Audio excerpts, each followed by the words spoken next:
Hey my watchers, welcome. Today we are gonna see, what if genius Harry Potter was Chronomancer Prodigy? Join Patreon for early access exclusive content of Super Op stories, also contents that's too far for YouTube. You will get 400 content there, please do check that too. Please subscribe this channel, because definitely I will try my best to provide a valuable content for you all. Also check the description to support the original author for this beautiful creation. Harry woke up. That was strange to begin with. He had thought he was dead. His last memory was being in the Forbidden Forest and Voldemort casting the killing curse at him. Where was he? He looked up and saw something he hadn't seen in many years. He was in the cupboard under the stairs again. What the? He asked himself. Boy! Aunt Petunia's shrill voice called from outside the door. Wake up. It's time for breakfast. Harry wasn't sure what was going on. He had long since lost his fear for the harpy that called herself his aunt.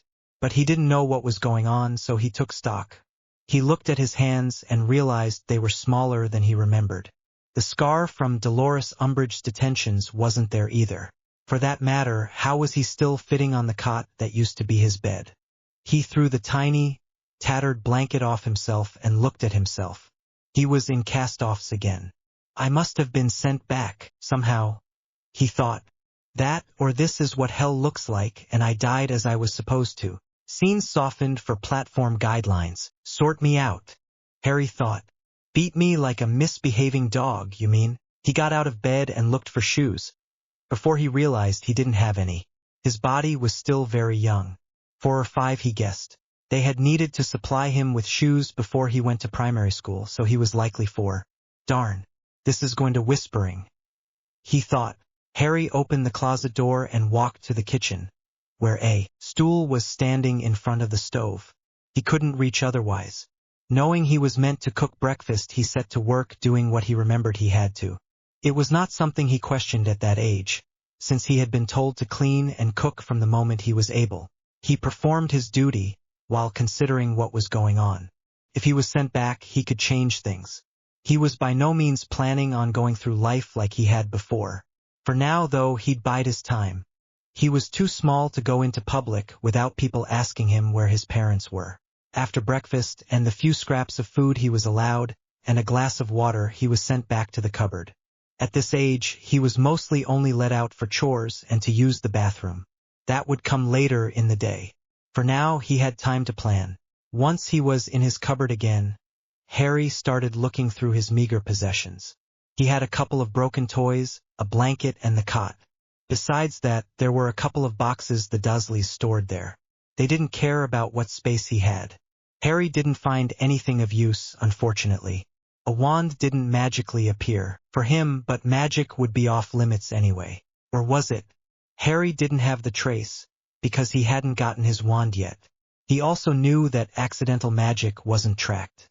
So if he could channel accidental magic, he could very well improve his situation. He would need to work on that. But first, he intended to make a list. He'd have to keep it in his head for now, since he didn't have pen or paper, nor was he supposed to be able to read or write. He sat down and closed his eyes to start making a list. First thing he'd need was to obtain proper nutrition. He didn't want to be the smallest kid in school again. Then, he'd need to focus on magic. Perhaps he could start working on wandless magic? He'd investigate that soon. His priorities set, he set about trying to focus on his magic. He'd be able to do that for a few hours, before Petunia decided he was being useless and set him to work in the garden. He had never tried wandless magic, but he knew it could be useful. He remembered making the glass at the zoo disappear to let Dudley fall into the snake habitat. That time he didn't even move a finger. He had simply stared. If that was true, he could have an advantage this time around he didn't have before. When he apparat himself onto the roof of the school building, there were no letters of warning either, so apparently, there were forms of magic that either weren't or couldn't be traced. He'd try to focus on those as well. He knew how to apparate as well, which would be useful if it worked. So he opened his eyes and placed a broken toy in front of himself. Then he stared at it, focusing his magic. He knew the Reparo spell by heart. He knew the wand movement. He remembered the feel of the power leaving him. All he needed was to focus. Try as he might, though, nothing seemed to happen. He could feel the power looking for a way out, but not having a focus was making things difficult. He started remembering when he had done accidental magic and realized, at those times he was angry or afraid. So he remembered his most emotional times, when magic just happened without him wanting it to. He remembered Aunt Marge calling his mother a bitch. He remembered Dudley bullying him. Channeling the emotions, he focused on the toy again. Suddenly the toy burst into many different pieces. Ha! Harry thought. Perhaps anger wasn't the way to go about this. It was progress, though. What other emotions had he channeled to make spells work? After a bit, he remembered the Patronus. He doubted he'd be able to cast one of those without a wand. But perhaps the exercise he did in training to cast the spell would be useful? He closed his eyes again, after collecting the pieces of the broken toy and placed it on the cot in front of him. He started focusing on the good emotions he had trained to cast the spell. He let them fill him up. Good memories with his friends. His first gifts and celebrating his birthday with the Weasleys. His first hugging. He felt the power build again and focused on the toy in front of him. At first nothing seemed to happen. But then one of the pieces of the toy moved closer to another and stopped, like his magic was asking him if that was right. Harry smiled and nodded to himself, trying to encourage his magic to continue. The piece moved again, but then stopped as Harry's focus wavered. He closed his eyes again and focused on the memories, allowing them to fill himself up again. When he felt his power building, he opened his eyes again, but this time he incanted the Reparo spell in his mind, hoping his magic picked up on his intent. Suddenly the toy snapped back together into a single piece, completely repaired. Yes, he exclaimed in victory. What are you doing in there, boy? Petunia called to him. Darn, he'd need to be more careful. Nothing, Aunt Petunia, Harry said aloud. I was just imagining having friends. A freak like you could never have friends. Aunt Petunia scoffed. You should forget that ever happening.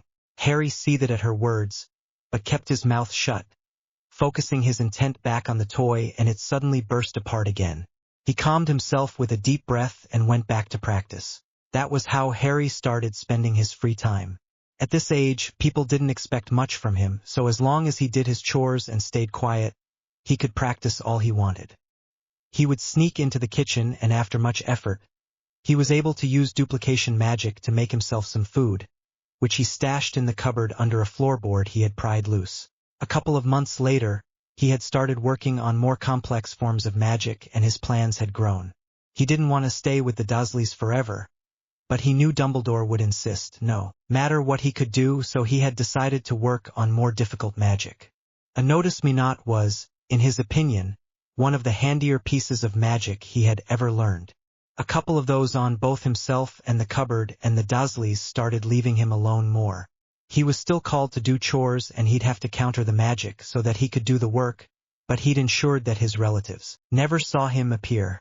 He knew that they would not tolerate anything freaky from him, even if he claimed he didn't do it or know he was doing it. It did end up making his life simpler, though. When the Dursleys didn't see him for days on end, they didn't care where he went. They seemed to like the idea of him not existing at all, so he capitalized on it. He had practiced apparition again, which worked perfectly for him, so he started working on the next stage of his plan.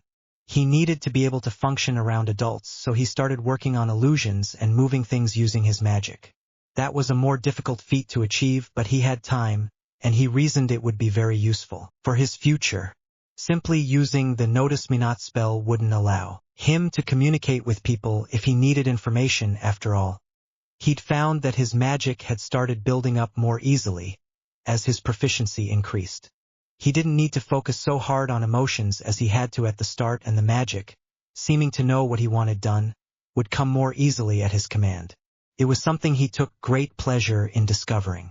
It would be great if he could cast his whole repertoire of spells at some point, but for now, he focused on doing things that were more simple and straightforward.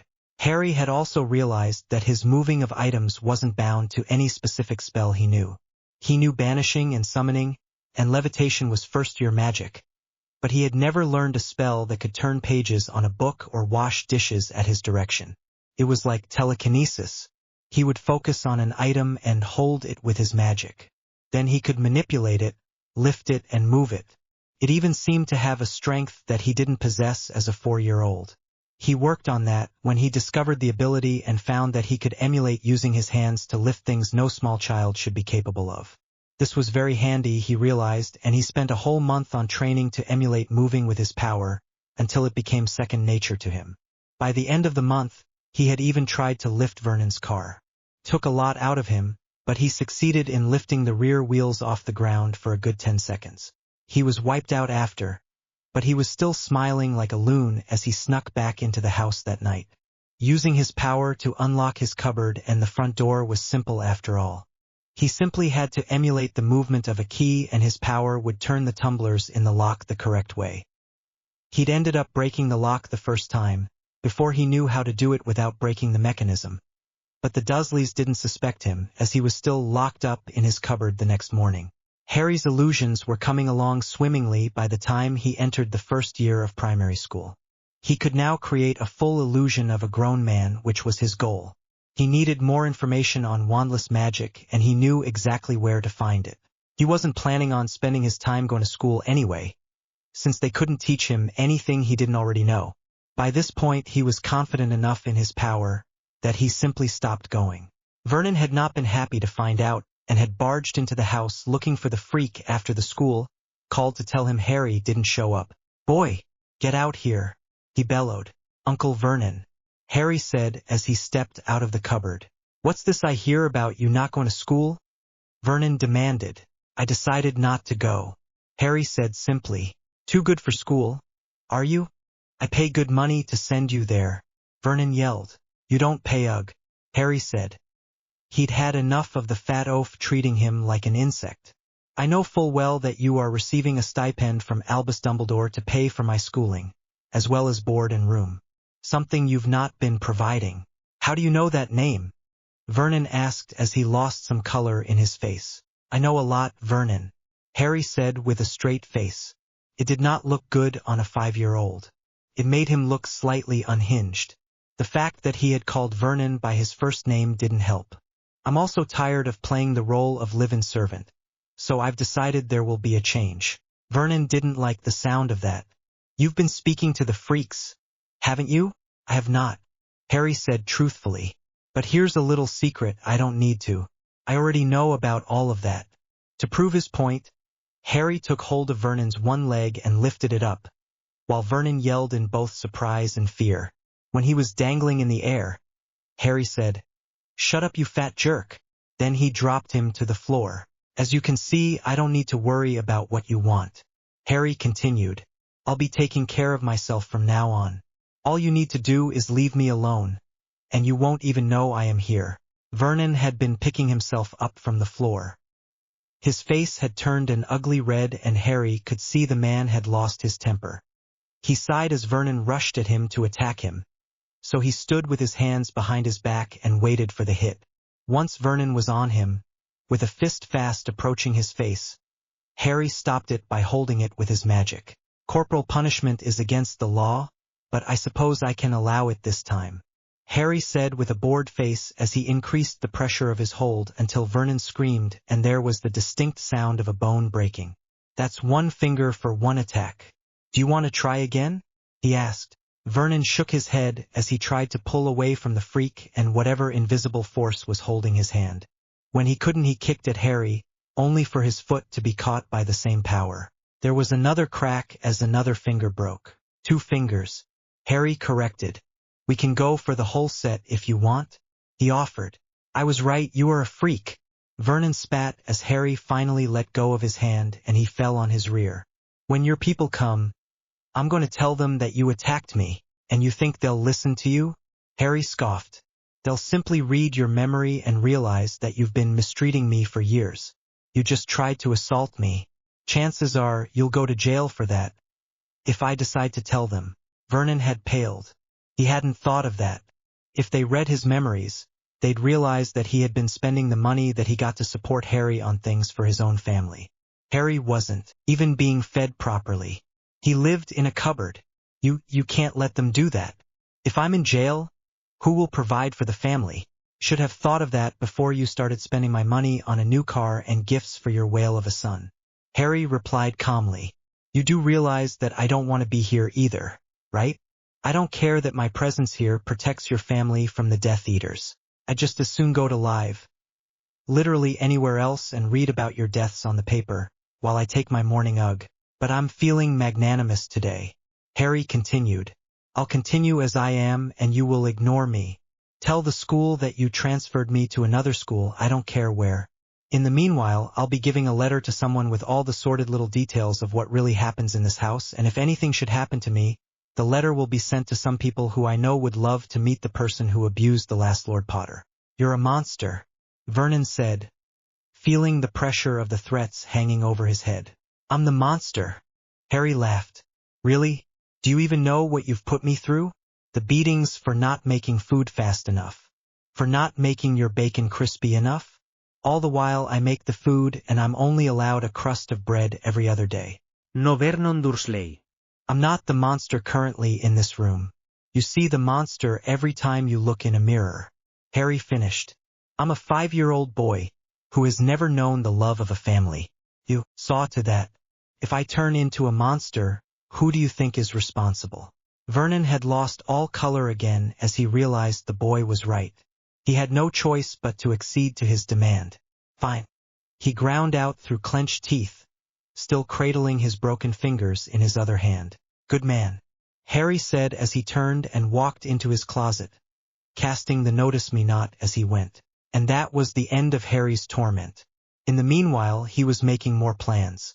There was a certain convict who Harry intended to free, but he'd need proof, and for that, he'd need Pettigrew. Harry wouldn't trust Dumbledore with this, so he decided to take a different approach. He'd need allies going forward, and he knew just who he intended to get. As such, he started a letter to Remus Lupin. Remus Lupin was staying in a small apartment in Kent. He had taken a job as a laborer at a farm. He had claimed he had an ailment that would incapacitate him for a couple of days a month, and while the owners weren't happy about the missed days, considering it was harvest season, they needed all the help they could get, and Remus proved his worth by putting in extra hours wherever he could. It wasn't a good living, as he needed to purchase wolfsbane and the potion was very expensive, but he got by. It was late one evening when he returned to the flat, when he saw an owl waiting for him on a tree outside the flat. He quickly went in and opened a window for the bird and relieved it of the letter. Then the bird flew off. He quickly opened the letter and read, Dear Mr. Lupin, my name is Harry Potter. You knew my parents. I realize you will not believe that I am capable of writing this letter on my own, but I assure you that I am quite able. For the sake of expediency, let's say that I'm a prodigy. I know you won't believe it one way or another, but let me make the request anyway. I am in need of a magical tutor. While I am young, I'd like to at least learn what theory I am able to, and the younger one starts, the better the knowledge sticks, as I understand it. I am willing to pay well, and I will supply you with your monthly potion. If that is not good enough, let me know and I will start looking for tuition elsewhere. If, however, I have piqued your interest, please meet me at the Leaky Cauldron at 10 a.m. this Saturday morning. I've booked a room for you and I'll be waiting for 1 hour. If you decide not to show up, I will be disappointed, but I will understand. Yours truly, Harry J. Potter. P.S. I solemnly swear I am up to no good. Remus stared at the letter in disbelief. Whoever wrote this message knew things only the Marauders could or did. Sirius was rotting in prison, where he belonged, and poor Peter and James were dead. The decision wasn't difficult to make. He needed to know who this really was. If the person was somehow in contact with Harry, he'd welcome that as well, since he hadn't been able to find the boy, and he'd looked. Wherever he was, Dumbledore wasn't talking. Saturday arrived and Harry was waiting at the Leaky Cauldron. It had not been difficult to enter the alley or to gain access to Gringotts. He'd simply shown up, asked to see a consultant in private, and dispelled his illusions. The goblins were still unfriendly, but when he told them he had never been given his key and that he believed he was being stolen from, the goblins couldn't ignore him. The reputation of the bank was at stake after all. They had given him a blood test to confirm his identity and given him a new key. Then they checked the records and found the withdrawals that Dumbledore had made to pay the Dursleys for his essentials. Harry was happy to note nothing else was missing. The goblins were not happy to hear he had not authorized any withdrawals, and considering Harry's godfather was in prison, none could be authorized either. Harry had told them to hold off on any legal action, since he knew that the old man had meant well, but they didn't care. Albus Dumbledore had been stealing from them for years. It would not be tolerated. Harry had sighed, but let it go. It really wasn't his problem. If things worked out, he'd not be seeing the Dursleys again anyway. He wasn't surprised when Tom, the barman, knocked on the door at exactly 10 a.m. and said that the visitor had arrived. Harry's illusion was still up when the man opened the door and looked in. The illusion nodded at him and the door opened fully to allow Remus Lupin in. Remus froze in the door, not having expected, nor knowing either of the people. "Come in, Mr. Lupin," the illusion said. "You are in the correct room." Remus took a deep breath before he walked in and the door closed behind him automatically. Harry didn't wait long before dispelling his illusion. "Hi there, Remus," he said with a happy smile. "What?" Remus started as he looked at where the older man had been. "What's going on here?" he asked. The boy did look like he suspected Harry would, but the magic was too advanced for a child to have cast. "Would you mind casting some privacy spells?" Harry requested. "I've not worked out how to do those yet."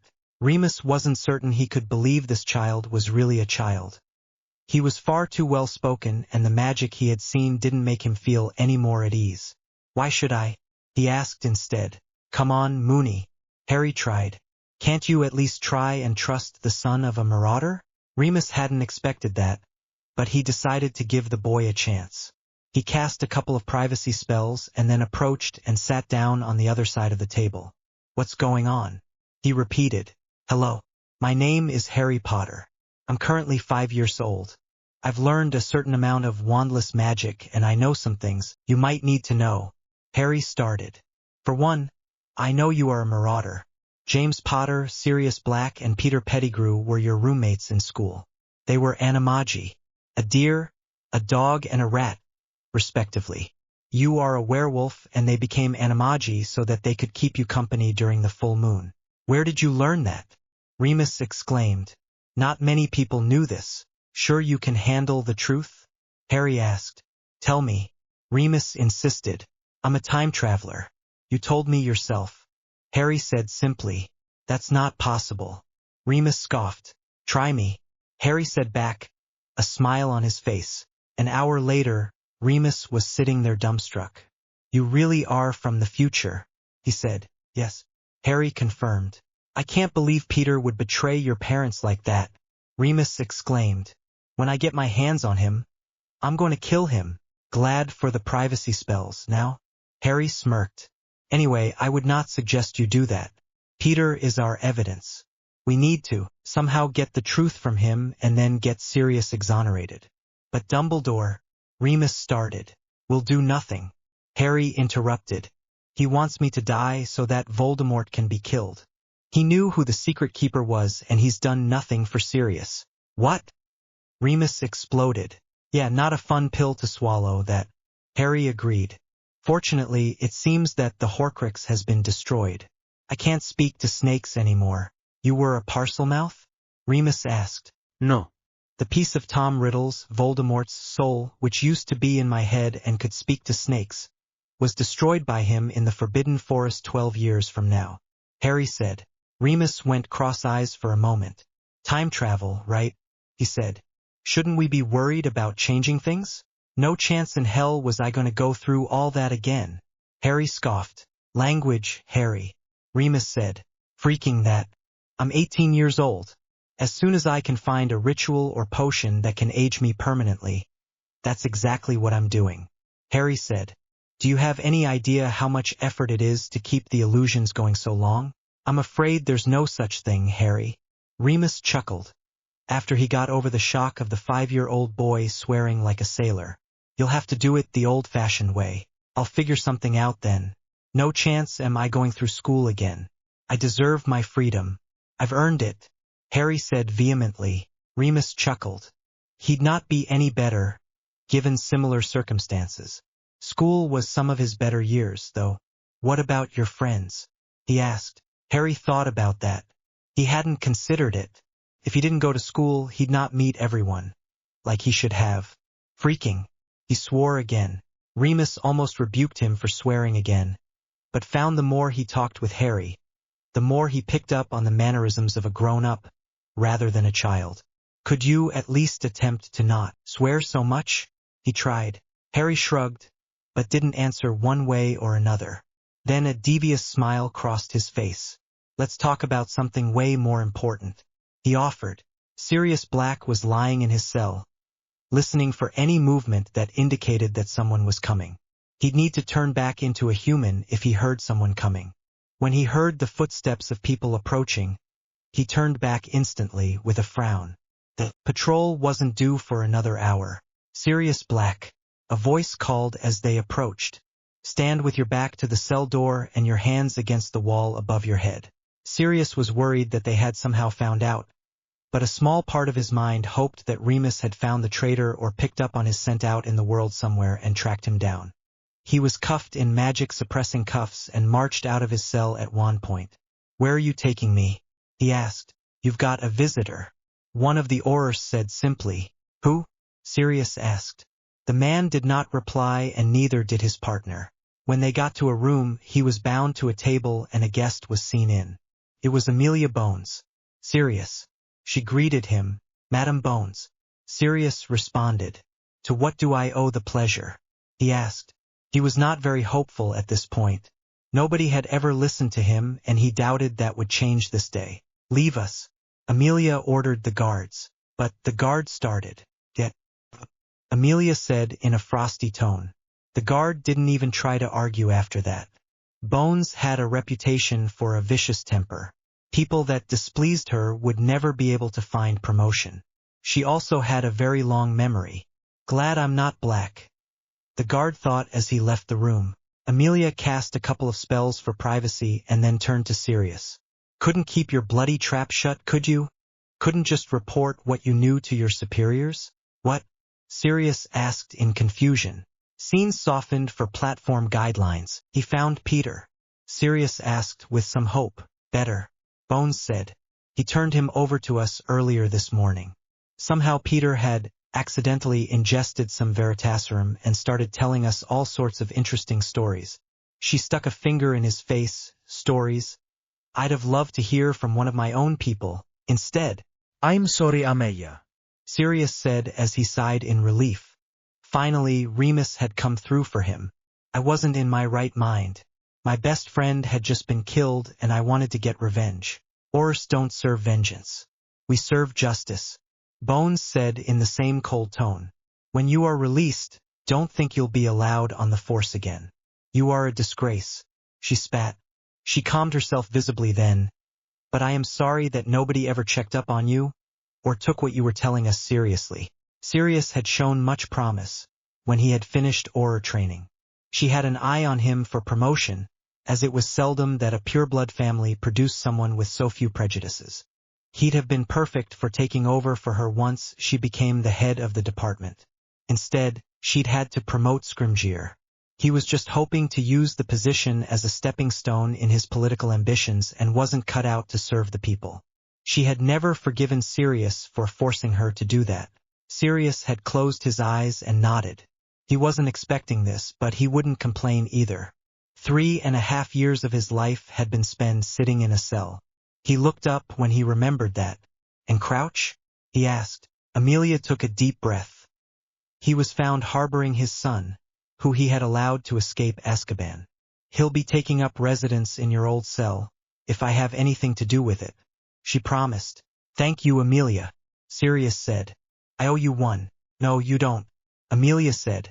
If you were a better man, this would never have happened. I suggest you get your UGG together, so that you can take care of the unfortunate boy, who you left in the hands of those filthy muggles. She spat again. I'm no purist, but those creatures shouldn't be allowed near other human beings. I hear they locked him up in a cupboard for the last 3.5 years. Sirius' face showed rage, before it went blank, as he was hit by that information. He needed to control his emotions.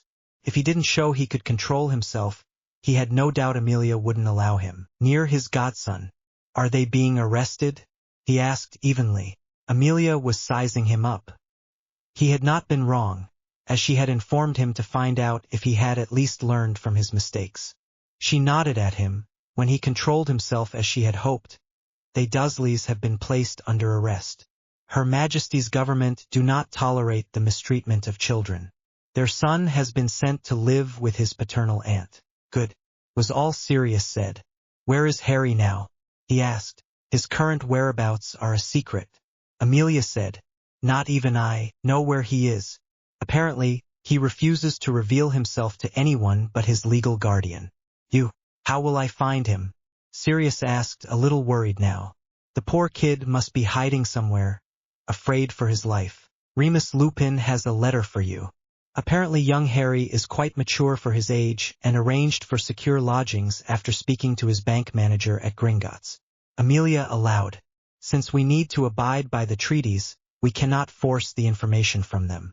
Quite devious of the young Potter. What about Dumbledore? Sirius asked, his eyes narrowing. He must not look too good to the general public at this point.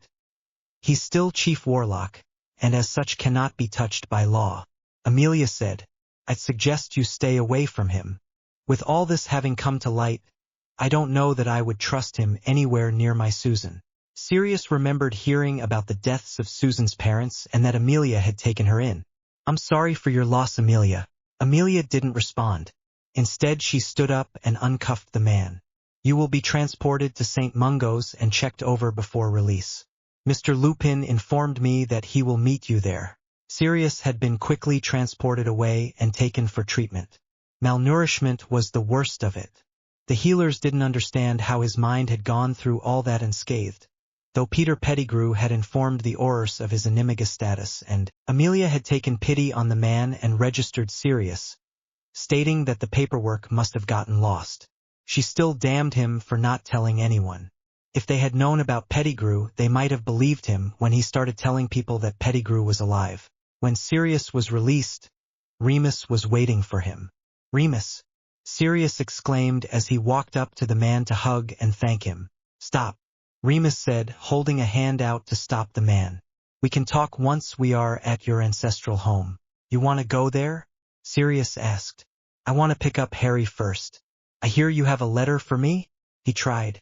Remus smirked at him for a moment. He reached into his pocket and handed him an envelope. Sirius opened it and read, Listen to Moony, Padfoot. Harry J. Potter. What's this? Sirius asked. He looked up and saw the smirk appear on Remus's face again. You know where he is, don't you? Why go to the old house first, then? Remus didn't say anything, but lifted an eyebrow and placed a hand on Sirius' shoulder. Sirius sighed then, Fine, but let's make it a quick stop. I need to know my godson is safe. Sirius transported them directly to the front door of 12 Grimmauld and led Remus in. Surprise. Harry yelled as he tossed a pie in the ex-prisoner's face. Sirius hadn't expected it and took it full in the face. He spluttered as he cleared his face of the sticky, sweet substance. Harry? He asked. Who else would it be, you old fleabag?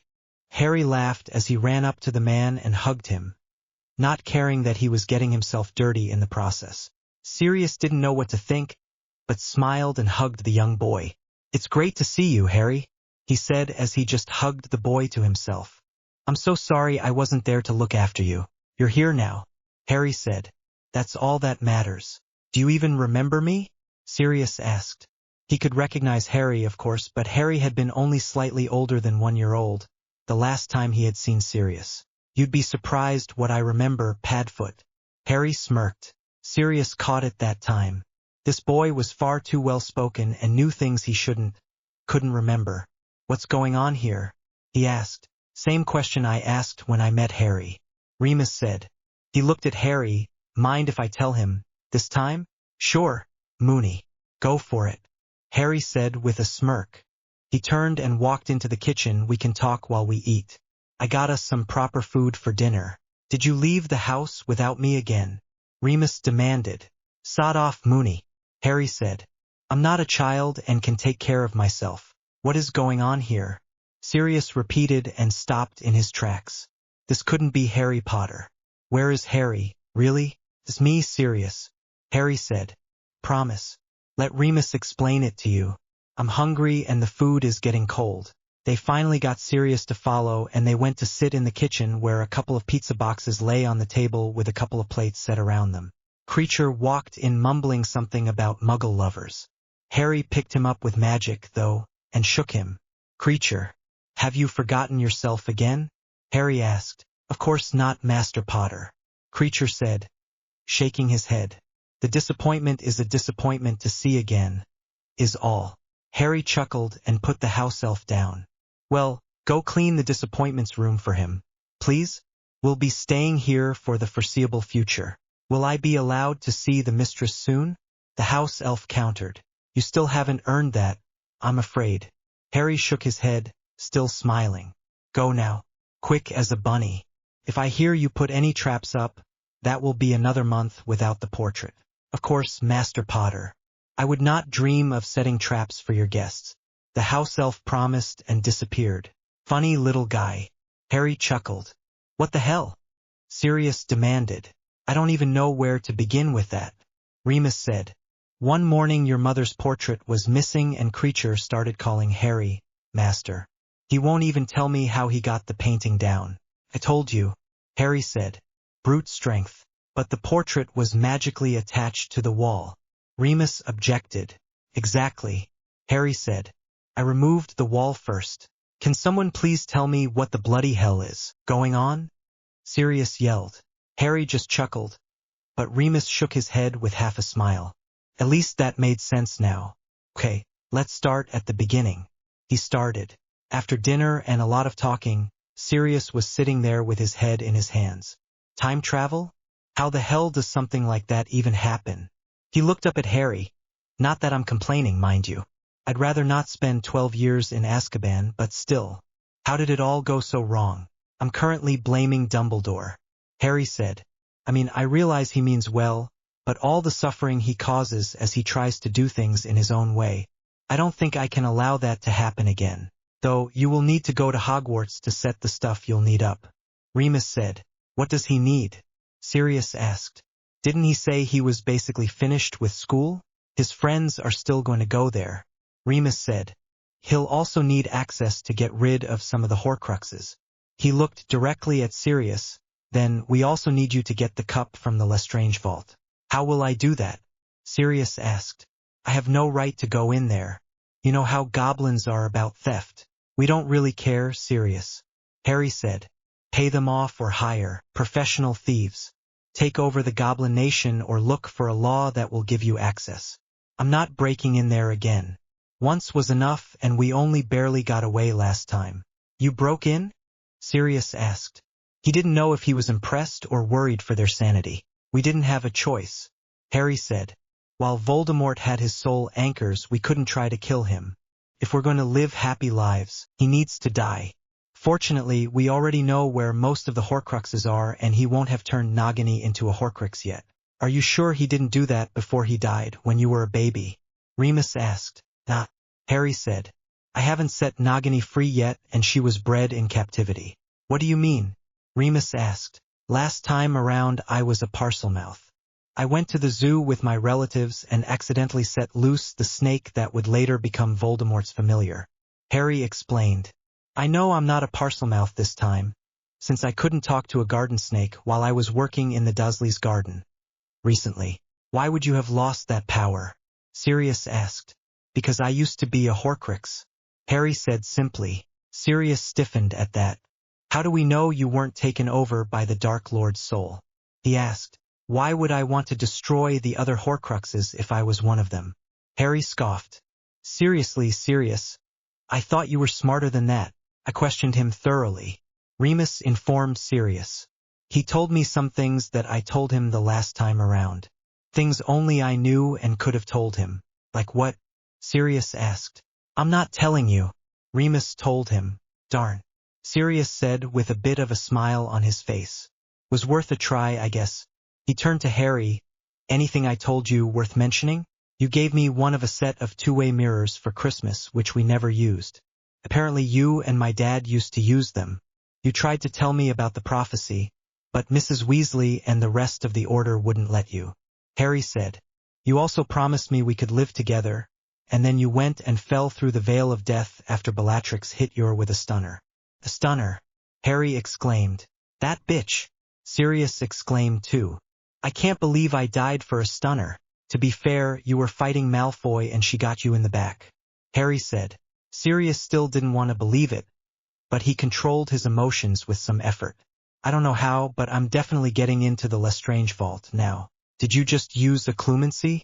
To control your emotions, I mean? Harry asked. He knew that the old mutt was always in some form of control, which he let go only to show Harry genuine affection the last time around. Trained up a bit when I arrived in Azkaban. Sirius confirmed. Why? Snape likes to read his students' minds. Harry said. Both him and Dumbledore, I suspect. Every time that his eyes twinkle. I wonder if it's because he's in my head, but he twinkles those eyes at everyone. Remus objected, before understanding dawned. Oh, that's just wrong. Well, we can't have that happen this time around. Sirius said. We'll have to train you up some. We'll probably need to get you a wand as well. He said, looking at Harry. No need. Harry said, taking a stick out of a pocket. It looked roughly like his old wand. Where did you get that? Remus asked. He knew of Harry's wandless capabilities. Made it this morning while I waited. Harry shrugged. You can make wands? Sirius asked. No, but I can transfigure sticks into looking like wands just fine. Harry said with a smirk as he used his magic to levitate his wand in the air. Sirius' eyes narrowed and he got an evil smirk. Oh, the things I'd have done if I had that kind of talent. Harry smirked. Until the hormones hit again, I doubt I'll be flipping any skirts, Sirius. He said. But you'll still be able to trip people up and sabotage potions and distract and prank and so many things, Sirius said. Then he straightened. It's only proper for the son of a marauder, and considering you don't need to spend so much time studying, you'll have all that free time to spend practicing your skills. Pranking gave me most of the skills I needed for the infiltration course at Auror Academy. And those are some of the skills I think I'll need to learn, Harry said with a smile. Then there was a knock at the front door and all of them looked up. Expecting guests already? Harry asked, thinking he already knew who it might be. We might want to think about relocating to a place where Albus Percival Wulfric freaking Dumbledore doesn't know the bloody secret to your Fidelius. He said with a frown. I don't think that's his full name. Remus said with a smile as he got up to follow a suddenly very quiet Sirius. I'm almost certain there's a Brian in there somewhere. He noted. They followed Sirius, but Remus stopped Harry before he could turn the last corner. Harry allowed it. Sirius opened the front door a crack and looked out at the old man they had suspected. He didn't say anything though. He just looked at the man that had basically planned to leave him in prison so that his godson could die. The hand that had opened the door was also the one that currently pointed a wand straight at Dumbledore's head. Through the door. Sirius, Dumbledore said with a smile. Sirius didn't answer and looked at the man's crooked nose, avoiding eye contact. So he didn't see any twinkle. Albus waited for a couple of seconds, but Sirius avoided his gaze and his face remained passive. Welcome back. Albus tried again. I was so surprised to hear that Peter was the secret keeper. James must have memory charmed me to believe I had made you the secret keeper. Sirius didn't even blink. He just continued to look at the man's nose. You must believe me, Sirius. Albus insisted. I would have helped you had I known. Bullshit. Harry coughed in a reasonable magical emulation of Remus' voice. Sirius didn't know it had been Harry, but smirked and opened the door only slightly more, to allow Albus to see Remus standing there. Remus, my friend. Albus tried. Certainly, you must know that I would never allow Sirius to suffer needlessly. Prove it. Remus said, also avoiding the man's gaze. Make the vow. He dared. Unbreakable vows are not to be used lightly. Dumbledore objected. Then he tried a different tactic. Where is young Harry? The goblins still need to tell me. Sirius broke his silence for the first time with a lie. Harry claimed sanctuary from them, apparently. Something to do with someone stealing from his vault and paying his relatives to keep him in a cupboard and feed him twice a week. Dumbledore paled at that. Sirius didn't know if it was because he hadn't known or if the goblins thinking he was stealing from one of their customers was the problem, but really couldn't care. I merely arranged for some payments to be made, to pay for the boy's needs. Sirius didn't answer this time.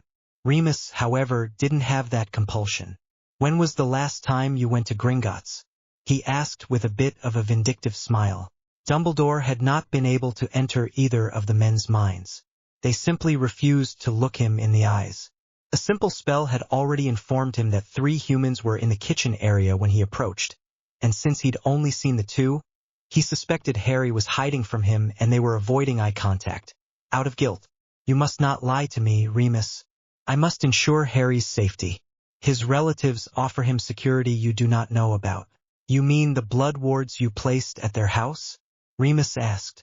I already removed them. They were basically doing nothing for him anyway, since the family never loved him, and he never thought of the place as his home. You fool! Dumbledore exclaimed in real anger, before closing his eyes and reining in his temper. You should not have done that. His mother's death gave him protections that you destroyed when you lifted those wards. If they were as powerful as you think, why was I able to remove them? Remus asked. That shut Dumbledore up. He really didn't understand that either. I'll tell you why. Remus continued. The protection Lily gave Harry was rooted in love.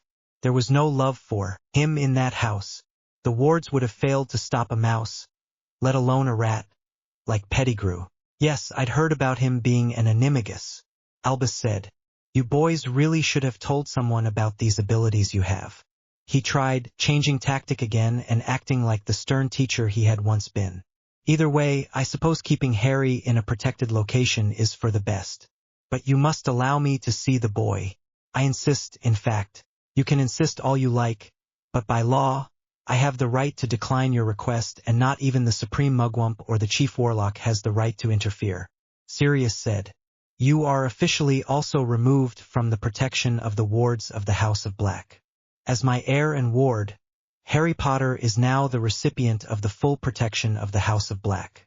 So mote it be, he said as he lifted his wand, and it flashed as the wards of the house changed at its master's will. Dumbledore had wanted to stop him as he spoke, but realized the wards would have protected him if he had tried to attack the idiot before him. You don't want to make an enemy of me, Dumbledore warned. I'm going to protect Harry, even if I have to take the whole house down to do it. He warned. Then you will allow Uncle Sirius to protect me, like Mum and Dad wanted.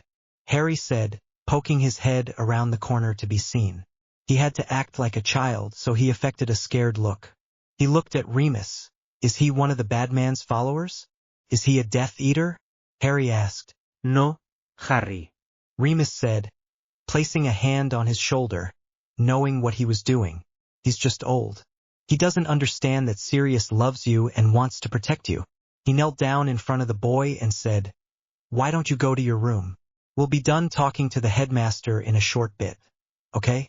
Which closet is my room? Harry asked with a downcast look. You won't need to sleep in a closet again.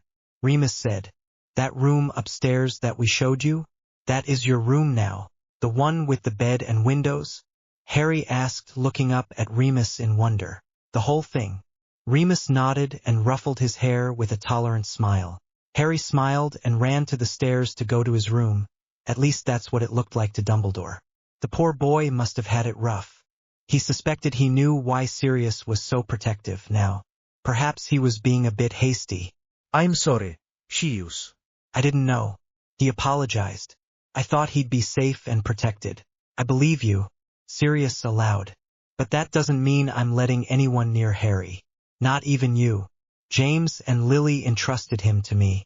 Dumbledore nodded then. Maybe in time, I can prove to you that I only want to protect the boy too? He offered.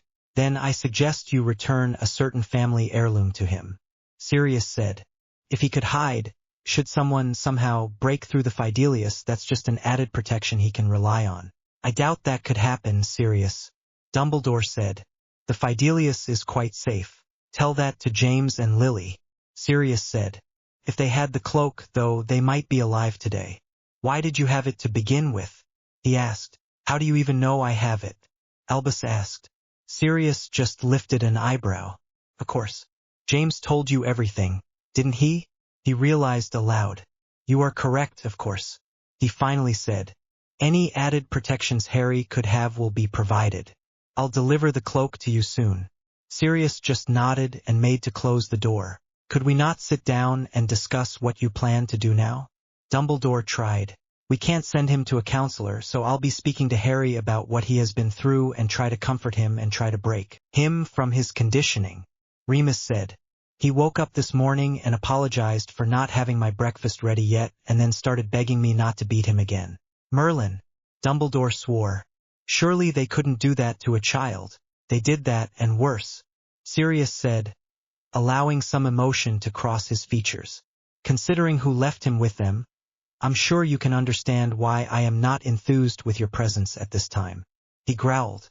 I promise you, Sirius, had I known, I would have made other arrangements for the boy. Dumbledore swore. He really hadn't known. Arabella had told him that the boy worked in the garden and that he sometimes had suspicious bruises, but he had thought that he was being bullied by the other boy. Some form of sibling rivalry, perhaps. At the time he had thought it would build his character. You took responsibility for his safety, and you failed him. Sirius said darkly. Until you prove you really care about his future, I give you my own promise that you will not set foot in the same room as him. Maybe you can start by asking Madame Pomfrey to come look at him? Remus asked. He's malnourished and has some bones that will require resetting after they weren't treated when he had breaks. They didn't even take him to a Muggle doctor? Dumbledore asked in horror.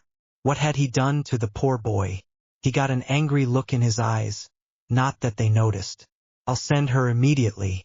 Once again, I am so sorry for letting him down. I can see I have a lot to make up for.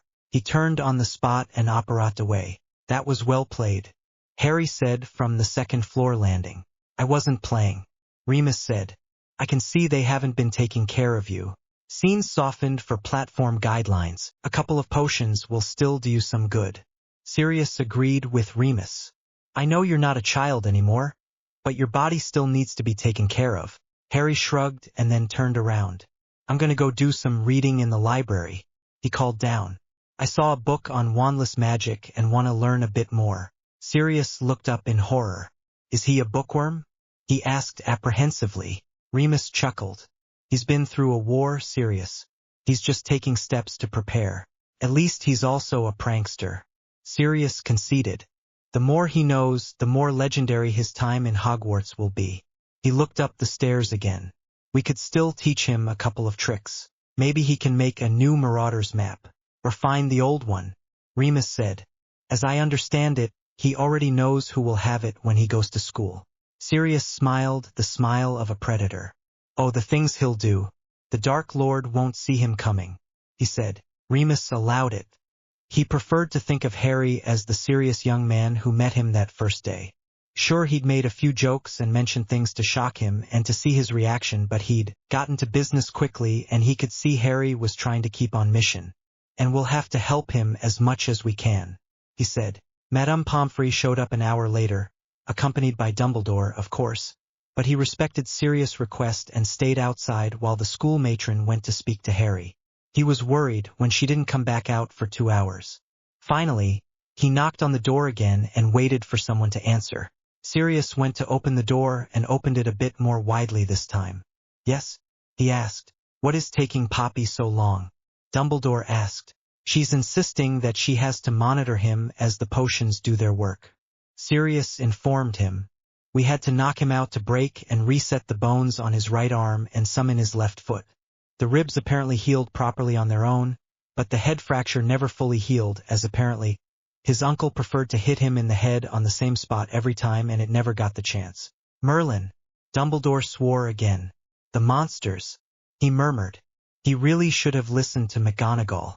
He couldn't apologize again, though, so he promised to himself that he'd see justice done. They will pay for this, Sirius. I swear it. Sirius was glad for his occlumency training when he reported, truthfully, about some of the things Harry had been through.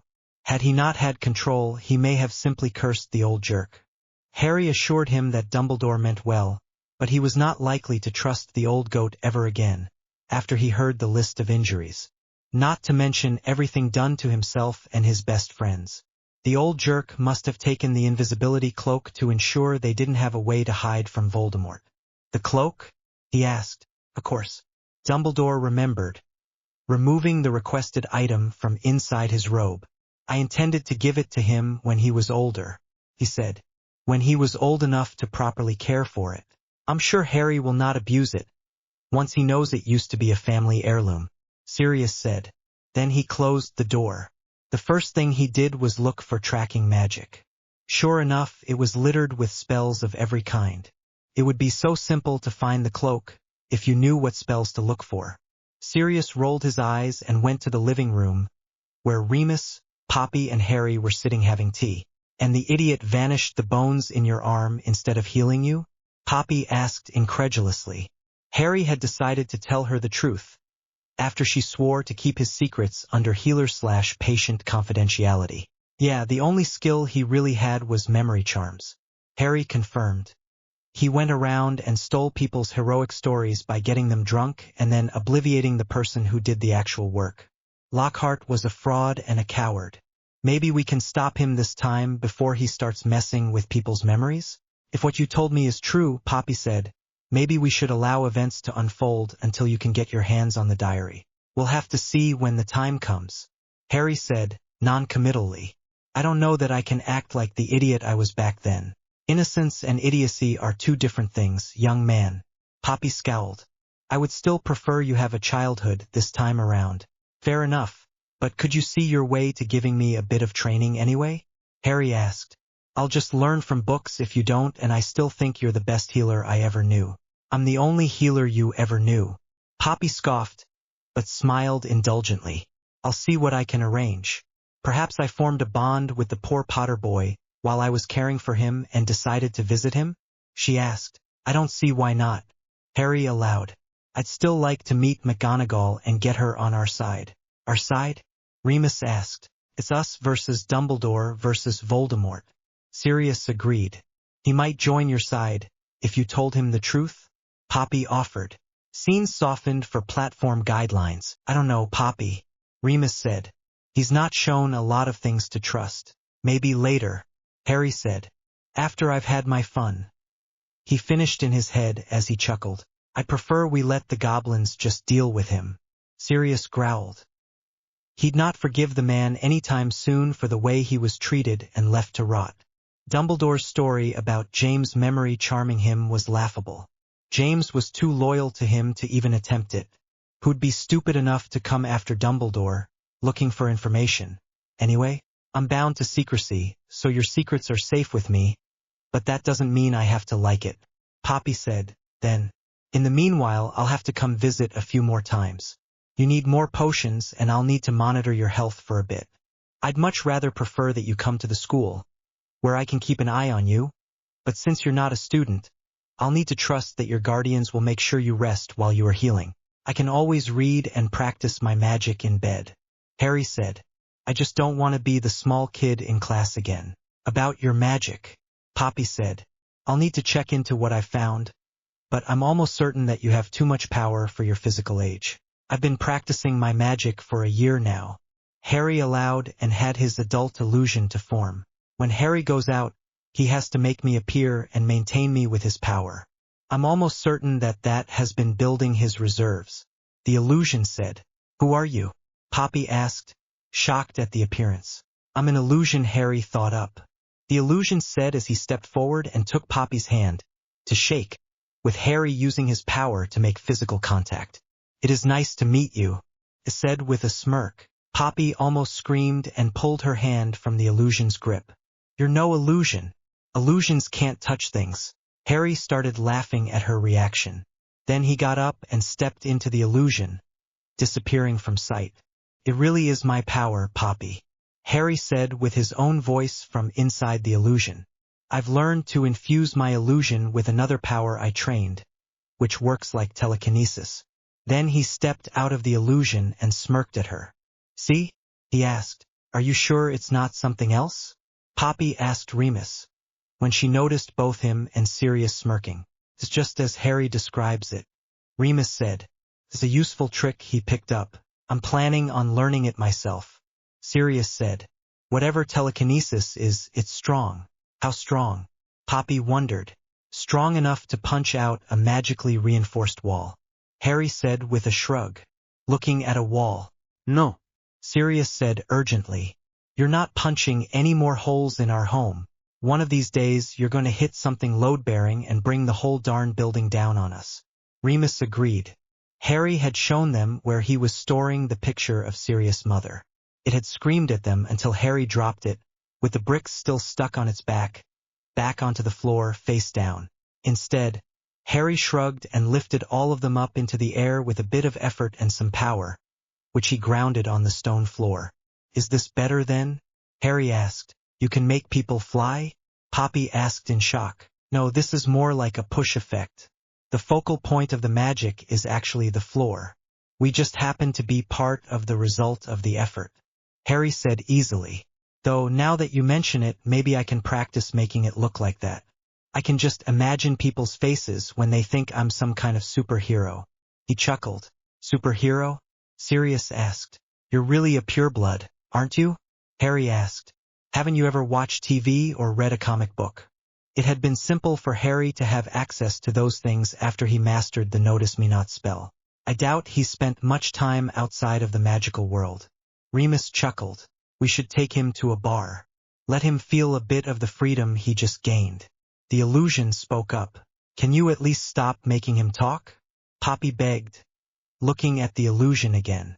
Then she turned on Harry. And you are not old enough to drink, she admonished. Oh, relax, Harry said. I don't plan on drinking myself. I know, alcohol would be bad for my body at this point. Then he looked at her sternly. That doesn't mean I can't go to a bar to enjoy the atmosphere. I am still 18, you know. I reached my magical majority before coming back. So I fully intend on enjoying some of the freedoms I have earned. Just be careful, okay? Poppy pleaded. I don't intend on doing that this very instant. Harry allowed. I don't have the hormones to make me want to chase skirts yet, for example. You can still flip a couple for your dear godfather, though, right? Sirius joked. Nah. You can do it yourself once you've learned the skill. Harry laughed. You're so indecent. Poppy reprimanded Sirius. Can't you at least try and set a better example? Even if he's 18, he can still learn from you to be a better man. Harry and Sirius just laughed at her. I was always going to be the fun uncle, Sirius said. Remus can set an example if he wants. How did you change the subject on me so quickly? Poppy demanded as Harry finally allowed them back onto the chairs. I was saying that you have too much power for your age. It's not something I've seen before. Not even children that start showing accidental magic or limited abilities that use magic ever have such a strong power. You're more powerful than most adults from what I can tell. Maybe my power was sent back with my memories? Harry theorized. It would explain how quickly he had picked up wandless magic. Maybe. Poppy allowed. A short while later, and with strict instructions for Harry to rest and take his potions on a schedule, Poppy left. She remembered to keep Harry's information a secret. When they discovered Dumbledore still standing outside the house, waiting for her. How is Harry? The man asked with worry written on his face. I'm sorry, Headmaster, but Harry asked for my healers. Confidentiality. Poppy apologized. I can tell you he will need a few more sessions with me, and then he should be fine. Physically, at least. What about his mind? Albus tried. Remus refused a mind healer for Harry. He said he'd rather help the boy himself. Poppy said, Now, give me the secret for the house, so that I can come here on my own. She demanded. I will bring you here if you need it in the future, Poppy. Dumbledore said. It was not a request, Albus. Poppy said in a no-nonsense tone of voice. I'm already sworn to keep my patient's confidentiality, so you really have no need to keep the information from me. Poppy Albus started. If you refuse to do as I ask, I shall have to inform the Medical Association or Europe that you are refusing me access to my patient. Poppy said firmly. I have a right to enter any secured location by the laws of Europe, if it is to treat a patient. Don't tell me that you'll bring me here, when I really shouldn't need your permission, let alone your assistance, to reach him. Albus was about to object to her insistence, but then realized that she must blame him for the state of the Potter boy. How many more people will lose faith in him before he can fix his mistake? You are right, of course. He accepted, before telling her the address and allowing her to exit the property line without losing sight of the property. Before disapparating to Hogsmeade, she turned to him. I'm not happy with what I found here today, Albus, but I know you are a good man. I just hope you do right by James and Lily's son from now on, she said and vanished. I intend to, Poppy. Albus promised the empty space where she had been. I intend to, Chapter 2, and see disclaimer on Chapter 1 and 2. I have been made aware that there would be no Fidelius on Grimmauld Place at the point in time where they went there, since Sirius's mother would have only recently died. I apologize for both that and the idea that Nagini was the snake Harry released. Apparently that was a hoax I fell for. For the purposes of this story, Sirius's mother died before he went to prison and it was used as a safe house during the war. Chapter 2. The Hogwarts Express was filled with children on their way for the first day of school of the new semester. In the very last compartment sat a dark-haired boy with green eyes. He was watching as the families hugged their children, or waved at the ones already on the train. It was getting kind of late, and Harry was wondering if the Weasleys were going to be late again, as he remembered. Sure enough, it was only 2 minutes before departure that the stampede of redheads descended on the platform. Harry smiled at seeing them.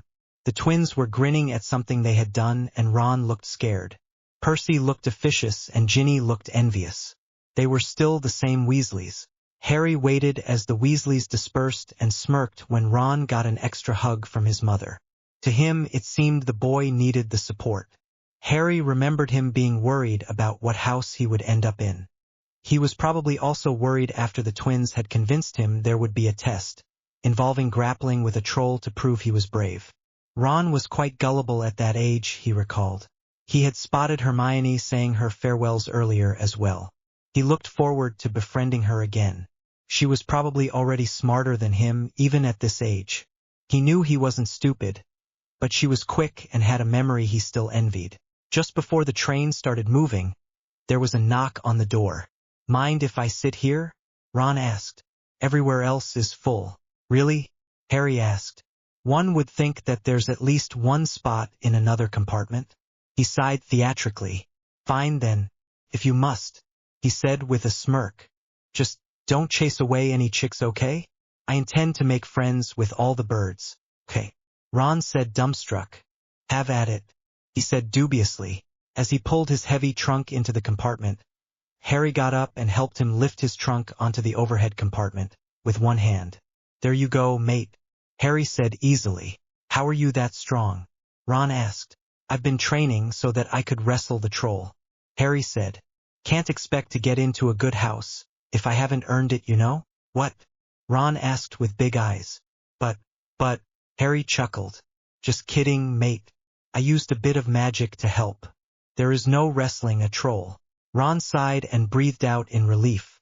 Blimey, you almost had me there. He smiled. Almost? Harry scoffed. I had you sweating bullets, he exclaimed. Ron sat down but never really admitted that Harry was right. Ron Weasley. He introduced himself. Nice to meet you, Ron. I'm Harry Black. Harry said. Nice to meet you, Ron said, following Harry's example. Then he looked out the window and saw his mother and sister waving at him. He ducked his head, but Harry waved enthusiastically back at them. Are they your family? Harry asked. Yeah, Ron said. Why aren't you waving at them? Harry asked. It's embarrassing, Ron said. I'm waving at them and I'm not embarrassed, Harry said. They seem to be frowning at me, though, because you look daft waving at people you don't know. Ron said. If my family was still alive, I'd love to wave at them. Harry said instantly. Imagine your house burns down and they all died in their sleep. You'd be sorry you were ignoring them then, wouldn't you? He asked. Ron looked up with shock written on his face. Then he looked at his mum, who was smiling at him. He lifted his arm and half-heartedly waved back. His sister was looking down the train, which was now moving down the track, probably looking for her other brothers. She suddenly smiled and waved down the train. Harry could just imagine the twins, both sticking their full torsos out the window to wave at them with goofy grins on their faces. It wasn't long before they were going at full speed and Harry had taken out a whiteboard marker and started writing on the window. "What are you doing?" Ron asked with his head cocked to the side. "I'm calculating our current speed," Harry said. "I always wondered how fast the train actually went, so I checked the length of the tracks and have a way of calculating the speed by how often we hear the train move from track to track." "Why though?" Ron asked. This boy seemed slightly weird, probably aiming for Ravenclaw. "Because I'm curious," Harry said. He was actually doing it for when. "Have either of you seen a toad?" A voice asked from the door. "What are you doing?" Hermione asked, spotting the lines of calculation. "We're moving at 112 kilometers per hour," Harry said, turning around in victory after underlining the answer. "Hi," he said. "Is that permanent?" Hermione asked, looking at the black numbers on the window. "Hardly," Harry said, pulling a finger through the calculation. "Just whiteboard marker. It's not on the list for school, is it?" Hermione asked in horror. Did she somehow miss the instruction? Was it on the back of the page that she had brought? Her mind went into panic mode as she looked at the marker in his hand, already forming the letter she'd write home to ask her parents to send her the missing items. No, Harry said. "These magicals are not smart enough to understand whiteboards. It's all chalk and dust with them. Seriously, even in potions class. One would think they'd be worried about the chalk affecting the potions." "Really?" Hermione asked. Then she shook herself, hearing Neville walking closer. "About that toad?" she asked again. no idea. Harry said. "Have you tried summoning it?" he asked. "That's not covered in this year's curriculum." Hermione said. She had a list of spells she intended to learn beforehand, and that was on it. She had convinced her parents to purchase another 2 years of spell books for her when she saw them on the shelves, right next to each other at the bookstore. "We're on a train filled with older students," Harry said. "Ask one of them to try," he suggested. "Don't you need to know what the item you're summoning looks like?" Hermione asked. "All toads look the same." Harry shrugged. He pulled out his wand and incanted the spell, but nothing happened. It must be too far away. Harry shrugged. "Try the front of the train." Scene softened for platform guidelines. "'Kay, I tell you what," Harry said. "You two take a break and I'll go look for a bit." He walked to the door and indicated for them to sit. "Keep my seat warm?" he asked Neville, who sat down gratefully. "Sure thing," he said. Then he seemed to remember his manners and got back up, holding his hand out. "Neville Longbottom." "Harry Black," Harry said, taking the hand. "Longbottom, you say?" he asked. Neville winced. "Yes," he said with a sad look. He knew what people thought of him. "Our parents were friends. Sorry to hear what happened to them," Harry said honestly. "It's a darn shame." "Language," Hermione insisted. Harry just smiled. He'd be pushing her envelope as often as he could with her. He planned on hearing her swear before the year was out. "Screw that," he said. "I'm finally away from my Minders. If I can get away with it, I'm cussing up a storm." Ron smirked, and Neville smiled at hearing that, but refused to respond. "You'll lose your house points, though," Hermione said. "They'll have to catch me first." Harry smirked. Then he left down the train. He got to the middle of the car and performed a summoning charm again. He heard a soft bang against a door a couple of cars down, so he went to investigate. Against a window of one of the cars sat Trevor, still being pulled to him by the spell. Poor thing looked like he was about to be squashed. Harry dropped the magic and opened the door. "Hey, who said you could come in?" the blond boy asked. "Are you Draco Malfoy?" Harry asked. "Yes," Draco said with a smile. "And who are you?" "I'm Harry Black," Harry said. "Adopted heir to the Black family." It took Draco a moment to connect the dots. "Are you Harry Potter?" he asked. His mother was a Black. He knew Sirius was released and that he was meant to be Harry's godfather. "Shoo," Harry insisted, coming in and closing the door behind himself. "Don't let people find out. How am I ever going to get away with anything if everyone keeps looking at me?" "You're planning on causing trouble?" Draco asked. "Only when I can get other people in trouble for it," Harry said with a smirk. Draco looked at his forehead. Why don't you have the scar? He asked. Scene softened for platform guidelines. Are you daft? Draco asked with a look of incredulity. Oh right. Harry said in fake recollection. You're one of those backwards purebloods, right? I am a pureblood. There's nothing backwards about it. Draco said angrily. Harry held up his hands in mock surrender.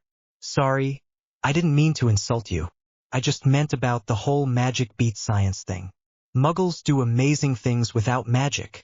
They've got trains that move many times faster than the relic we're currently in, and they can do things that we haven't even tried with magic. Like what? Draco scoffed, looking to his two friends for support, who chuckled as if Harry was really an idiot. Lasers, supersonic flight, intercontinental ballistic missiles, satellites, computers. Harry listed off. Let's not forget they're really fun weapons. Have you ever heard of a sniper rifle? A what? Draco asked. Scene softened for platform guidelines. Muggles can't do that. Draco scoffed. See what I mean? Harry said. You don't even know. And you don't have any interest in finding out either, do you? You're lying. Draco accused. Hey, I've got nothing to prove. Harry shrugged, picking up the toad that was trying to get away again. If you ever want to find out what Muggles are really capable of, speak to Professor Burbage and ask her why you can't go visit Chernobyl anymore. Or about the moon landing. That should be an eye-opener. Then he turned to the door. Just before he left, he looked back. Remember, I'm Harry Black. If you spoil my fun, you'll be the first person they blame when I start having fun. Draco's eyes narrowed. He didn't like the sound of that. It sounded like a threat. Nobody threatened a Malfoy. Harry returned to the last car, but not before spotting the twins and activating a dung bomb that he saw lying on one of the seats, as they looked at an impressively large spider their friend had brought. It looked like a normal tarantula, but Harry suspected they had enlarged it magically. He didn't stay to watch the fun though and continued on his way. Once he was back, he handed the toad to Neville. Found the little guy just in time. He was about to jump out a window. Harry said, Whatever did you do to make him suicidal? Really? Neville asked. He's never done that before. Do you have a terrarium for him? Harry asked. What's that? Neville asked. A glass or see-through container with soil and living plants. Hermione said instantly. It's actually a good idea. Trevor probably wants to feel at home and is trying to find a place to be more comfortable. She then turned to Harry. Thanks for helping us find him, she said. My name is Hermione Granger. Harry took her hand and bowed, hugging the air above her knuckles. Harry Black, he said.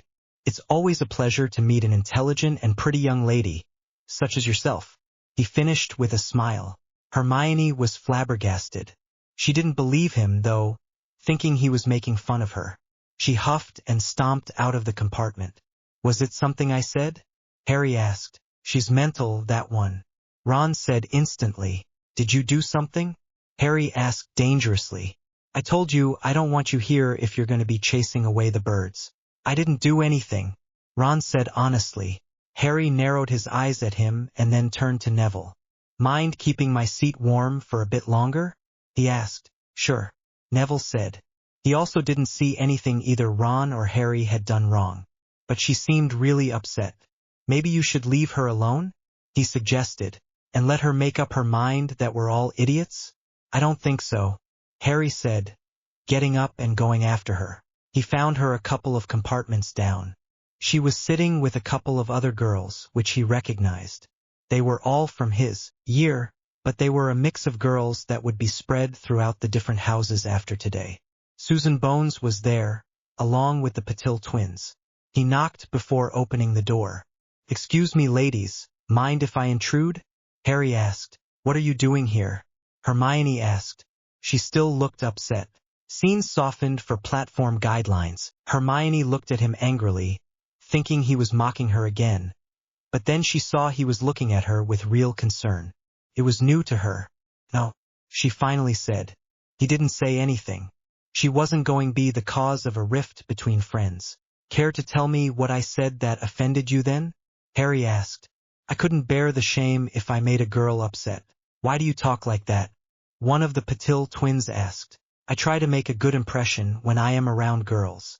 Harry said honestly. I was taught that if a man can entertain a lady, then his life would be infinitely more enjoyable. He said as he bowed to them. Harry Black at your service. He smiled roguishly at them. Who told you that? The other twin asked, thinking that whoever it was must be a gentleman or a scoundrel. My adoptive father. Harry said. You were adopted?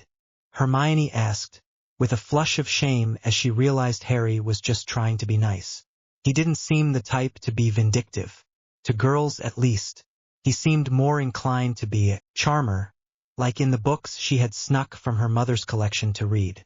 They became a bit much for her, so she never ended up finishing them, but she seemed to be drawing a couple of comparisons with Harry from the male love interests in the books. My parents died in the war, Harry said. So did mine. Susan Bones spoke up. My aunt adopted me. And you are? Harry asked. I'm sorry for not introducing myself properly, but I was trying to mend fences and I seem to have forgotten my manners in doing so. Susan Bones. She introduced herself getting up. Harry greeted her by taking her hand gently and hugging the air above the knuckles. It is a pleasure to meet you, Lady Bones. May I call you Susan? He asked. Susan giggled, but lifted her chin and said, regally, you may, Lord Black. Harry smiled. He was going to like spending time with the ladies. They seemed to understand how to play the game. Harry then turned to the twins. One of them stood up and offered him her hand. I'm Parvati Patil. Harry performed the same greeting twice more, once for each of the twins. Then he turned to Hermione.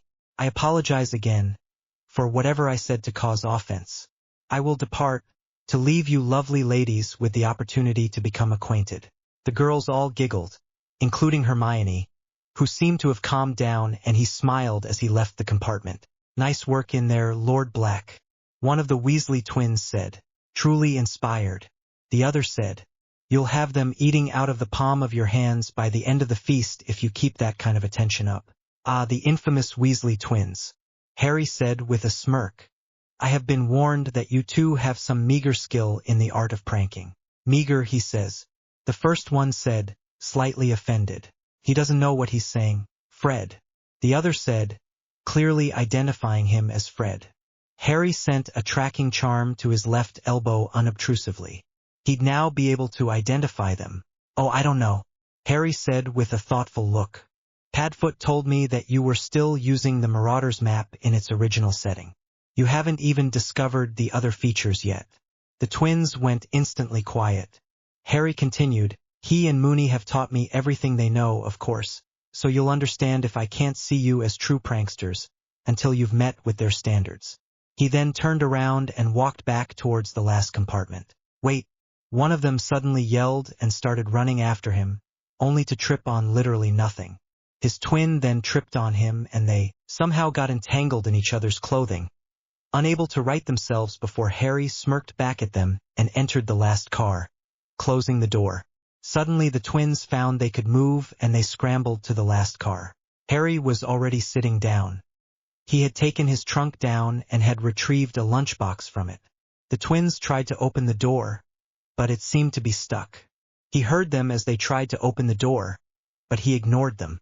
He told the others to ignore them too, and Ron was smiling as he looked at them anyway. Neville was more interested in what Harry was eating. What is that, Harry? Neville asked. Harry had opened the box and was happily surprised to find Remus had made him his favorite. Sushi. They had tried it once while exploring the Muggle world, and had found that it was quite enjoyable. Remus had seen how much Harry enjoyed it and had signed up for a class on making sushi. His supernaturally strong senses and reflexes allowed him to find the best cuts of fish, and he quickly mastered the art. He was making good money on the side with those skills these days. He could just walk into any of the sushi restaurants in the area and people paid him excessively for his skills.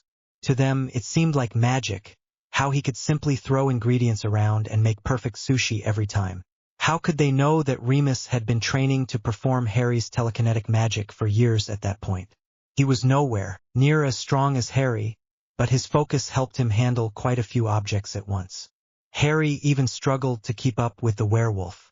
Remus had never admitted it, but the sushi skills had actually helped him enhance the ability and extended his focus. Harry snapped the chopsticks apart and poured some soy sauce into a small bowl. Sushi, he said as he dipped and then put a salmon rose in his mouth. He shivered in delight and turned to Neville. Made with raw fish, but it's completely edible and delicious. He exclaimed the last word. Raw fish? Neville asked, still ignoring the twins, who were now trying to unlock the compartment. Little did they know that Harry was keeping the door closed with his power. Trust me, you have to try it, Harry said. He produced a fork and speared another salmon rose, dipped it in the soy sauce and passed the fork to Neville, who took it and shrugged, before sticking it in his mouth. Neville chewed on the sushi for a short while, before his eyes opened wide and he looked at Harry's platter longingly. When he swallowed, his mouth was instantly watering again. That stuff is brilliant, he said. I know, right? Harry asked. Can I try some? Ron asked. Sure thing, Ron, Harry said. He was actually loath to let him try it. If he liked it, Harry's lunch might not survive it. He speared a piece, dipped it, and then added a bit of wasabi. The green stuff is wasabi, Harry explained. It's like a very strong kind of pepper, so you use a very small amount, otherwise it becomes inedible. Ron nodded and put the piece of sushi in his mouth. To Harry's horror, Ron's eyes indicated that he loved it as well. Care to trade? He asked hopefully, producing the sandwiches his mother had sent along. Sorry, mate, Harry said. I love my sushi too much. Chances are I won't have it again for the rest of the year. Unless you show us how to make sushi? Neville tried. He had to have more of that food. My uncle made this, Harry said, before popping another piece in his mouth, adding some ginger on top. He's considered a sushi prodigy. I could teach you some basic stuff, but you couldn't hope to reach this level unless you trained really hard or were very lucky and got really good ingredients. But food is food, right? Ron said. You are not having any more sushi, Harry decided. That was an insult to the art. You don't deserve it. But Ron started. If I added too much of one spice, or didn't prepare the rice the right way, or used the wrong kind of rice entirely, it wouldn't even come out as sushi. Harry said.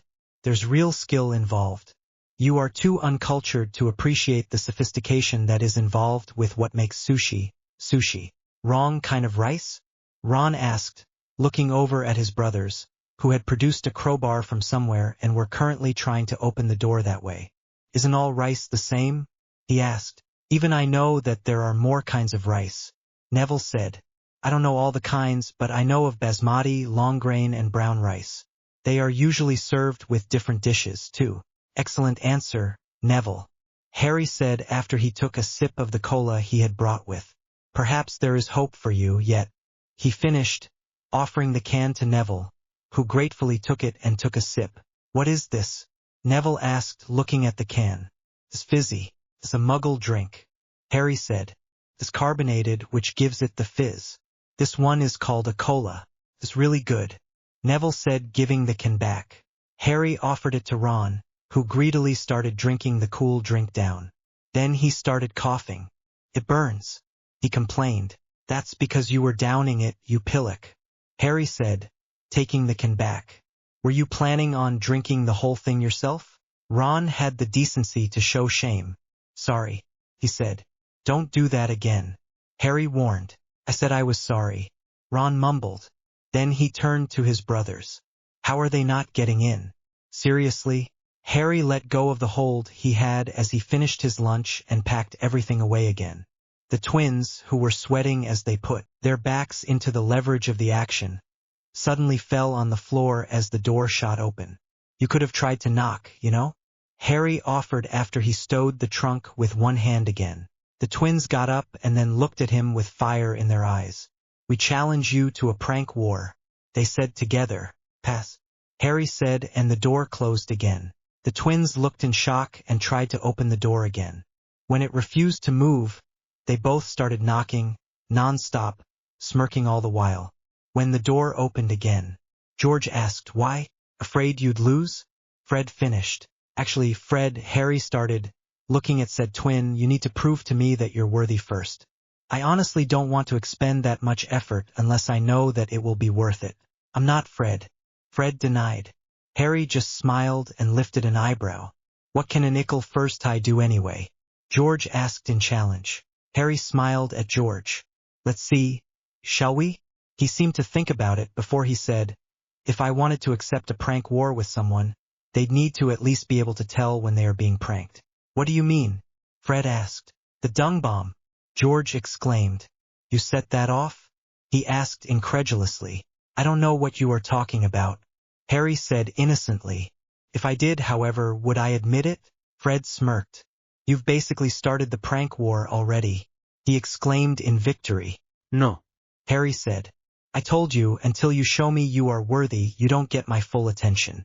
But, George said, about to bring up that he had already pranked them. I'm not being unreasonable, Harry said. Show me you have a bit of class, and a good clean sense of humor without hurting anyone, and we'll talk. Why?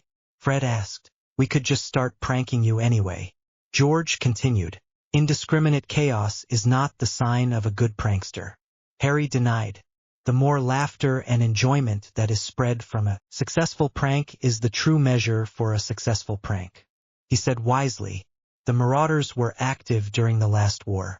Their goal was to bring smiles and laughter in a dark time. If you can't live up to their standards, I'm not interested. They taught me their secrets for the sole purpose of continuing their tradition. The twins looked at each other in contemplation. Then they nodded and turned to Harry. Deal, they said, and walked away. Ron was gobsmacked. How did you do that? Nobody can control the twins. I simply used reason and logic, Harry said. The other two in the compartment looked at him like he had grown a second head. I'm not explaining logic to wizards. It's a lost cause. He shrugged and took out a book. What's that? Ron asked, looking at the book. Trigonometry, Harry said. I'm doing a high school diploma through the mail. I was thinking of going to college. I'm interested in the sciences. Maybe I'll become the world's first wizard astronaut? Astro-dash? Neville tried the word. Astronaut. Harry supplied. Astronauts fly on rockets and go into space to work on space stations and to fix satellites. What are you talking about? Ron asked. What space? Harry rolled his eyes and just continued his reading. By the time they arrived at Hogwarts, Hermione had stopped by again and hadn't left since. She sat with Harry as he explained what he was studying and why. She had been shocked to hear that, unless she was at the top of the class, since she was a Muggle-born, she'd likely never find a job in the wizarding world. She resolved to follow Harry's example and start doing her normal schooling through the mail as well. At least she had a friend that she could study with. When they exited the train, Hagrid was there waiting for them. Harry was slightly ashamed that he hadn't made time to meet the big man this time. They took the boats to the school and Neville didn't fall in this time. He did lose hold of Trevor, though, who jumped in the water and swam ahead of them and jumped out on the other side. Poor guy must have been too dry. Harry had placed a tracking charm on the amphibian when he realized it was likely to try and escape again. When they reached the other side, Harry conjured a squirt bottle and quickly filled it with water. It was a simple conjuration and would only last a short time, but Harry handed it to Neville as he handed him his toad. Use this to keep him damp. It's probably why he kept on trying to escape. If you keep him wet, he'd be happier.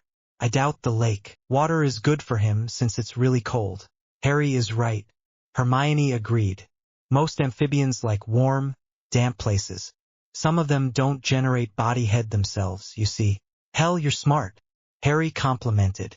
Seriously, how do you keep all these facts in that head of yours? Says the boy who's planning on finishing high school maths before he reaches 12. Hermione scoffed.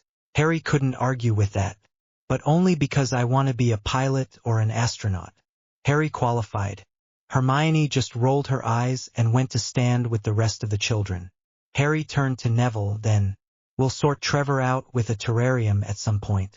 I bet he'd love that. Thanks, Harry, Neville said, as he squirted another spray of water over the suddenly very calm toad. He loves it, he exclaimed. Look how calm he is suddenly. Told you, Harry said smugly as he walked with Neville to where the other kids were. They were soon led into the school and everything that Harry remembered would happen. Did. The first deviation was when the names were called. McGonagall was reading the names, and shortly after Hannah Abbott was called, she read, Black Harry. Draco smirked and coughed Potter under his breath. It wasn't missed. Harry turned angrily at Draco, who smirked at him, until he saw a smirk appear on Harry's face. For only a split second, he somehow felt that he should have kept his mouth shut. Unfortunately, he'd never learned tact. That will do, Mr. Malfoy, McGonagall said, as she ignored the whispers. As Harry approached her, she whispered, I'm sorry, Harry. I tried to keep it quiet. It's my fault, Auntie Min. Harry whispered back. I told him that Sirius adopted me. I thought I could avoid making him my rival by sharing something with him. I should have known he was too stupid to understand what I was doing. She nodded at him. At least he was trying to keep the peace. Harry sat down and she placed the hat on his head. Oh, it's you again. You remember me? Harry asked in his head. No, but you remember me and I know what you remember. Don't I? The hat asked back. Contemplated for a bit. Where do you want to be? It finally asked. You're not going to try and convince me this time? Harry asked, freaking off Potter. The hat spat. You already know what you want to do. Just spit it out already so that we can get this farce over with. Harry gave the hat the answer, and then the hat said in a bored tone, Gryffindor, boring choice if you ask me. Harry hoped that last part was in his head, but couldn't be sure. Minerva smiled at him, secretly happy he had chosen to be one of hers again. Harry went to take a seat and watched as the rest of the sorting happened. When Draco's turn arrived, Harry smiled and worked his magic, clamping the hat's mouth shut, and when Draco was seated, Harry made an illusion of the hat saying, Hufflepuff. He didn't want to deal with the boy, so he foisted him off on a house that might see him making some real friends. Perhaps Cedric could sort him out. No. Draco yelled. The hat said he'd put me in Slytherin. Take your seat, Mr. Malfoy, McGonagall insisted. No. I demand a resorting, Draco said defiantly, making to grab the ancient hat from her hands. Harry looked over at Crabbe and Goyle and smirked when he saw them angrily scowling at the boy. Maybe they were told they would fit in better in Hufflepuff and they had convinced it to put them in Slytherin. There's no such thing as a resorting, unless you want to come back and try again next year as a first year? McGonagall asked with her patented strict face 3. It was the one that said, You really don't have a choice. Now do as I say or there will be dire consequences. Draco fumed, before he stalked off and sat on the very edge of the Hufflepuff bench, like he was afraid of being infected by them. There were a few frowns at his obvious disdain for them. Harry didn't really care. If he alienated himself, that was his problem. Hufflepuff was known as hard workers, yes, but they were also some of the friendliest people you could find. The feast was a fun memory for Harry and he enjoyed the food, though now that he knew about keeping a balanced diet, he tried to shy away from things that were really not all that good for you, like second helpings of his favorite tart. They were escorted to the common room and Harry quickly ran up the stairs and to the dormitory and moved his bed in front of the window. He had plans for that window.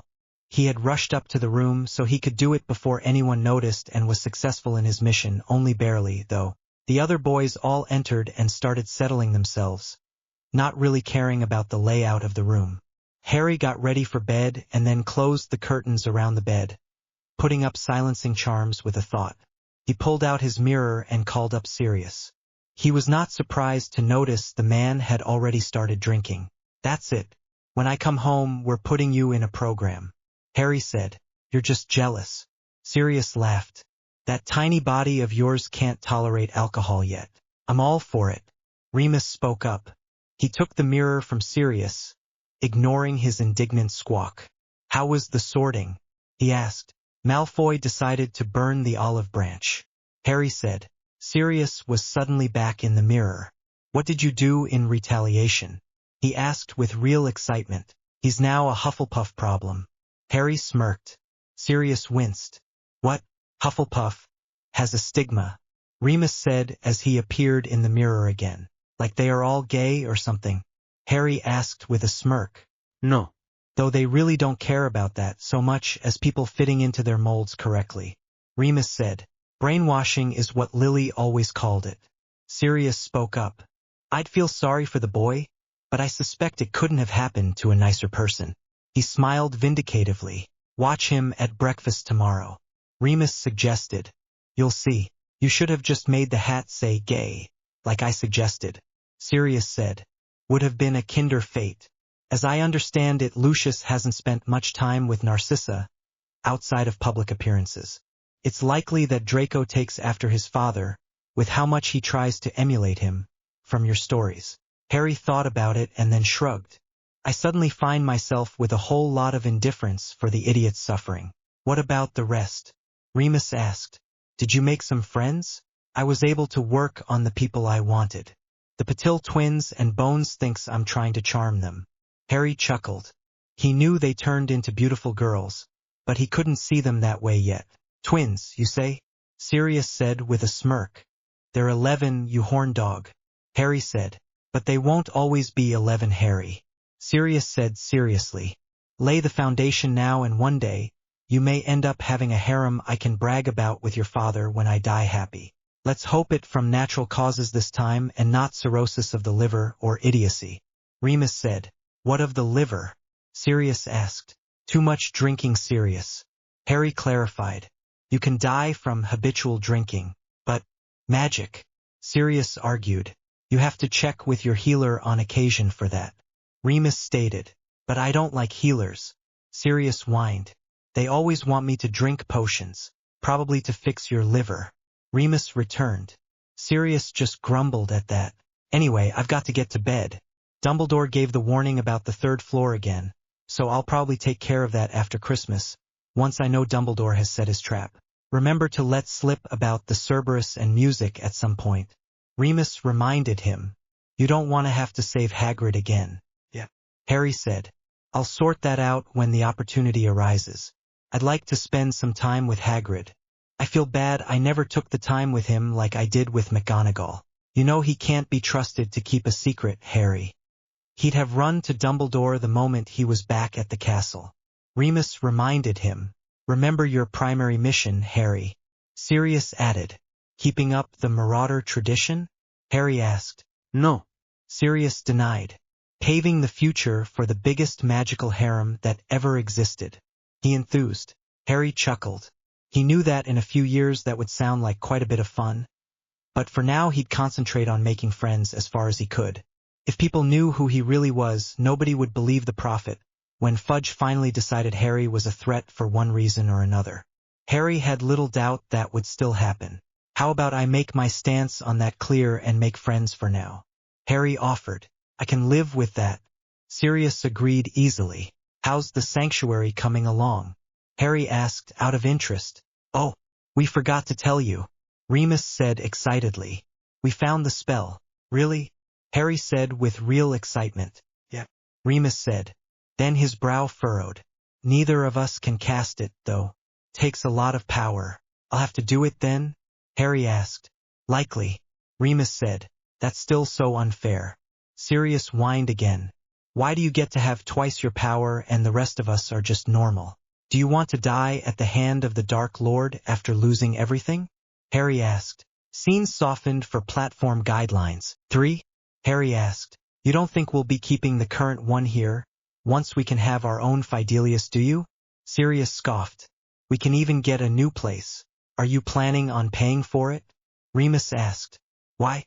Sirius asked with a smile. Because it's the law? Remus tried.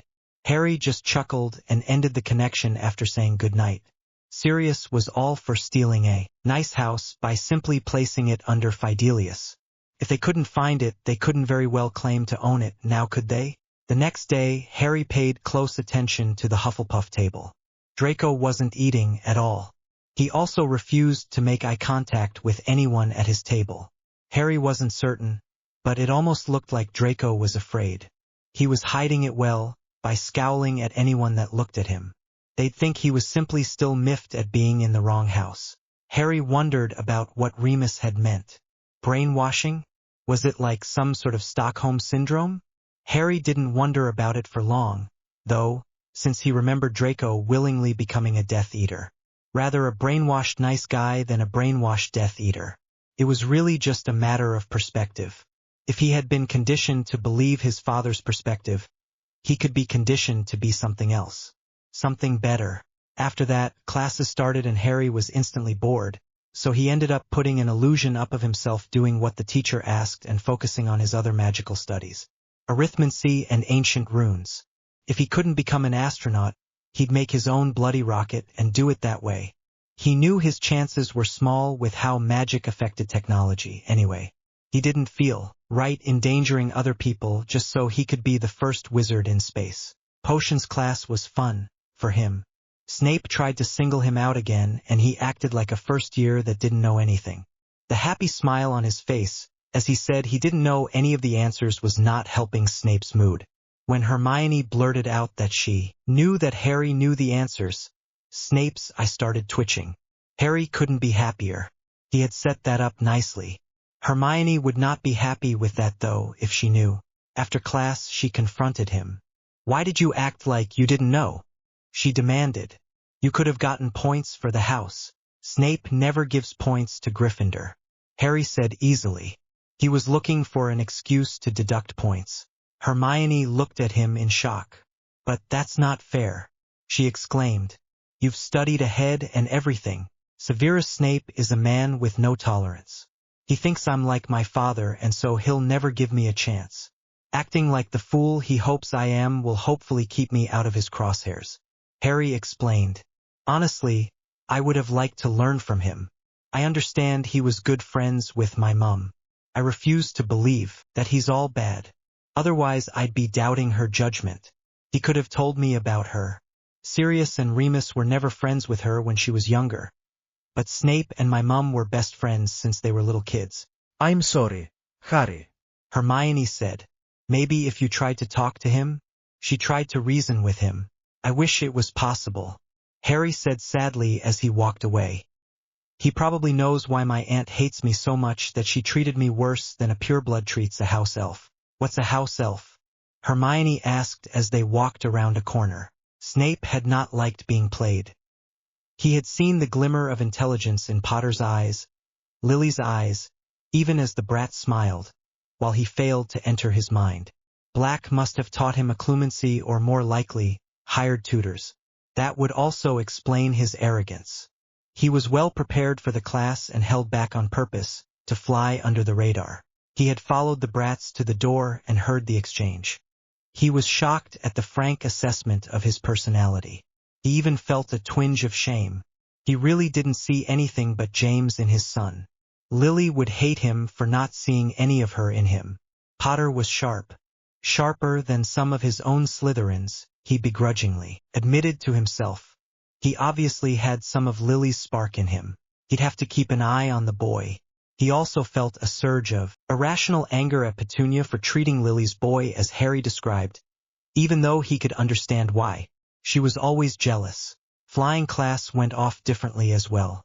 Harry didn't encourage the broom too much, and without Draco there to antagonize him, since the Hufflepuffs had this class with the Ravenclaws, Harry had an easy class, only needing to help Neville control the broom that first time, when it lifted off when he didn't want it to.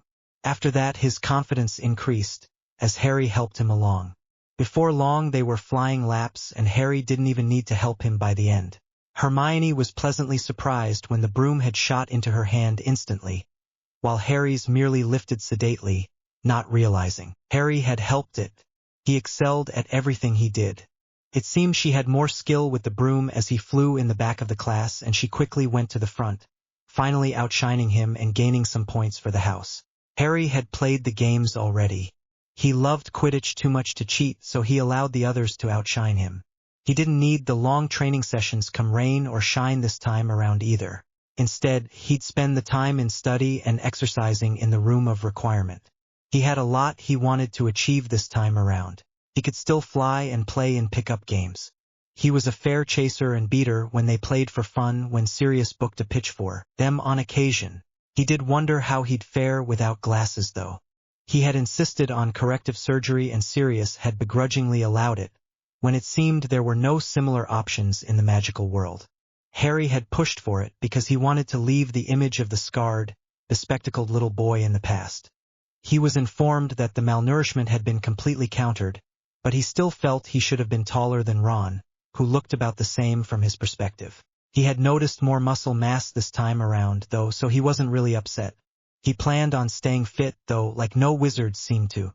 Fitness was healthy and healthy looked good. When he was ready, he intended to have his pick of any girl or all of them if the mood struck. He wouldn't be making friends with the boys that way, but he never had that many to begin with. He'd also be staying away from Ginny this time. He had heard the story about Molly using love potions on Arthur. Just one too many times. If his plans worked out this time around, Ginny would never need rescuing and he wouldn't become her personal savior again. Maybe they could even be friends this time around. Harry continued on his own studies but had to actually do the work in potions. He had noticed that Snape was paying far too much attention to him. He had been able to stop the malicious sabotaging that happened in the class, and the Slytherin students found their own potions spiked with what they had intended for the Gryffindor students. The sabotage attempts soon stopped. Snape had no idea how, but he suspected the Potter boy was the one that kept on deflecting his students' attempts to teach the Gryffindor students about the art of sabotage. He couldn't fault the boy for returning fire in the same way they were attempting to attack their fellows, and soon found that some of the nitwits had actual skill. Something he hadn't thought possible. The Longbottom boy, while slow, had a real talent for handling the ingredients, but couldn't stand the pressure of a single directed scowl, and inevitably miscalculated and messed up every single potion. Harry, on the other hand, had opted to work alone, ostensibly to protect the other students from being punished by their association with him. Severus wondered how someone with such a strategic mind had ended up in the House of Glorious Idiots. Surely the hat had made a mistake or two in the past. Draco was a good example. Fortunately, Severus thought that it was quite Slytherin to hide in the Hufflepuff house. Nobody would suspect a thing from someone in that house. Almost 2 months later, after a potions class was finished, Snape spoke up. "Potter." A word. Harry ignored the man. He wasn't going to allow people to even think he thought of himself as a Potter. "Harry," Hermione whispered harshly. "The professor is talking to you." "What?" Harry asked. "No, he wasn't. I'm not a Potter. I'm a Black. You know, I meant you," Snape said through narrowed eyes. "With all due respect, Professor Snape," Harry started. "I prefer not to be called by my deceased parents' name. Did you know that Harry Potter supposedly slew dragons and trained under Merlin for many years? I'd rather not be associated with those fairy tales. That guy sounds like some kind of righteous idiot." Snape's eye twitched. He'd heard of the books and rumors. "Indeed," was all he said. When Harry had his book bag on his shoulder, and the rest of the class had left, with Hermione waiting outside, Harry waited in front of the professor's desk. "You wanted to speak to me, sir?" he asked the man who was just standing there watching him. Snape was considering how to speak to the boy. Finally, he cleared his throat. "You seem to not be as inept as some of your classmates. I'd appreciate it if you stopped making mistakes on purpose to lower your grade." "I'm not a fool," he warned. "I'm sorry, sir." "What are you referring to?" Harry asked innocently. "I saw you prepare all your ingredients perfectly, lining them up for the potion in the correct order.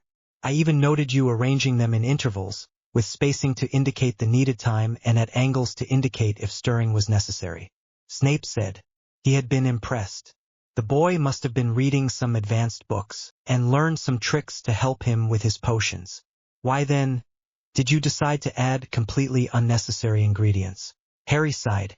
He had done that on purpose, of course, but he did it so that he could remember when the ingredient he added would simply make the potion fail, rather than explode or start creating noxious fumes. "They weren't unnecessary, sir," Harry denied. "Don't lie me," Snape snarled. "You are ruining your potions on purpose." "That's true," Harry agreed. "Then why did you deny that the ingredients were unnecessary?" Stain asked. "Because they were necessary, sir," Harry said, "to cause as little side effects as possible. I'd rather not blow up the cauldron or make the students around me sick when I added something that would react badly or violently." Snape hadn't considered that, but now that he thought back, he realized the ingredients he had used would do just that. It needed knowledge and forethought. He must have a working knowledge of a much higher grade of potions. "You're not just holding back, are you? You're trying to fail on purpose," he accused. "That's correct, sir," Harry said. "What? Why?" Snape asked. If the boy was so talented, He could become a potions master in just a few short years, because if I fail in enough exams, I can be expelled from the class. Harry said easily. I've already finished my potions education till Newt level and would rather study something else. If I'm expelled, I'll have some free time. Potions is mandatory though, so I had little choice. Why are you admitting to this? Snape asked suspiciously. Surely you don't think I'll help you to slack off, because if I lie to you, you'll use it as an excuse to make my life miserable. Harry said. You are in a position of power over me and I don't want to antagonize you, he said. Then he shrugged. If I fail on purpose, though, you literally don't have the power to allow me to continue. My failing grades will force your hand. You're manipulating the system? Snape asked. Then he scowled. How very Slytherin of you. Thank you, sir. Harry said with an easy smile. I believe that's the first time you've ever complimented a Gryffindor. Snape's smirk vanished. It's not. He admitted then. Your mother was also quite intelligent. I had no problem admitting as much then, just as I have no problem admitting it now. Harry was shocked. He had not known the man had listened. He'd hoped, but he couldn't be sure. His shocked expression changed to a grateful smile. Thank you, sir, he said. Will that be all? No. Snape said. You have detention with me, after your last class, for your blatant disregard for the rules of my class. Now you may leave. He dismissed the boy. But the Halloween feast? Harry asked. Will be done before the feast starts. Snape assured him, walking back to his office. He had preparations to make. After the last class of the day, Harry went back to the dungeon, to do whatever punishment Snape had thought out for him. He was surprised to see a couple of potions brewing in cauldrons and a desk set up with notes and writing utensils. Ah, there you are, Snape said with a smirk. You will identify the potions and correct their processes. Then you will write a report on the purposes of the potions and how they would be used normally. You should be able to finish before the feast, if you are as proficient as you claim. Harry sighed and rolled his eyes. He should have known. How will this gain me the freedom I'm going for? Harry asked. If I fail your test on purpose, that will only support my plan. Because if you pass the test, I will give you what you want. Snape said. He doubted the boy's claim, even though he showed some true skill. Harry knew Snape doubted him. If he failed here, he'd be doomed to sit in this class for all his years at school, most likely. He didn't doubt Snape would start faking his grades, just to spite him at this point. How will you explain it? He asked. I'll say you are taking supplemental classes. Snape said easily. Too dangerous to be around the other students. Harry thought about it for a moment. It didn't really mesh with his plans for the future, though, so he countered, I hired a tutor, thinking I'm too good to be kept behind by the rest of the class. That would sound rather arrogant, don't you think? Snape asked. He'd easily do it, but he needed to know the reasoning. If you tell people that, they'd think that you were just sticking to your usual attitude. Harry said. I tell people that I'm a year or two ahead, due to studying the subject beforehand and didn't want to lose the advantage. It is in keeping with my plans for the future. What are your plans? Snape asked. Sorry, that's need-to-know information, Harry said. Then he walked forward and held out a hand.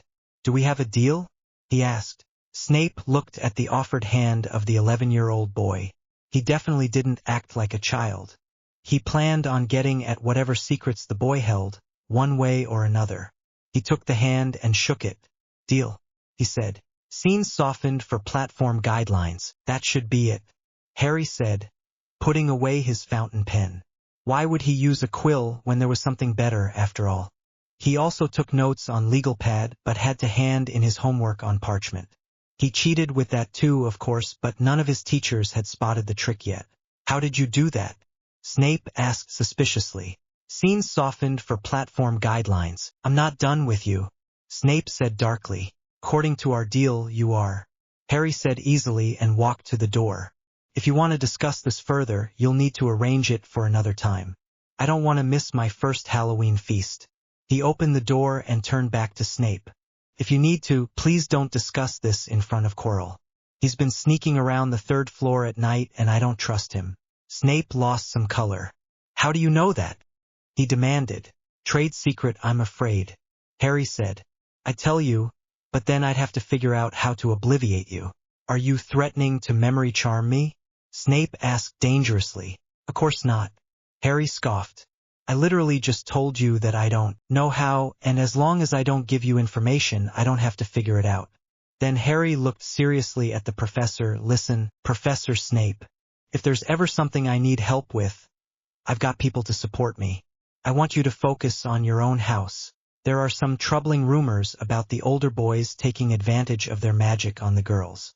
A certain broom closet outside the Slytherin dormitory tends to be occupied after lights out, but the girls in question never seemed to know that they had been up after curfew. Harry said seriously with a look that didn't belong on a child's face. I'm telling you this as a courtesy. If this behavior is not resolved, permanent action will be taken. Snape's face lost all the color it had left at that. He had not heard the rumor, but considering what the boy was telling him, he probably hadn't heard it in a rumor either. He knew this was serious, though. I'm sure I don't know what you're talking about, Snape said. Harry caught the look. Snape would take care of it. That's good, he said. I'm sure you'd know if something was going on. As Harry left, something fell from out of his robes and lay on the floor. Snape walked closer and inspected the item. It was an invisibility cloak. He looked up sharply, but Harry was already gone. He realized he had left it for him on purpose. Kaki brat. He muttered. He was certain the boy was up to something, but at least it seemed he had some common sense and good intentions. Should have been in Slytherin, he said to himself. Harry arrived in the Great Hall with plenty of time to spare. Some of the other children were still showing up and the feast hadn't started yet. Harry went to sit with Ron and asked, "Where's Hermione?" "How would I know?" Ron said. "I'm not her keeper." Harry didn't like the sound of that. Ron wasn't making eye contact either. "What did you do?" Harry asked dangerously. "Nothing." Ron defended himself. "She tried to help Ron with his levitation charm after you left for detention," Neville said. "He called her a nightmare and she ran off." "You son of a bitch," Harry exclaimed. "After I told you expressly not to drive any girls away, you went and did it behind my back, Mr. Black," McGonagall exclaimed from nearby. She had just been walking past on her way to the staff table. "That will be 20 points for your language." "Bugger the points," Harry said irrevocably. He'd sworn in front of McGonagall before and she knew his secret as well, but didn't want him to set a bad example. "He insulted my friend and now she's not here." "Detention." "Black," McGonagall insisted. "Whatever," Harry said, getting up. Before he left, he turned to Ron and pointed in his face, "You and I aren't talking." Then he ran off to find his friend. He just made it outside the hall and to a quiet location when he opened his map and looked for her. She was in the bloody bathroom again. He really hoped this wasn't a precursor to other events conspiring to happen the same way again. He made his way to the bathroom and knocked on the door. "Hermione, are you in there?" Harry asked. He knew she was, but he couldn't very well tell her that. There was no answer. "Hermione?" He tried again. There was still no answer, so he opened the door and walked in. He walked to the only occupied stall and bent down to confirm she was in there. He was surprised to see her laying on the bathroom floor. She had tear tracks on her face, and she seemed to have been bawling her eyes out until she fell asleep on the floor. Harry shook his head and opened the door with his magic and lifted the girl up in his arms, with a little magic helping. She must have been planning on staying there for a while, since she didn't want to face Ron by going through the common room. Maybe Ron wasn't worth the effort this time around? She stirred, and Harry had to hit her with a stunner, to ensure she didn't ask any difficult questions, like how they were invisible. Then he started to the common room. He wasn't surprised to come face to knee with the troll as he walked to the staircase. He didn't have time for this, though, and simply strangled the creature with his power until it passed out. He knew stunners would do very little, but all living creatures needed blood in their brains to stay conscious. He didn't even slow down as he went. The creature was down for the count in under 5 seconds. Harry kept the pressure on the arteries of the creature for a good 10 more seconds, ensuring it would not wake up anytime soon. In fact, it might not ever wake up. A full minute of this would kill the creature, as would it a human being, but prolonged oxygen deprivation could lead to brain death or a coma. Harry had learned to take full advantage of his special trick and had learned all he could about disabling his opponents quickly, if unconventionally. Harry proceeded up the stairs and entered the common room, where he lay Hermione on a sofa. He then took out a book and opened it to where he had been reading recently. He waited for her body heat to settle into the couch first, and then he sent an enervate to her. She woke slowly, as was his intent, but he was focused on his book again. "Harry?" she asked. "Oh, are you finally awake, sleepyhead?" Harry asked with a lopsided smile. Hermione looked around herself, trying to make sense of where she was, before her memories rushed back. "How am I here?" she asked. "When you didn't show up at the feast, I went to look for you," Harry said. "One of the girls mentioned that they saw you going into the bathroom earlier today in a fragile state," he said gently. "And you went in?" she asked, suddenly completely awake. "You're not allowed. Did you want to stay asleep on the bathroom floor?" Harry asked. "I cleaned the floor first," she defended herself. Even so, she didn't really want to admit that she hadn't meant to fall asleep. Then she cocked her head to the side. "How did I get here?" she asked. "Carried you," Harry said easily, as he turned back to his book and turned the page. "All the way from the bathroom?" she asked. "But that's several floors." Harry smiled. "It only took a couple of minutes," he said. "But how?" Hermione persisted. "Can you keep a secret?" Harry asked. Hermione wasn't ready for the question. She had never been offered people's secrets. After a moment, though, she replied, "Of course, Harry." Harry stood up and lifted the end of the large leather sofa she was on. With one hand. "I'm stronger than the average person." "How are you doing that?" she exclaimed. "I can teach you if you want, but you have to keep it a secret," Harry said. "This is a result of a certain form of magic I practice. But school only just started." Hermione objected. "I started practicing this when I was 4, Harry said easily. "But that's not allowed." "Where did you even get a wand?" she asked. Then she noticed he wasn't carrying a wand. "It's wandless magic?" she asked. "How did you learn that?" "Why did you learn that?" "I was still living with my aunt. I needed to take care of myself since they scarcely ever fed me," Harry said. "The thing is, wandless magic can't be tracked, so if you learned this, you could potentially show your parents what you're learning, as long as they kept it secret." "How long does it take?" she asked. She was suddenly committed to whatever was necessary. If this was Harry's secret to success, she definitely wanted to learn it. "You'll keep this secret, right?" Harry asked. "Practice it in private and never let people see it?" "Yes, Harry," she confirmed again. She understood why she was being sworn to secrecy. It would be a great advantage if she could learn this. "I'll never abuse the knowledge either," she swore. "Good," Harry said. "When I taught Sirius this, he started using it all the time. Now he does it when we're out in the Muggle world, since he can't be caught." "That's against the law," Hermione objected. Technically, no. Harry countered, closing the book. He had started reading the same sentence over and over. "Anyway, so long as it's never spotted, and not malicious, it's considered within the law." She made to speak, but Harry interrupted her. She'd keep on asking questions otherwise. "Are you ever going to tell me why you were in the bathroom to begin with?" he asked. Her mouth shut instantly with an audible click. She looked down and Harry could see she was thinking about what the Pillock had said. "I told Ron to bug her off. I can't be friends with people that can't keep their insecurities in check. He shouldn't insult you because he's ashamed that you learn faster than him." Hermione scowled. Perhaps if he paid more attention in class. She fumed, her mind temporarily off the subject they were discussing. The teacher clearly said she started.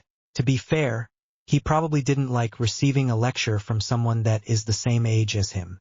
Harry interrupted, giving her a look. "You can be a little bossy at times. But I was only trying to help." She defended herself. "Hermione, you are too bossy. Your way of doing things is wrong. You should stop that," Harry said, looking down his nose at her. She didn't respond at first. Her mouth hung open as she contemplated what he had said. Then, "How dare you? Are you angry because I'm correcting you? Or because I was speaking down at you?" Harry asked. "Both," she insisted. Harry smiled kindly at her and gave her a look. She suddenly lost her anger in realization and considered it. Do I really sound like that? She finally asked. Only sometimes, Harry said. You especially like to do it when you are quoting teachers or books. Really? She asked.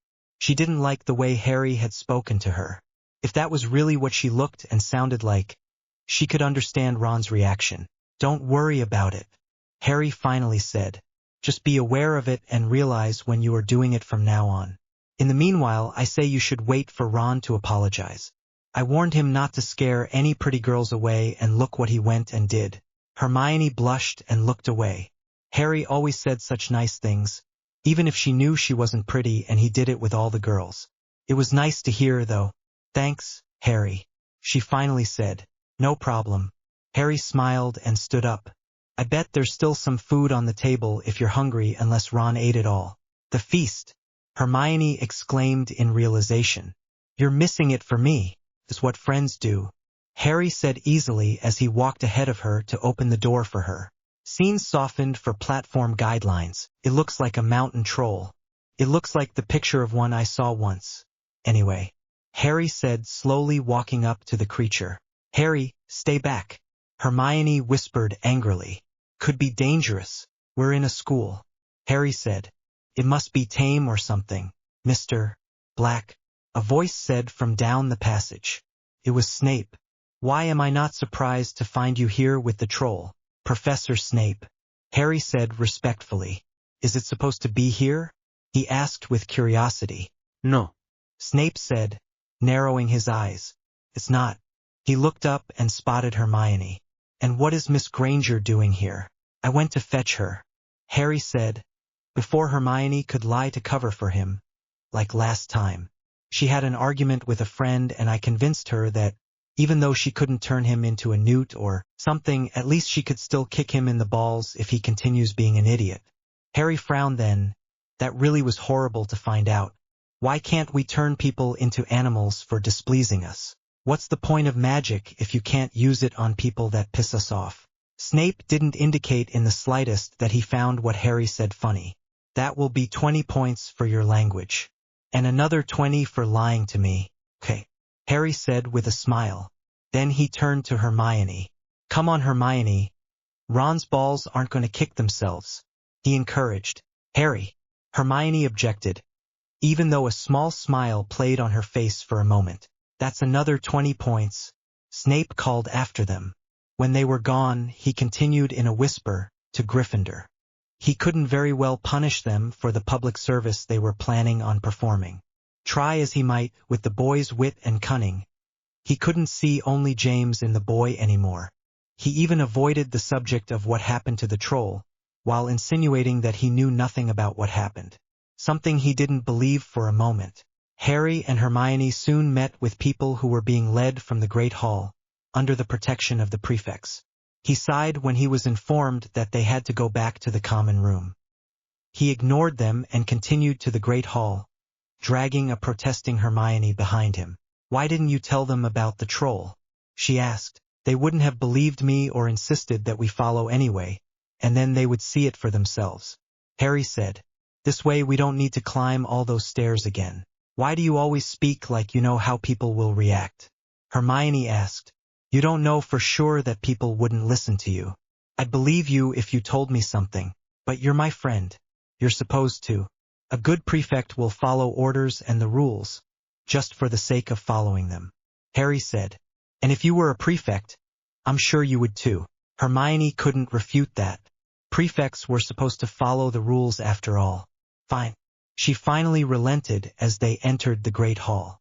At least he had a good reason and wasn't just making stuff up for the fun of it. Why did you speak like that in front of Professor Snape? She then asked. I'm trying to see if I can make him smile, Harry said with a shrug as he sat down, having reached his usual spot and dishing up. The hall was empty and Hermione looked around uncomfortably. I don't think I'll ever get more than a smirk if I get hurt or something, but at least it makes him think I'm more interested in being funny than taking out trolls. Do you know what happened to the troll? Hermione asked. Sure, Harry said, taking a bite of some kind of confectionery. I choked him till he passed out, right? Hermione smiled and shook her head, thinking he was joking, not considering what he had shown her earlier. Then she sat down next to him. At least with the hall empty, she didn't need to watch Ron as he tried to shovel half a plate into his mouth, all at once. He really was a glutton. Next you'll be telling me that you can fly and shoot laser beams from your eyes, she said with a smile. Not yet, Harry said as he smiled at her. It's on the list, though. I loved the movie. I've almost figured out flight. One of these days, I'll start wearing glasses so you don't recognize me when I'm in my Superman costume. She giggled when she saw his smile. Harry was always good for a smile. She was glad she had him as a friend. The next morning, when Ron joined them at the table, like nothing had happened, they both got up and relocated. He looked after them frowning, not understanding what they were doing. When he tried to join them again and they left again, he finally figured it out. He actually got angry and decided that he'd avoid them, too. But that was exactly what they wanted, so it worked out for them. The next day, Harry showed up for potions class, since he'd not heard from Snape yet. He suspected if he just stopped showing up, Snape might take offense. He went through class as he normally did, spoiling the potion precisely as intended, and then packed up at the end of class. Mr. Black, Snape said, a moment of your time before you leave. Of course, sir, Harry said, and then he waited for the rest of the class to leave. When they were all gone, Snape sealed the room and walked back to his desk. He retrieved a small parcel and handed it to Harry. I'm afraid I cannot allow you to roam free during potions class. Instead, I'm going to have you study separately from the rest. You will sit in the back of class while you study up for your supplementary classes. I don't understand, sir, Harry said. I don't intend to break my word, but I can't be seen giving you special attention. Snape said, I will need to know what you are studying, though, since I cannot allow you to study the dark arts or read romance novels. This is a school. You will need to study. Harry weighed his options and realized the man was at least giving him what he wanted. Fine, he said. I'm studying runes and arithmancy in my spare time. Why? Snape asked, intrigued. Those subjects were only meant to be available after second year. I want to build a spacecraft and be the first wizard to land on the moon, Harry said with a shrug. Are you trying to be funny? Snape scoffed. Please tell me that you know that Muggles have already done that, Harry begged. If you don't, I might lose all respect I have for you. Snape had known that, but he didn't think it could be possible for wizards. Do you have a plan for your supposed magical spacecraft? He asked, trying to ignore the blatant insult to normal wizards. I was thinking of making something that looks like a UFO, Harry said. That way, if people see it, they couldn't report it, since everyone knows UFOs are fake. That should protect the statute of secrecy. I've not figured out everything yet either, but I am studying advanced mathematics and will likely need to consider and address a whole host of technical issues, he said. Then he asked, did you know that without the ozone layer to protect a craft, it could fry the person inside alive if it isn't specifically protected? The sun's radiation is completely unfiltered in space. That Snape hadn't known. It sounded like the boy was actually planning for this. And what will this achieve? He asked. Harry looked at him like he was crazy. It's space, who wouldn't want to experience zero gravity, or see the entire planet out a window, or leave their mark on the moon? You intend to vandalize the moon? Snape asked, still not understanding.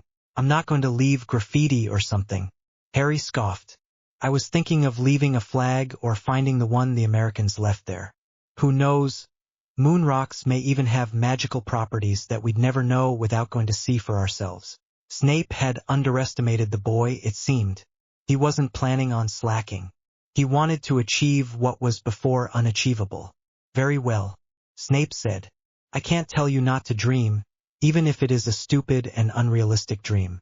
But the work you put in will likely help you later in life anyway, so I can allow it. Well, to be frank, sir, I don't need your permission to strive to achieve my goals, Harry said. I do appreciate your support, though, and thank you for the thought. Snape could tell the boy wasn't being sarcastic, so he nodded. Hide the package and open it in private, he instructed. Then he unsealed the door and left to his office. Harry opened the package in bed that night and was unsurprised to find his cloak and a note. The problem has been resolved. I appreciate the information. Should you come by more such information, let me know at once. As he turned the note over, he realized it was a picture of a red-headed girl, smiling at the camera, with a dark-headed youth, likely Snape himself, standing there next to her. It wasn't a moving picture, so it must have been taken by a Muggle, or by Muggle means before their Hogwarts years. It seemed he was slowly winning the professor over. Harry remembered seeing Snape die in a previous life and only realizing after his death that the man was truly a hero. That was the only reason that he was trying so hard to show him some respect and was trying to win him over. Chapter 3. End. See disclaimer on Chapter 1. Chapter 3. The next week was interesting as people started talking about the strange situation with the troll. Apparently nobody knew what had happened to it. Hermione had tried one more time to ask Harry about it. For some reason, she thought he knew more than he was telling, but she didn't push too hard. She was trying to not be too demanding of people. When Ron realized they weren't doing their homework together anymore, and he had no idea what was going on in class, he decided to bite the bullet and apologized. When they asked him what he was apologizing for, he didn't know what to say, so they left him to his own devices again. If he didn't know what he did wrong, he'd not be inclined to change the behavior after all. It took a whole week for him to figure it out, but by then Harry and Hermione had already bonded more closely with Neville, who was not necessarily the sharpest tool in the shed, but he was darn well more pleasant to be around. When Ron apologized properly, they allowed him to rejoin their study group, but Harry had no doubt he'd stick his foot in his mouth again at some point. It wasn't that Harry was trying to avoid spending time with Ron, but he was now picking up on things he hadn't picked up on before. Smug looks at others when he noticed them looking, suddenly going silent when Harry entered the room, like Ron was talking about him. Things like that would have been difficult for him to pick up on when he was younger, but he noticed it this time. He was sure Ron would grow out of it at some point, but he was feeling a bit used by the boy when these situations eventually started cropping up. In fact, Harry was almost certain he heard the words best friend at some point. When did he tell Ron he was his best friend? It was in the first week of December, when Harry picked up on the fact that the twins were up to something. They were a bit too awake and observant one morning at breakfast, so he started scanning the food and anything in his general vicinity. He picked up on nothing, so he started scanning the roof and then the other tables. Finally, he found something at the Slytherin table. Harry wasn't certain what it did, but it seemed there was a potion of some sort on the bench of that table. Using his magic to scrape a bit of the potion off, he transferred it onto the space where the twins sat. He had to wait for them to move to place it, but he eventually succeeded. People move in their seats more often than one would think, especially when a cup of scalding tea randomly fell over and splashed them. It was just before the students were released to start getting to class, when it happened. As if by some sort of trigger, all of the students exposed to the potion started shifting in their seats. Then there was more movement as some people's hands disappeared under the table to scratch at their suddenly itchy behinds. Harry was watching the event as the twins suddenly paled and started whispering urgently to each other. Harry stared at them until he caught one of their eyes. When Fred noticed, he motioned for George to look. Harry just shook his head at them and then turned back to the conversation Hermione and Neville were having about the homework they were turning in today. The Slytherin students were not quiet about their discomfort, though, and pretty soon Snape had gone to check what was going on.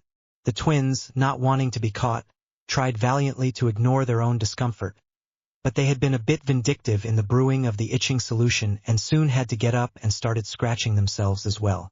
Snape, who was on the lookout for the culprit or culprits, narrowed his eyes at the infamous pranksters and soon called them out to interrogate them. Harry was almost certain that Snape would know that they were guilty, but because he couldn't ever tell people that he was reading minds, he had to get creative to find a reason to punish them. Fortunately, since they were the only ones affected besides his house, he found it easy to implicate them, and they soon received a week's worth of detention and lost 100 points for Gryffindor, each. The fact that he held them back, while his own house went to the school matron, meant they had to live with the discomfort until the whole of Slytherin was helped. That night, they cornered Harry, after they returned from detention. "Did you do that?" Fred asked. "Did you put inching solution on our seats?" George asked.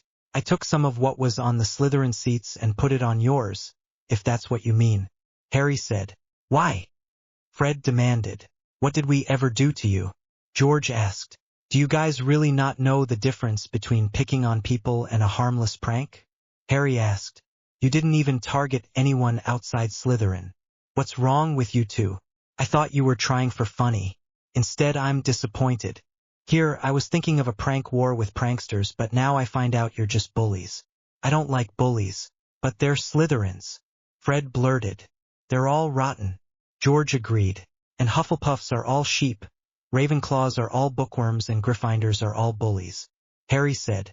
You do realize that's what the other houses will think, right? That we're bullies? What else will they think when we treat all of one house like they have only one characteristic? If they decide you're an example of what all Gryffindors are, they'd all hate us by tomorrow. But they don't. Fred said. They were all laughing at them. George added. That's not true. Harry said. I know for a fact that a lot of the other houses were scared.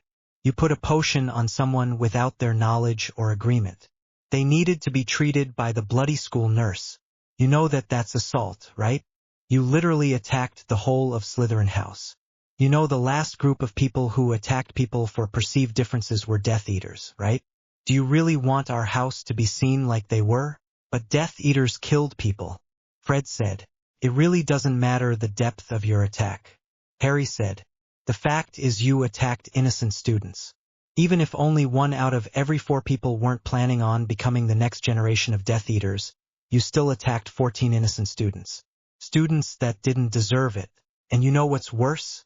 Those innocents now think that they are being targeted and they will seek strength in numbers, driving them to choose a side they might not have chosen to follow otherwise. Harry said. Well done. You've contributed to the problem. Having said his piece, Harry pushed the twins off of him and walked away. He had only realized what he had said was true as he spoke.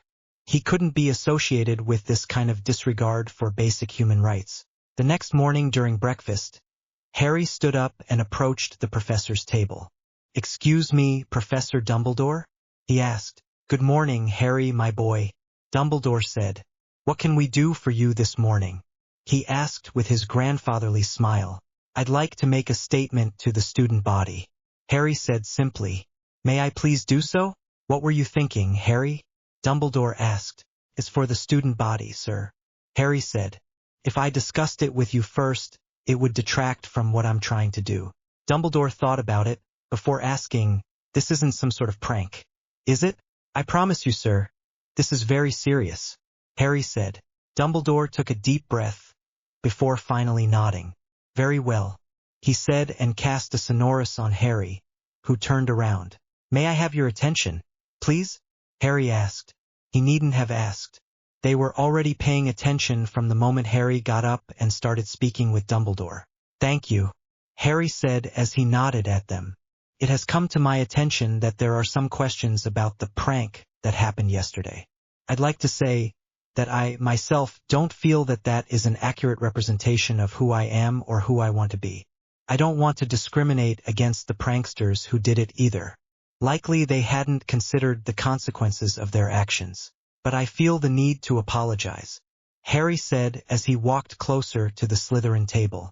I was not part of what happened yesterday, but I feel I owe you a public apology for what was done to you.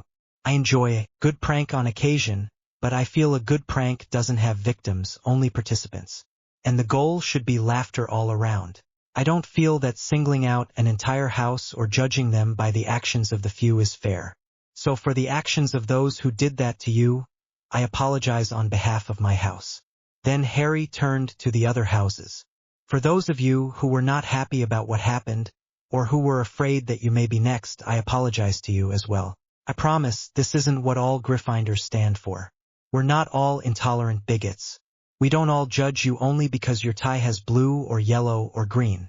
I personally hope to be friends with many of you by the time I graduate, and hope you will offer me the opportunity and not shun me because my tie has red. Thank you for your time. Harry turned around and looked at Dumbledore, who waved his wand and Chancellor the Sonorous. Then he got up and looked proudly at Harry. Before he could say anything, however, Harry said, Please, Don't reward me? This was not done in the hope of gaining some sort of favor. If you give points for doing what is right, it would only take away from what I wanted to achieve. Dumbledore was shocked for a moment, before his proud smile only grew. Then he sat back down and nodded. Very well said, Harry. I won't give you awards for doing what is right, but I will say that I am proud of the boy you have become. Blame Remus, Harry said with a smirk. Sirius would have laughed at what happened yesterday and congratulated the pranksters. Black was never someone anyone should aspire to become. Snape said, It is fortunate, it seems, that you had someone reasonably respectable to learn from, at least. Oh, Remus has his own demons, but he tried to set an example and I'm happy to call him family, Harry said. Then he nodded at the professors and walked back to his table, only then noticing that Hermione had walked up to the Slytherin table and was also apologizing for her house. Neville soon followed her and then more Gryffindors followed their lead. Many faces were looking at Harry in shock, especially from the Slytherin house. Harry tried to ignore it, but he suddenly noticed more friendly smiles sent his way.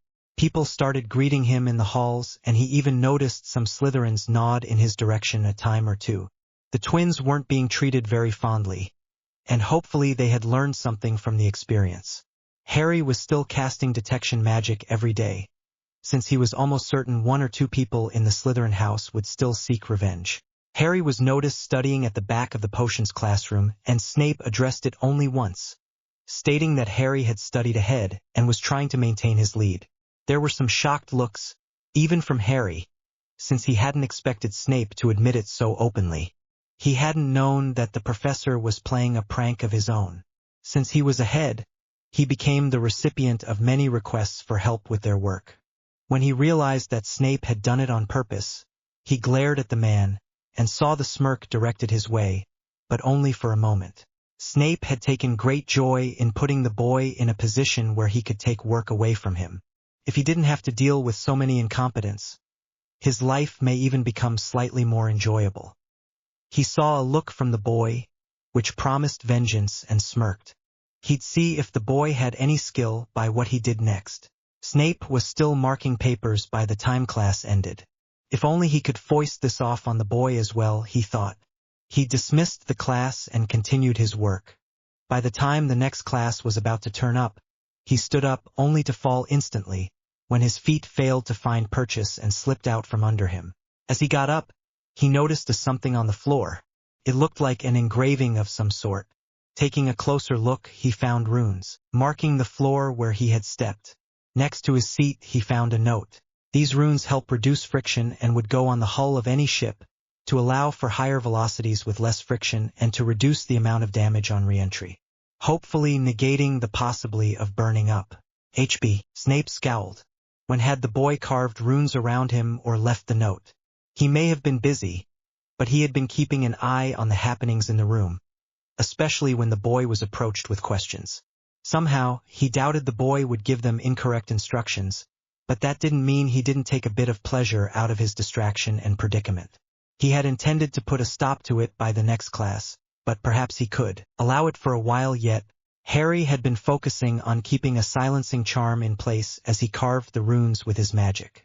It was a trick he had learned a while back. He would set his magic in an area and then have it emulate what he did with his hand. It allowed for more precise control when such things were necessary. He had worked out these runes as part of what would go onto the ship, and decided to show Snape some of what his efforts had achieved. The fact that he'd hopefully fall on his rear before he got the message and learned his lesson would simply be a bonus. Snape would be able to counter the magic by simply undoing the transfiguration he had used to shape the runes into the stone. It was a simple trick used to work with temporary runes, and Snape should have at least heard of that. If not, Harry was sure Snape would figure it out by next time and be on the lookout, so he'd have to think of something else if the professor refused to step in and tell the class to leave him alone. Life went on and Christmas time drew near. For the first time ever, Harry had somewhere to go, so he packed his trunk, which he would not leave behind, and went with the other children as they left for Christmas. The Weasleys were all strangely going home. Harry remembered them staying at school last time around. Something about their parents visiting one of the elder brothers and being out of the country Had they elected to stay behind last time, or had their situation somehow changed, because Harry wasn't such good friends with Ron? Harry didn't really care all that much and shared a compartment with Hermione and Neville. Ron had elected to spend his time with the twins. Speaking of the twins, they had not liked being universally despised, so they had gone out of their way to prank themselves, for the enjoyment of the other children. They could often be seen with magically disfigured faces or giant appendages. It took them only a week of this before the scowls, which had become the norm, to turn into smirks in hope of seeing something funny. They had succeeded in their quest quite admirably. While they were on the train, Harry advanced his plans to endear himself with Hermione by reading a book while he lay down on the bench and placed his head on her lap, uninvited. "What are you doing?" Hermione asked with a bit of a blush. "These seats are not long enough to lie down in otherwise," Harry said easily. "I'd prefer the lap of a pretty girl, rather than Neville's." No offense, Neville. He said to the other occupant. "No, I see your point," Neville said. He looked up to Harry and had started emulating him. "Rather the lap of a pretty young lady than the lap of some other boy. For some reason that idea disturbs me." "Me too, Neville, me too," Harry said with a smirk, before he turned back to Hermione. "Are you uncomfortable?" he asked. Hermione seemed to consider it. She didn't really mind, but she somehow felt that it was a little more contact than she would prefer. Not wanting to give offense, though, she said, "I can live with it if you tell me what you're reading about." "Sure thing, Hermione," Harry said with a smile. "I'm trying to work out a way to tint glass to reduce solar radiation from coming through." "You're trying to make sunglasses?" Hermione asked. "Why not just go to a shop and buy some?" "It's not exactly that simple," Harry said. "I want to spell glass on a larger scale and in a more permanent way." He then went about explaining about his plan to be the first wizard on the moon, using magical means. He hadn't told anyone besides his guardians and Snape, keeping it as a bargaining chip. He told them now to relax the girl and make her used to physical contact. He'd not had many opportunities to do so recently, and his explanation bought him the opportunity he wanted. Normally he did so by placing a friendly hand on her shoulder, or tickling her, when he felt she needed a smile. Not long after the train set off, the Patil twins showed up and asked if they could join. "Sure, no problem," Harry said easily from his reclined position. "But you'll have to sit with Neville. I've claimed this position." "Get up, Harry," Hermione insisted. "Your friends want so visit." "But I'm comfortable," Harry whined. The twins giggled and sat down either side of a shocked Neville. He did his best to smile at them the way Harry always did. "I could always swap with Hermione if she's uncomfortable," Parvati offered. Hermione uncharacteristically said, "I'm not complaining, but Harry usually has better manners, especially around girls." Harry groaned but sat up. "I hate it when you are right," he grumbled. Then he got up and greeted the guests properly, doing the customary thing of bowing and hugging above their knuckles. "Miss Patil," he repeated twice as he greeted both of them. "To what do I owe the absolute pleasure of your lovely company?" he asked with that roguish smile. They giggled and Padma said, "We wanted to say that we respect what you did after that prank on Slytherin. It really wasn't nice what the Weasley boys did. Thank you for doing that," Parvati said. "Padma told me that some of the other students in Ravenclaw really appreciated you apologizing to them as well." "Don't thank me for that," Harry said.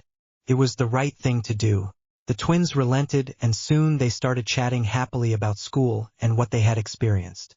Before long they were joined by Susan Bones, who claimed the open space next to Harry. "So, Susan, how's the Malfoy heir adjusting to the Hufflepuff life?"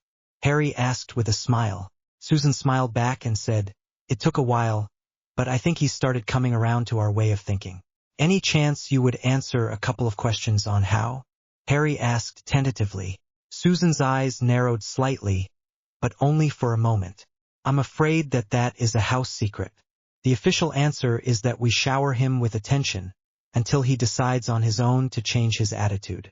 That sure sounded like Stockholm Syndrome. "I think I understand," Harry said with a knowing smile. Susan didn't like hearing that. What happened in Hufflepuff was supposed to stay in Hufflepuff. Nobody was supposed to know. "What do you think you know?" she asked sweetly. Harry's smile grew.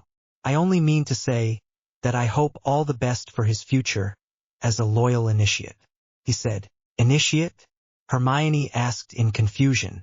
Harry looked at her, before turning back to Susan and winking slyly. Into the Hufflepuff way of life and mindset. As I understand it, they take care of their own, he said. Susan suddenly had no doubt that Harry knew exactly what he was talking about. At least he seemed to know to keep what he knew to himself. Of course, she said. But then we are the loyal house, aren't we? Harry smiled and looked at Neville. See what I mean? Isn't it nice to have so many girls as friends? Pretty faces all around. Neville smiled. He'd noticed the same thing. I can't agree more, he said. These ladies are guaranteed to make the trip more enjoyable, just by their mere presence. Well done, Neville, Harry thought. Of course, he didn't intend to share, but that was hardly the point, was it? If Neville was growing in confidence, maybe this time around, when he noticed Hannah, he'd be able to make a move sooner and he'd be more attractive to her, due to the attention he was receiving. Hermione had hoped that they'd get some time to talk about wandless magic, but Harry had so many friends stop by that it was impossible. He had given her some instructions, though, and she'd started on trying to focus her emotions. It would be a while before she achieved success, but that was because she didn't have so many dark and/or difficult memories to draw on to flame the accidental magic, which Harry had informed her would help her. Remus and Sirius had vast amounts of those, having been in the First War and having seen many of their friends and allies die. Not to mention their personal issues and pasts. Harry had tried teaching them with positive thoughts, but for some reason the darker memories and anger worked best for them, which was why he trained Hermione with that. The trip seemed too short, with how much fun they were having, and Harry had taken the opportunity to hug and tickle and poke and play with the girls in a friendly manner, getting them used to his presence and in their personal space. He was making good progress, but soon they arrived and had to leave. Sirius and Remus were both there to pick Harry up. They even got the chance to meet the Granger parents. Sirius had invited them to join them for Christmas dinner and they declined, at first, until Harry pointed out that since it was a magical household, Hermione would be able to demonstrate her magic, so that the parents could see what she was learning. That quickly changed their minds. When they left, Hermione started informing them that she needed to get some books and things so that she could keep up with her mundane studies. Harry, having decided that he'd like to go into tertiary studies in the mundane world, was a happy surprise for them. It seemed the boy she had written home about was a good influence. When Harry arrived home with Sirius and Remus, they needed to make plans to leave almost immediately, so that Harry could secure the first site of their newly established import-export company. He was given the specifics of the spell and he went to work studying it immediately. It was a complicated spell with many components, but fortunately his advanced knowledge of spells and his research aided him in understanding the process. The next day would be the first day of the full moon and they hoped to have everything in place by then, so that same evening, they took a registered portkey to America, where they had purchased a piece of farmland in Texas. They helped Harry set up and place the boundary wardstones on the edge of the plot and he started incanting. 10 minutes and a lot of power later, their first Fidelius protected property was ready. It was still midday and Harry's guardians set to work building a house. Some people built houses from lighter, cheaper materials instead of the heavy stone and cement usually found in Europe, so the process was reasonably easy and quick. They had it up in under 2 hours. They had even taken the time to purchase everything they'd need to furnish the 3-bedroom house. Magical bathrooms and plumbing was something that took a bit more time, but by the time evening fell, they were done and the house was established. Since it was late in the morning in Europe and they had essentially worked through the night, they took the unregistered portkey they had made back in Grimmauld Place back to it. From here on out, they intended to use their own portkeys between their 2 hidden locations. This would also found the bedrock of their new company. Transporting goods between countries like this would only be part of the purpose of the company. The other part was focused on setting up werewolves with permanent jobs, which gave them access to dormitories on the opposite sides of the planet. It would allow them to sleep during the night on the side of the planet that was day, and would allow them to return the next morning, having completely avoided the full moon and never having to transform. It had been Harry's idea. There was a short celebration before they went back and took the opportunity to sleep for a bit. It was still 5 days before Christmas, but they all wanted to go shopping and to spend some quality time together. Sirius had decided to take it a bit more calmly with the alcohol, not wanting them to act on the threat of sending him to a program. He loved a drink every now and then, but he refused to be called an alcoholic unless it was said as a joke, which was mostly the case when the others said it. Mostly. Remus had taken the time to speak to the publishers and authors that sold the Harry Potter books, and a couple of threats by the goblins of a public declaration by Harry himself to claim they were stealing from him, and they had paid up 25 of their profits for past sales, and a royalty system was put in place for future sales as well. This had the side effect of giving the company a huge influx of cash to start up their business, which they planned to use to start setting up more and more properties for their company. Harry had insisted that the money doesn't go to him, since he didn't have it last time around and didn't really need it. They'd be making money hand over fist once operations were up. Anyway, Remus was ecstatic that he'd never need to take another wolfsbane potion and was made the chief operating officer, while Sirius would be the one to procure contracts and necessities, making him the chief executive officer. Harry would join them later when his studies were complete. He was more focused on his own projects anyway, and they were fine with him simply being a silent partner. They spent a couple of days enjoying themselves and running their errands, with Harry always leaving the house in the disguise of the older gentleman he had perfected all that time back. They'd even set up a backstory for the man so he could tell people what he did when asked. Harry had found it funny when some women flirted with him. He had soon modified the illusion to have a wedding band. When asked about it, the illusion would get a sad look and say that his wife had died, and he'd make it seem like the man was still in mourning.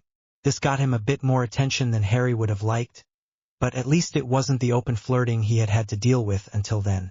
Scenes softened for platform guidelines. The trip was a shock to them, but the after effects of this form of travel was overshadowed by the fact that they had traveled to the other side of the planet in mere moments. It was nighttime in Texas, but it wasn't as cold as it had been in the UK. They had prepared food, and there was a fire merrily burning in the fireplace. There were magical lights floating about and Christmas music playing in the background. The adults drank champagne, fire whiskey, and wine, while Harry and Hermione drank sparkling grape juice. Creature had prepared the food, and they had left him with a large helping of what he had made for them. But he didn't want to leave Grimmauld Place. His attitude had changed remarkably after they had promised him that they'd take care of the locket when the time was right. These days he didn't even ask to see his old mistress anymore.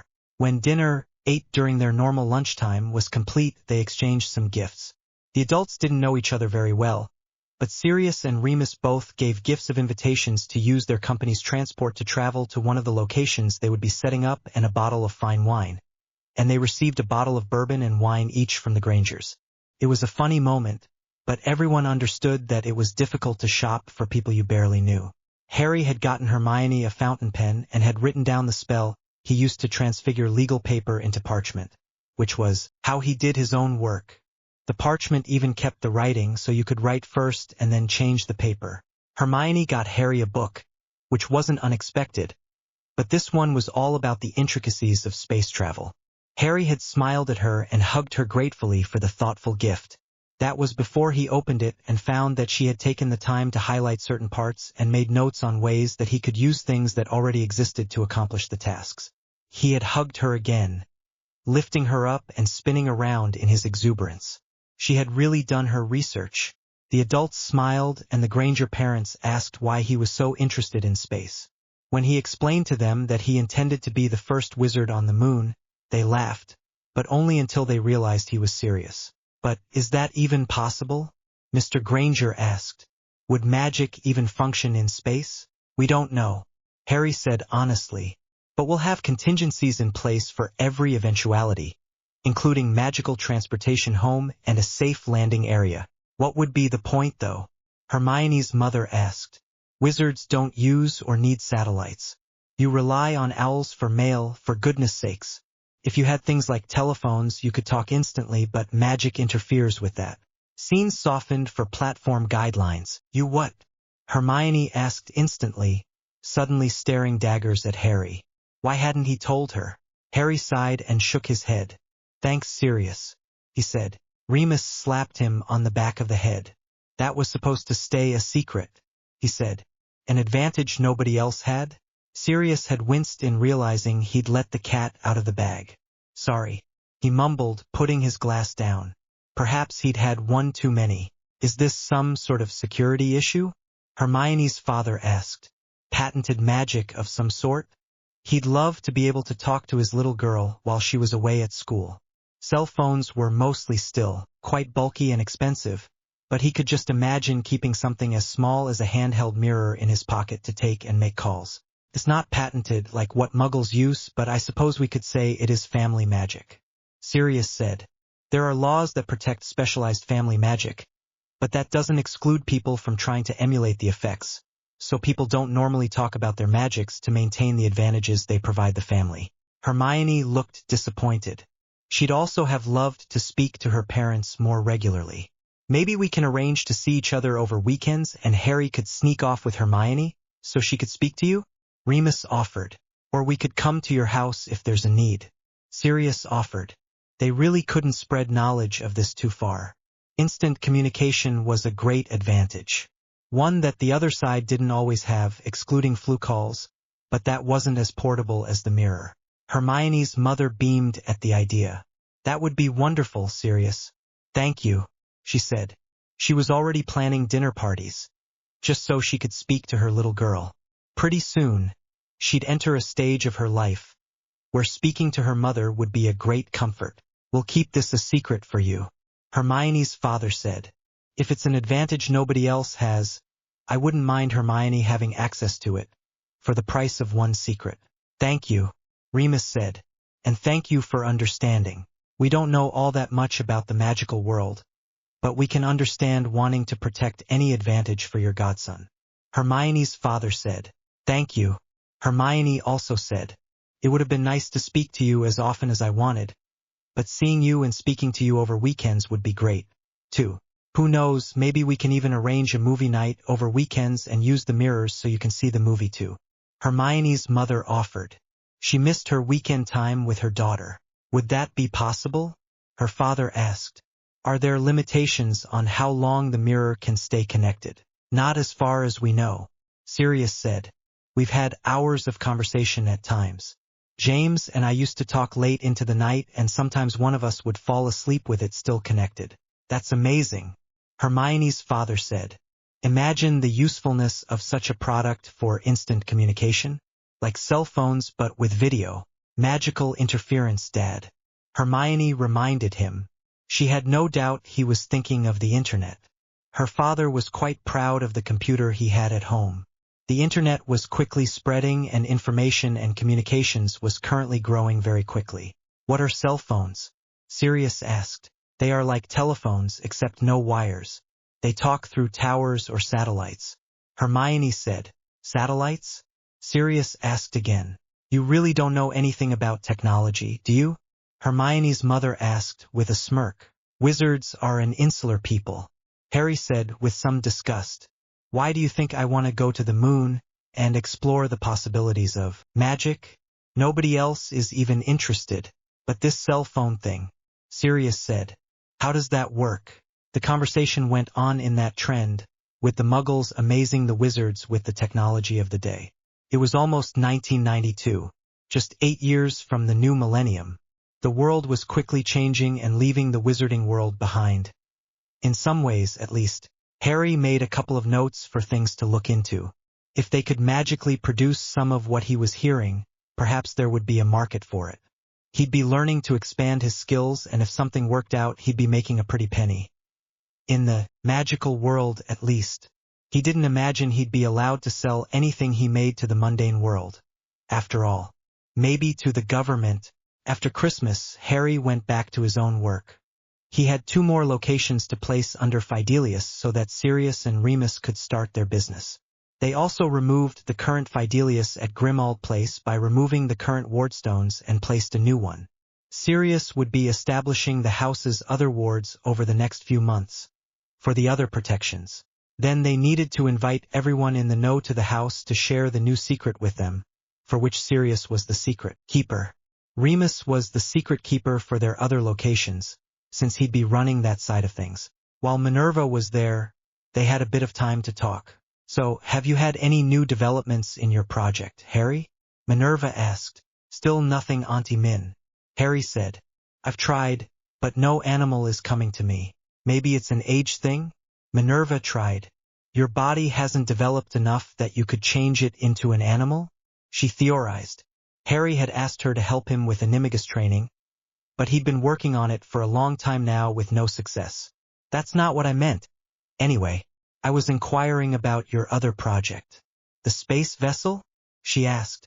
He'd told her about it when he started spending time working on it in her class. Oh, that, Harry said in realization. I've got some things that will help, but I haven't figured out all the spells and runes that I'll need to protect everything correctly. Yet, Hermione actually gave me a book on things to keep in mind, so I'm reasonably sure I'll be able to start expanding on the plans. I should be able to start building a vessel by the time the school year is finished. That soon? McGonagall asked. Are you sure? If I keep my current momentum. Harry agreed. But I'm thinking of another project currently, so I'll likely not finish everything if I allow myself to get sidetracked. What is this other project? Minerva asked. We had a Christmas party with the Grangers. Harry said. Mr. Granger was telling us about where Muggle technology is heading, and I was thinking of working on a way to establish instant communication, like talking over long distances. We already have something like that, with the flu, of course, but I'm thinking of an instant messaging system, like a fax. What is a fax? Minerva asked. Muggles use telephonic communication devices to send copies of images across a pre-established telephone network. Harry said. The idea is that, when information needs to be sent fast, they don't need to wait for delivery times, since they can transmit things instantly. They then use a fax machine to copy an image to the other side, where a corresponding device draws a picture of what was scanned. When the other side has the copy, the original stays with you so you could keep it or destroy it as needed. But we have owls to deliver messages. Minerva said, not understanding. That's not the point. Harry said. Imagine you don't need to wait for an answer to a question until an owl can deliver a note? Or you try describing a picture to someone on the other side of the flue. With this, you send the message or picture and the other side can see exactly what you are talking about. The best part will be that it won't be affected by bad weather or be bound by the location of a flue connection. So, you're thinking of making some sort of portable flue? Minerva asked. She thought the idea had merit, but it didn't sound all that different from what they already had. I don't think I'm explaining this correctly, Harry said in frustration. I'll work on it and give you an example when I have an idea of how to apply the theory. He was already working on something that might make the example he had meant to convey, but he could see that it would be a hard sell, since magical folk relied on what they already had. When Minerva left, Harry went to work on the idea and Sirius had to help him understand how the mirrors worked. Remus had done most of the work on the Marauders map and he had helped Harry design his own map, but Sirius and James had done the work on the mirrors. It was actually quite intriguing how the linking magic worked. The theory was that you linked the reflection to transport it to a corresponding mirror and vice versa. Apparently it was a bit of scrying magic developed by a perverted old man in the Black family who loved to gift pretty ladies with mirrors, which he had a corresponding one to. He'd then be able to see what their mirrors saw, without them seeing him. He'd then add compulsion magic that would make the ladies want to inspect themselves in the mirrors. For it to work, the mirrors needed to be identical or have identical flaws. Then the magic made the connection. They had taken it one step further and linked both mirrors both ways, skipping the compulsion magic. Harry then set to work on his idea. The theory was interesting and getting magic to see the flaw as the target helped him. He ended up making 2 diaries that he had gone to buy at a local shopping center. The reflection magic was really just a link to duplicate what was on one side to the other. So Harry ended up making 2-way diaries, where you write in one and the words appeared instantly on the other side. He had to write something in them for the magic to link, and he had used his ability to move things in 2 locations simultaneously and wrote the word link in both. Since it was identical, the magic worked perfectly. Harry had smiled at his success and then produced a couple more, as gifts for certain of his friends.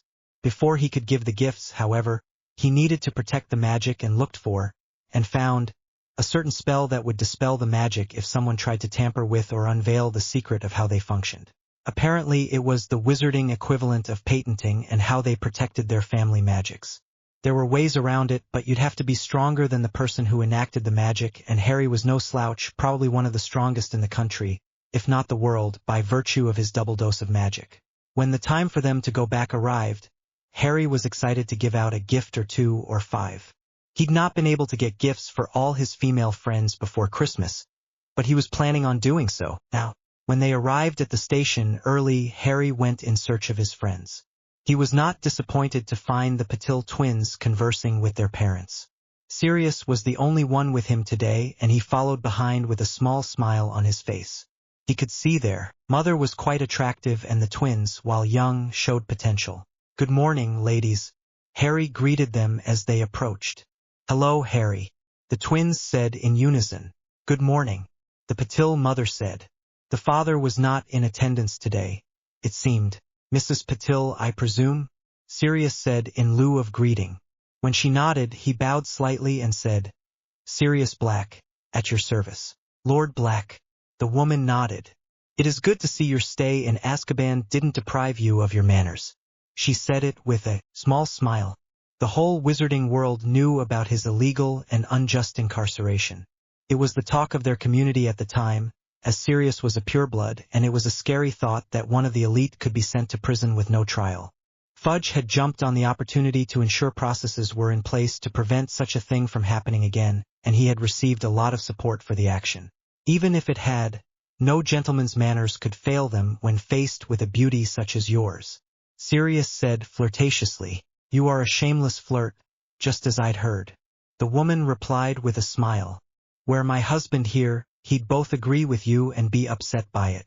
"Stop it, Sirius," Harry said, before he offered his hand to the Patil matriarch and kissed above her knuckles with a bow. "Lady Patil, it is an honor to meet the mother of my friends. I am Harry Black. I see you have taught your ward well," the lady said to Sirius, even as her smile grew. No wonder her daughters had gone on about how nice Harry was. If he treated them the same way, they'd not be able to resist his charms. Fortunately, he was just a boy. "It's nice to meet you, Mr. Black. Or should I refer to you as Lord Potter? I may one day claim my hereditary title, but for now, Mr. Black will suffice." "Thank you for asking," Harry said. "He doesn't like being called Harry Potter," Padma said. "He says that he doesn't want to be associated with the books. Far too much heroism. I could never live up to the books," Harry said with a nod.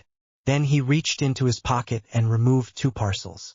"Merry Christmas, ladies," he said as he handed one to each of them. "Harry, you shouldn't have," Parvati exclaimed. "We didn't get you anything. Don't worry about it," Harry said with a smile. A gift should never be given in the hope that one receives something in return. "Thank you," Padma said with a smile as she examined the wrapped package. It was rectangular and fit in the palm of her hand. Her sister's was identical. "Can we open it?" she asked. "Please do," Harry said. "Your mother will, no doubt, be curious as well." Harry wasn't wrong, and the woman was brimming with curiosity. The twins quickly tore away at the wrapping, revealing 2 small books in each of their hands. "What are they?" Padma asked. "Linked diaries," Harry said. "They are linked and protected by Black family magic. What you write in one appears in the other." "Thank you?" Parvati said / asked. She didn't understand the use of such an item. Their mother, however, instantly realized how useful such an item could be. "What a marvelous gift!" she exclaimed. When the twins looked up at her in question, she explained, "If you gave each other a book, you'd be able to pass messages to each other, even while you are in different houses. Or you could give your mother the corresponding books and be able to speak with her that way." Harry said with a smile at the mother. Her eyes had opened wider in realization. "You can also write in them and they will see your responses. The connection goes both ways. They are also shrunk down so they aren't as small as they appear." "Thank you, Harry," Parvati suddenly exclaimed as she hugged him. Being away from her mother and father was the hardest part of going to Hogwarts. Her only solace was that her sister was there, but then they had gone to different houses. "Yes, thank you," her twin said as well as she hugged him too. "You're more than welcome." Harry said. Since it is black family magic, though, you'll need to keep the diaries a secret, please? Sirius asked. Of course. Their mother said as her face became serious. We understand the need to protect family magics. They were pure blood after all. They understood these things. Harry had also mentioned that they were protected by family magic, which was prudent. They did the same with their magic when they used it for others. You girls understand what that means, right? She asked her daughters. Yes, Mon. They responded in unison. Mon. Harry asked. It is our word for mother. Back home. Padma supplied. Cool. Harry said with a smile. Harry then noticed the Grangers arriving and excused himself. If you'll excuse me, I have some more gifts to give, he said. Scenes softened for platform guidelines. He is a sweet boy, the mother said, looking after him. Perhaps we should consider an alliance with the Potter heir. He will have 2 noble titles and need 2 wives for them when he grows up. She thought to herself. When Harry reached the Grangers, he greeted them more familiarly, since their families were on the fast track to becoming friends, and handed Hermione her gift. Hers wasn't wrapped, since they'd already exchanged gifts. What's this? Hermione asked as she looked inside the paper bag, seeing the diaries. Linked diaries using the same magic that was used for my special form of communication. Harry said, not mentioning the mirrors in this public setting. There were other people around, after all. It's protected by family magics. We found a way to put a form of copyright on them, as you suggested, Mr. Granger, Harry said to the man. Then he turned back to Hermione. You can write in one and see it in the other book. It works both ways. Hermione didn't take 2 seconds to figure out what she'd do with them and instantly hugged Harry. Thank you, Harry, she said. This will be ever so useful. When she was done, she reached in and looked at the small book she now had in her hand. Suddenly it grew to its normal size, and she realized Harry must have done it with his wandless magic. Not mentioning it, she handed it to her mom. We can leave messages for each other, she said. This really is a wonderful gift, Harry, Mrs. Granger said as she hugged the boy as well. Thank you. You're welcome, Harry said. Just remember to keep these a secret. He whispered to her. Of course, dear, she said. We know it's special to your family. Harry also approached the Bones family and had much the same response from Amelia and Susan. She was tempted to ask for another, but knew it would be against pure-blood tradition to ask for such favors. You never ask for family magics, unless you did it as a proposal for a trade, usually in offering a marriage agreement. She'd not be doing that, since Susan would be choosing that for herself. They may be pure blood, but she wasn't so steeped in the tradition as to make those kinds of decisions for her ward. Having done what he had come to do, he went to rejoin Sirius, where he stood with the Patil matriarch still. They were chatting and smiling, and Harry really hoped the man wasn't seriously flirting with her. It would only cause problems for him later. It turns out that they were discussing the business that Sirius had started, and Lady Patil was interested in what they were doing. She'd be having a discussion with her husband later that day, to inform him of their plans. Perhaps they could take advantage of the newly established transport company. Harry would have many locations to protect after the end of the school year, but he had another mission to complete first. The trip back to Hogwarts was enjoyable, and the group had reformed as they had on the previous trip. Ron was not happy that they had not invited him, so he stormed off to go sit with his brothers again. Harry couldn't care. He was surrounded by friends, and they were having a good time. Harry hadn't given Neville a book, but then he knew he actually enjoyed being away from his grandmother. If he had given him a book, she'd insist on him writing to her daily, and he'd likely want to avoid that at all costs. The subject eventually did come up, and Neville basically confirmed his thought verbatim. He was happy to be included in the conversation though, and showed real happiness when Harry confirmed the reason he hadn't given Neville linked diaries as a present. Instead, he'd gotten him a book on potions, the same one that he had found the advanced techniques for preparing potions in. He hoped it helped the boy to do better in the class, and explained to him how it had helped him keep track of things. Hermione asked to read the book instantly, when Neville put it down, intent on reading it later. He'd agreed easily, and Hermione started poring over the text. apparently attempting to memorize it before they arrived at Hogwarts. When they arrived back, Hermione reluctantly handed the book back, not having gotten halfway through it. Neville just smiled and handed it back, on the condition that she help him learn the techniques later. She was a much quicker study than him, and he learned more easily from her than from books anyway. Hermione took it as a compliment and agreed to the arrangement. The other girls decided that they would need to form a study group. Apparently Harry and Hermione were in the two lead positions of their grade, and spending time with your friends was just a bonus. Over the following weeks Harry had found the Mirror of Erist and had his conversation with Dumbledore for returning too many times. Some things were said differently, but that was to be expected. Harry was much more well-spoken and educated this time around, and the headmaster seemed to have picked up on it, treating the boy with a bit more respect. Harry suspected it was out of guilt about what he had found out about the Dursleys, after Harry had been rescued. Dumbledore also mentioned the fact that he could, for some reason, not recall where Harry was staying, and Harry sidestepped the subject by saying that they had brought in a warding company to protect their new home. It was all supposed to be hush-hush, so Dumbledore smiled his grandfatherly smile, all while kicking himself internally for not offering to cast the Fidelius himself. That way he could control who knew the location. For some reason he could have sworn he had planned on that many years ago. Fortunately, the new Fidelius was hiding the fact that he had, in fact, done so. Harry continued his work and, one day, had a breakthrough. He had finally figured out sustained flight. He celebrated with the smile of a prankster. The next morning, as everyone was eating breakfast, his pre-prepared and ruined magic kicked in. Everyone was suddenly stuck to their benches as their tables lifted off from the ground slowly, and the tables all started moving up and over and under each other, in the shape of a figure 8. Going faster and faster until a lap of movement was completed in 5 seconds. It wasn't really fast, but it was proof his theory worked.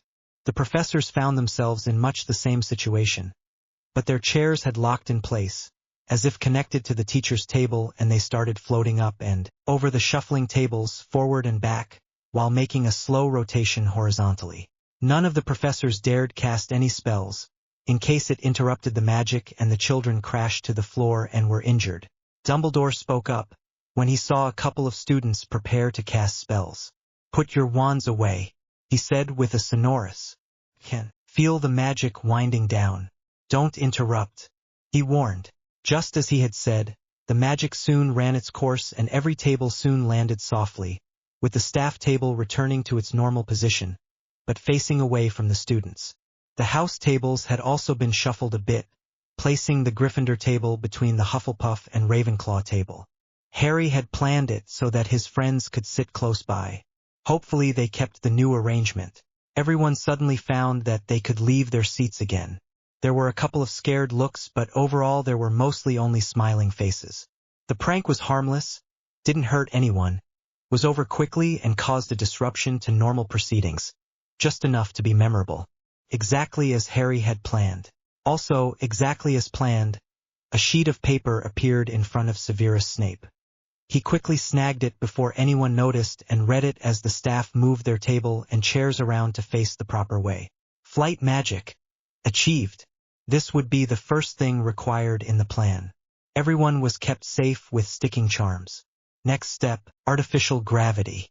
HB. Snape looked up and spotted the boy. He was laughing with his friends and looked just as surprised as everyone else. Quite the little actor. He really should have been in Slytherin. Or, perhaps, he was smart enough to convince the hat to place him where he'd not stand out. He'd have to remember to ask the boy. For now, though, since the prank was harmless and set a good example of one, he deducted 20 points for the act without making any announcements. It was the least he could do for Lily's boy. He also didn't want to announce how capable the boy was. It was an advantage he would find useful later in life. Dumbledore was looking out over the children to see if he could spot the people who had performed the magic. His scans during the event didn't point to anyone, rather pointing at the tables themselves as the source of the magic. Nobody stood out to him, but his eyes settled on the Weasley twins, who were both looking at Harry. Perhaps they thought he knew what was going on. Severus had told him of how advanced Harry's studies in potions were.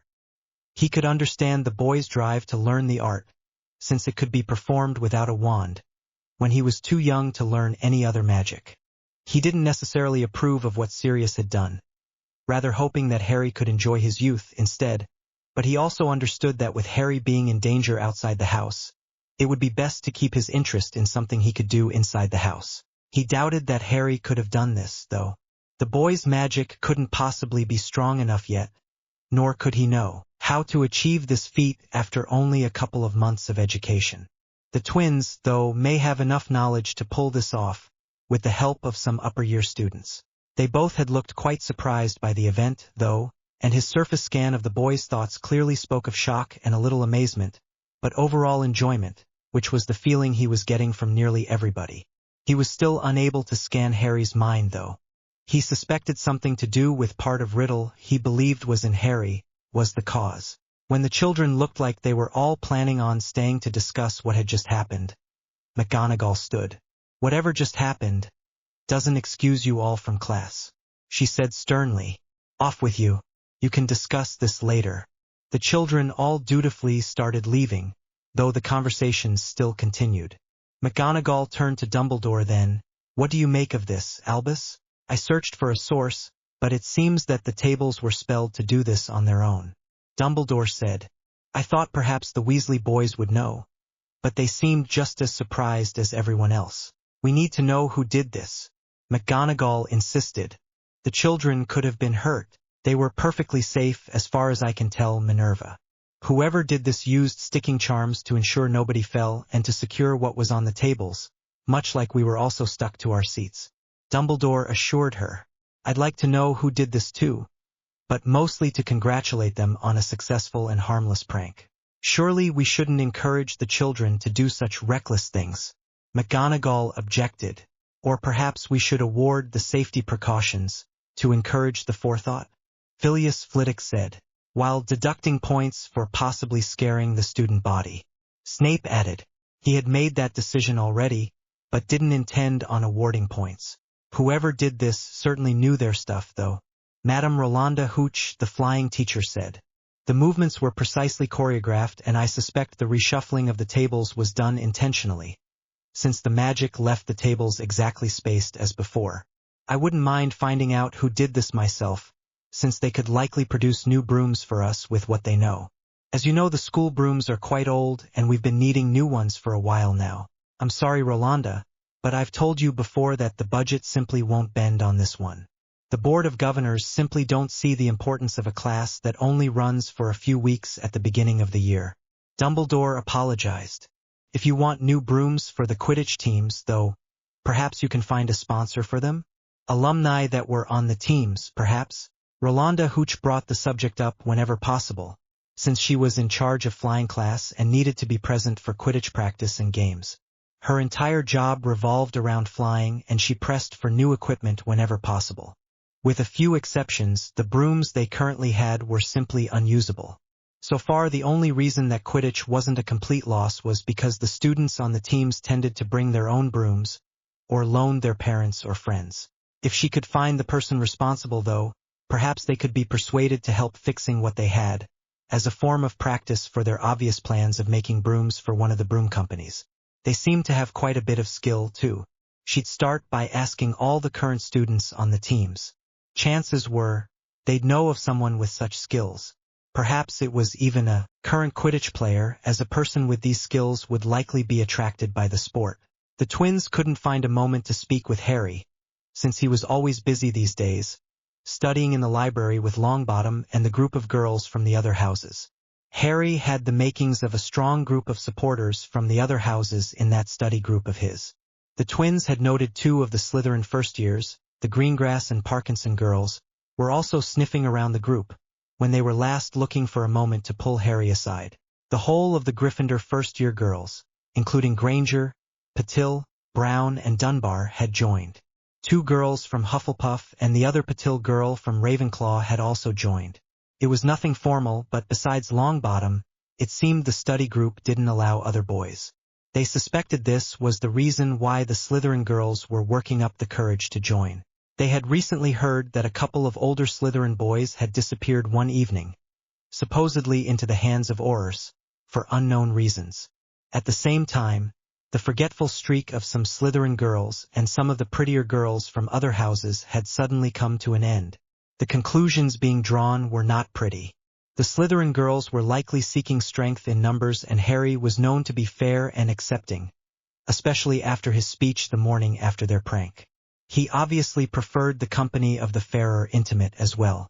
One evening after the study session had come to an end, Harry was confronted by the Weasley twins and drawn away from the Gryffindor girls and Neville as they entered through the portrait.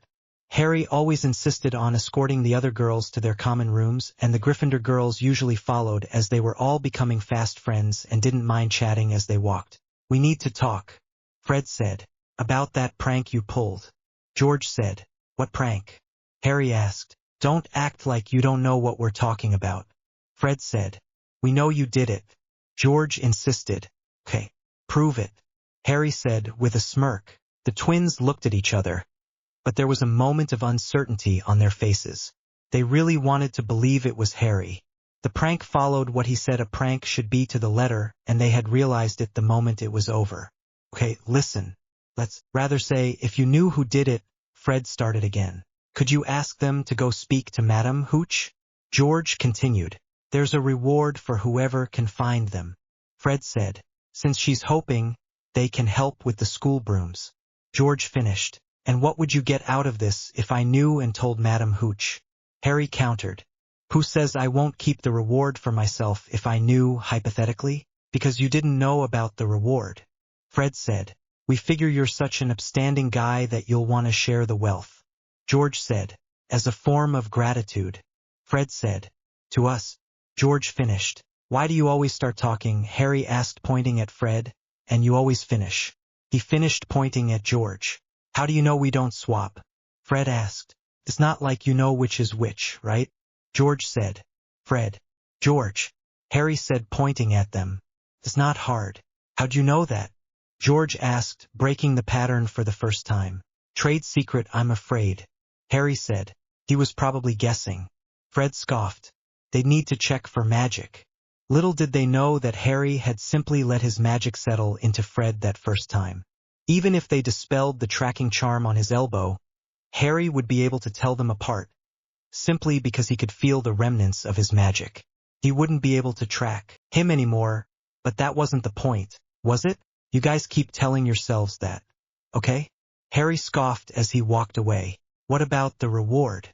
Fred asked. "I'll tell you once I've figured out who did it." Harry smiled back at them.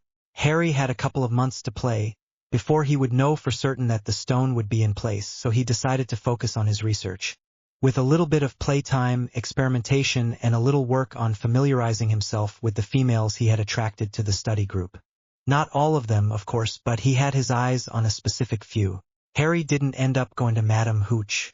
Instead, he snuck his way into the broom shed and started tinkering with one of the brooms that was too old to be missed.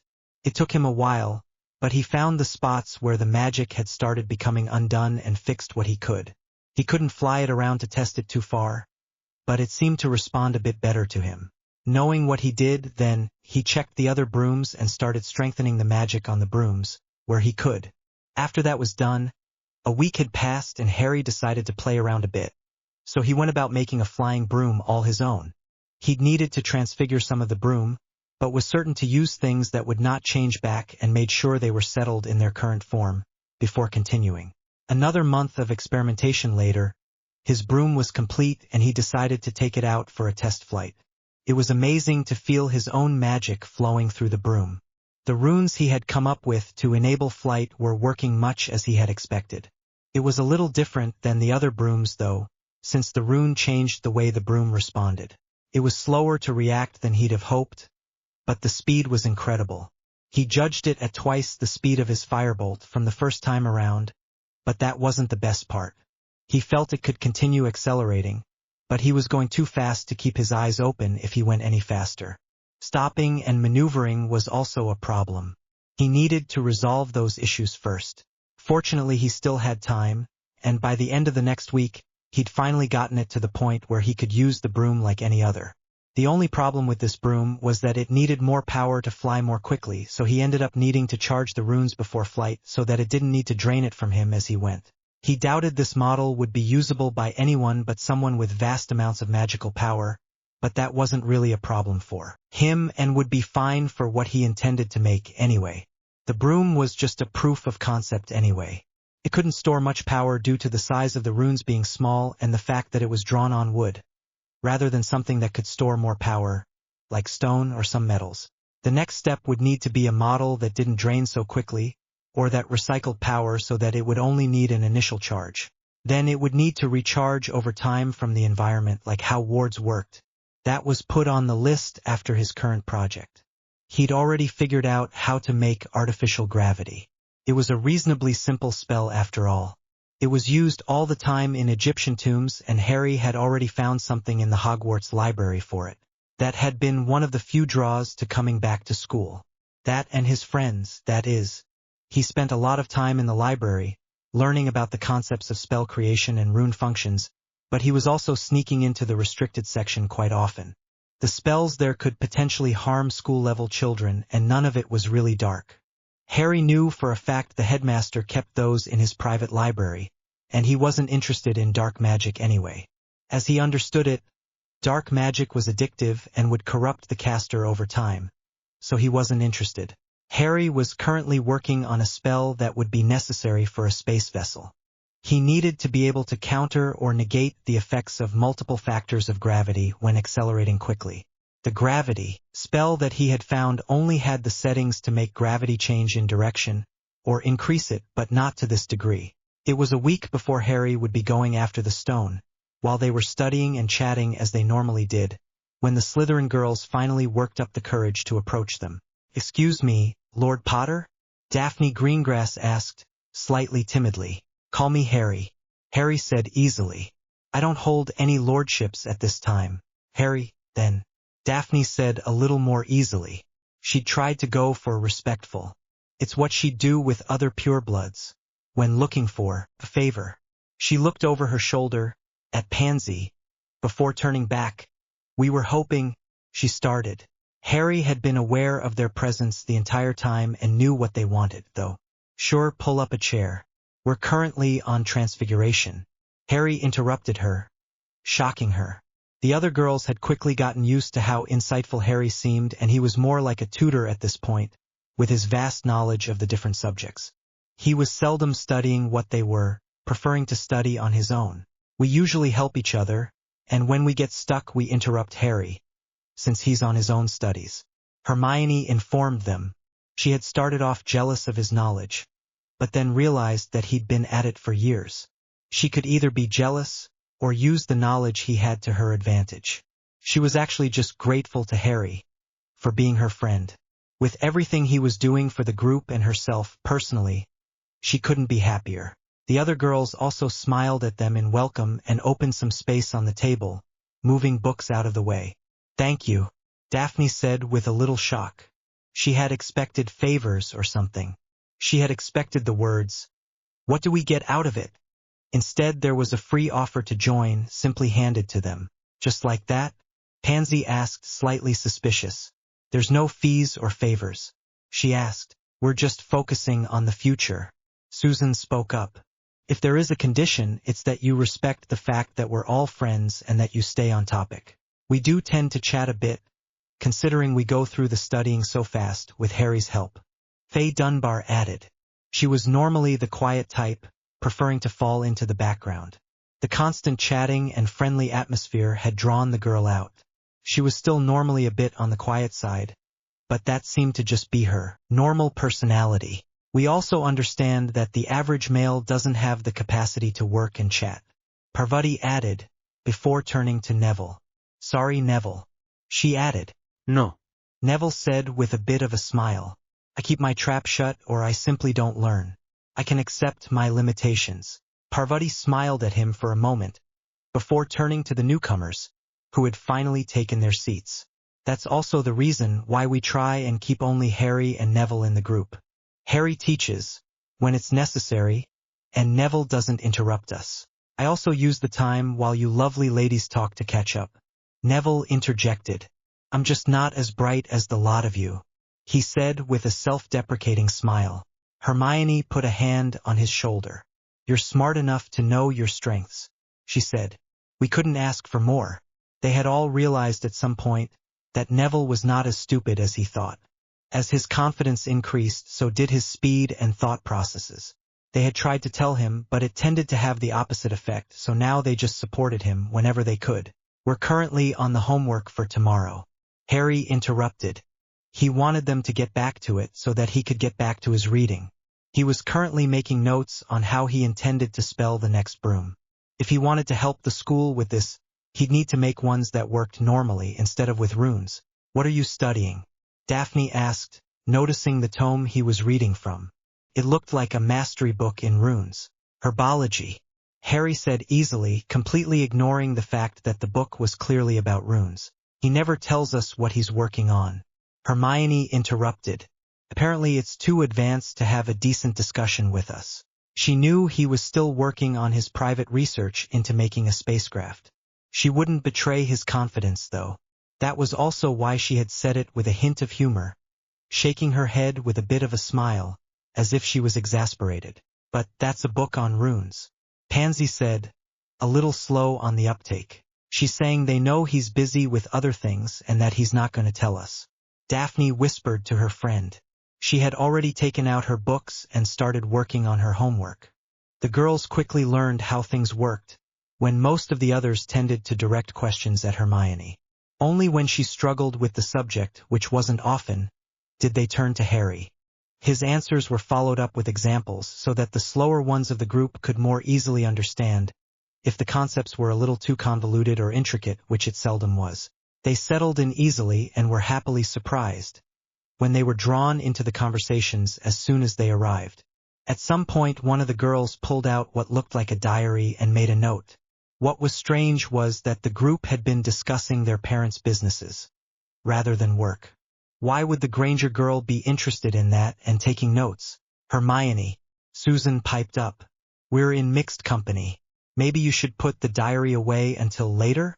She asked with a look, meant to remind her that the diaries were supposed to stay secret. She had noted the attention of the Greengrass girl. Hermione's eyes flashed to the new arrivals and widened, before she could pull herself together again. Right, she said as she quickly stowed the book away. I forget sometimes, she added. Harry had told the other girls about the diaries, when one of them professed to missing her parents and wishing there was an easier way to speak to them. She was used to being able to at least use the flu to contact her parents. There was no such thing available to students here. It's quite all right, Harry said. If things carry on as they are, I suspect that everyone at this table will eventually be keeping a diary. The new girls were struck by how excited some of the other girls looked. Why was a diary something to be so excited about? There was more going on here than met the eye, it seemed. How intriguing. The study session went on to cover other subjects, and when most of the group departed, Hermione stayed behind to help the new girls with the homework they had covered before they joined, while Harry got up to escort the others to their common rooms, as he always did. Scenes softened for platform guidelines. How do you know where the Slytherin house is? Daphne asked. Trade secret, Harry said, his face suddenly a blank mask. What trade? Pansy asked. Also a trade secret, Harry said. Harry knows all the secret passageways in the school, Hermione said for him. I personally think he has a map, marking all the interesting locations, but he won't tell me anything either, calling it a trade secret. She knew that he'd not mind her speculating, even if she got closer to the truth than he'd have liked. The Slytherin girls were impressed. Harry Black was definitely interesting to have around. Thank you for escorting us, Harry. Hermione, Daphne said, accepting her explanation. They normally wouldn't be caught dead, hanging around with a Muggle-born, especially since their parents were who they were. That had been one of the reasons it had taken them so long to join.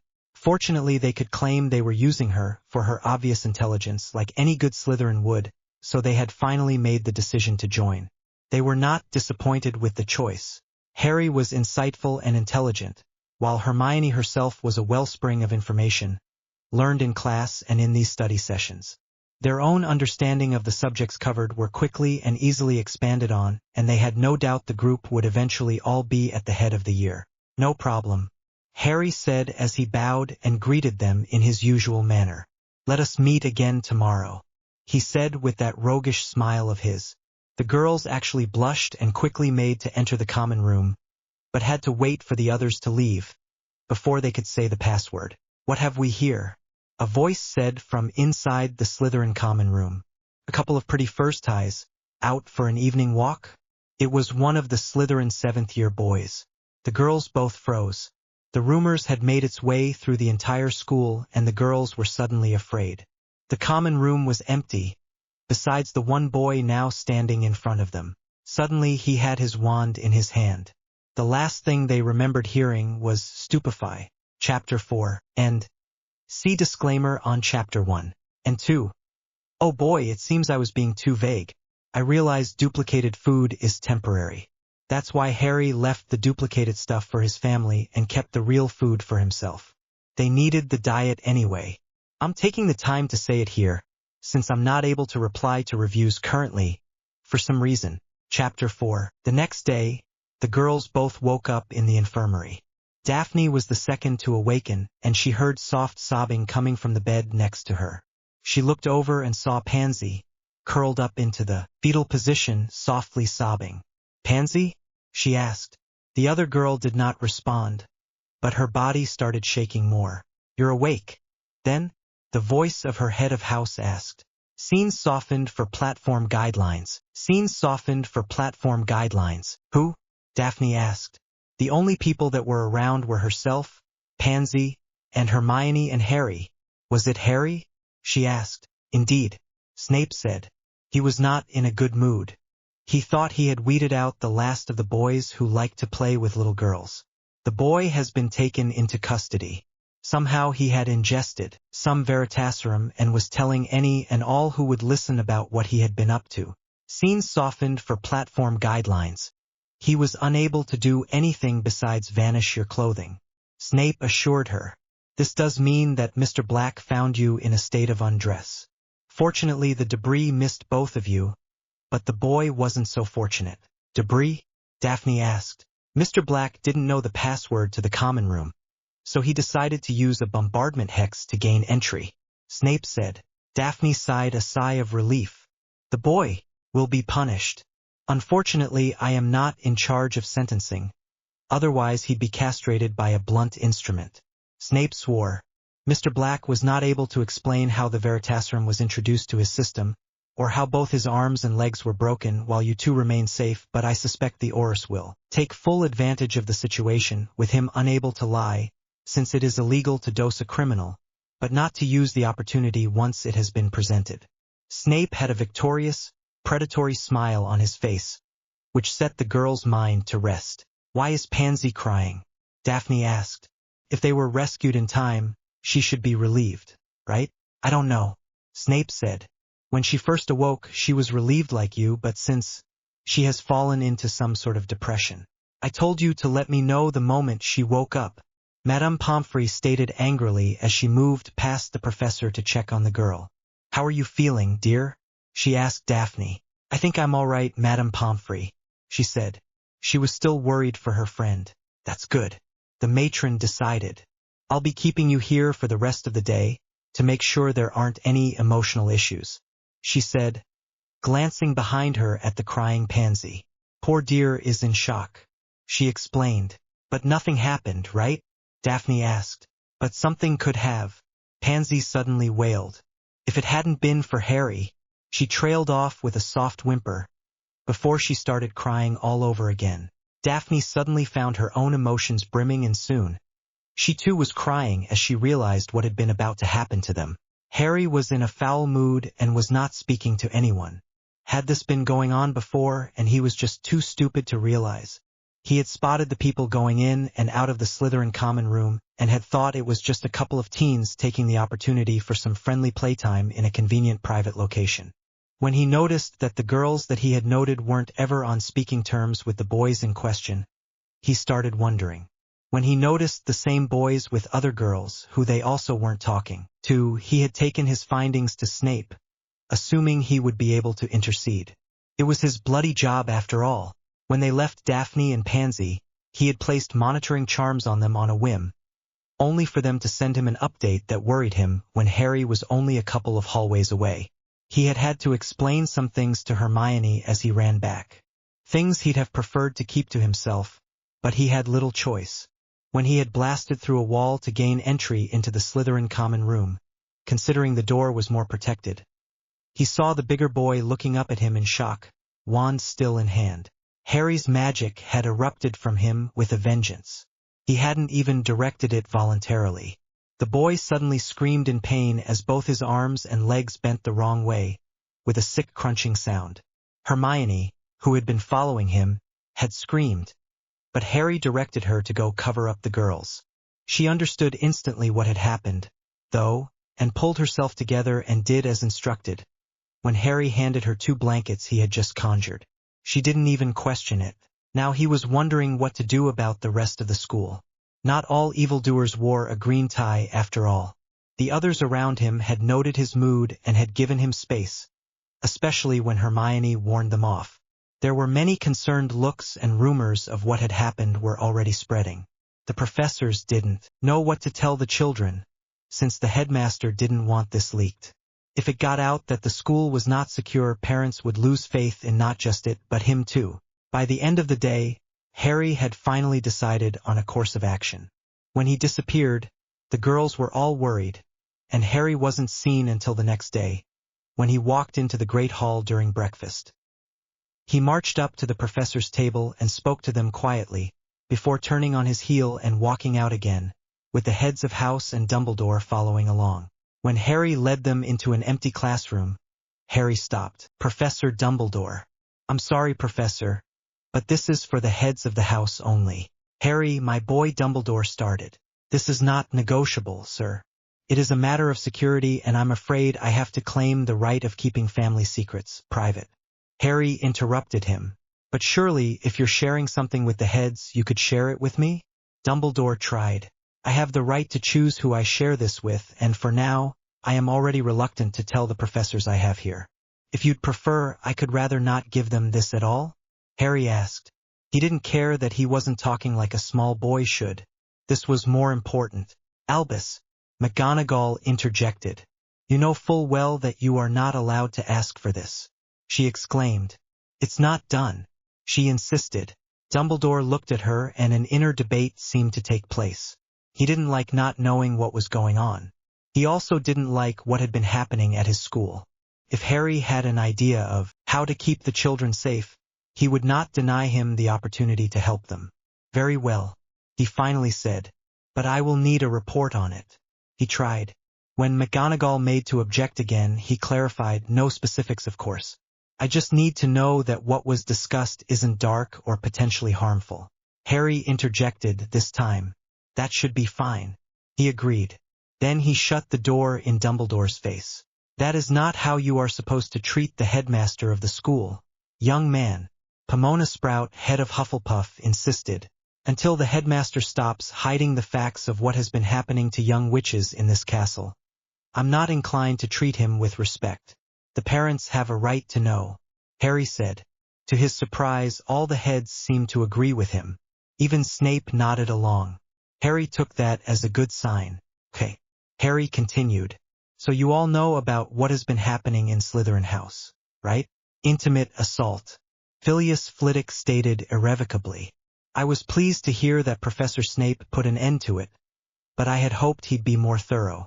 Snape was about to defend himself when Harry interrupted. "Professor Snape is not to blame for that. The students he intervened with were interested in witches their own age. This one was interested in prepubescent teens. Once the other predators were taken away, it allowed him to come out of hiding." Snape was shocked that the boy defended him so readily. What he knew of the boy seemed to indicate that while he respected him as a teacher, he didn't like him as a person. Perhaps he was trying to work his way into his favor? "Mr. Black is right. The others knew of each other and confessed under Veritaserum." He turned to Harry. "You are the one that administered it, if anyone asks, understand?" "Completely, sir," Harry said, knowing he couldn't be held accountable as a minor, though Snape could be punished by law.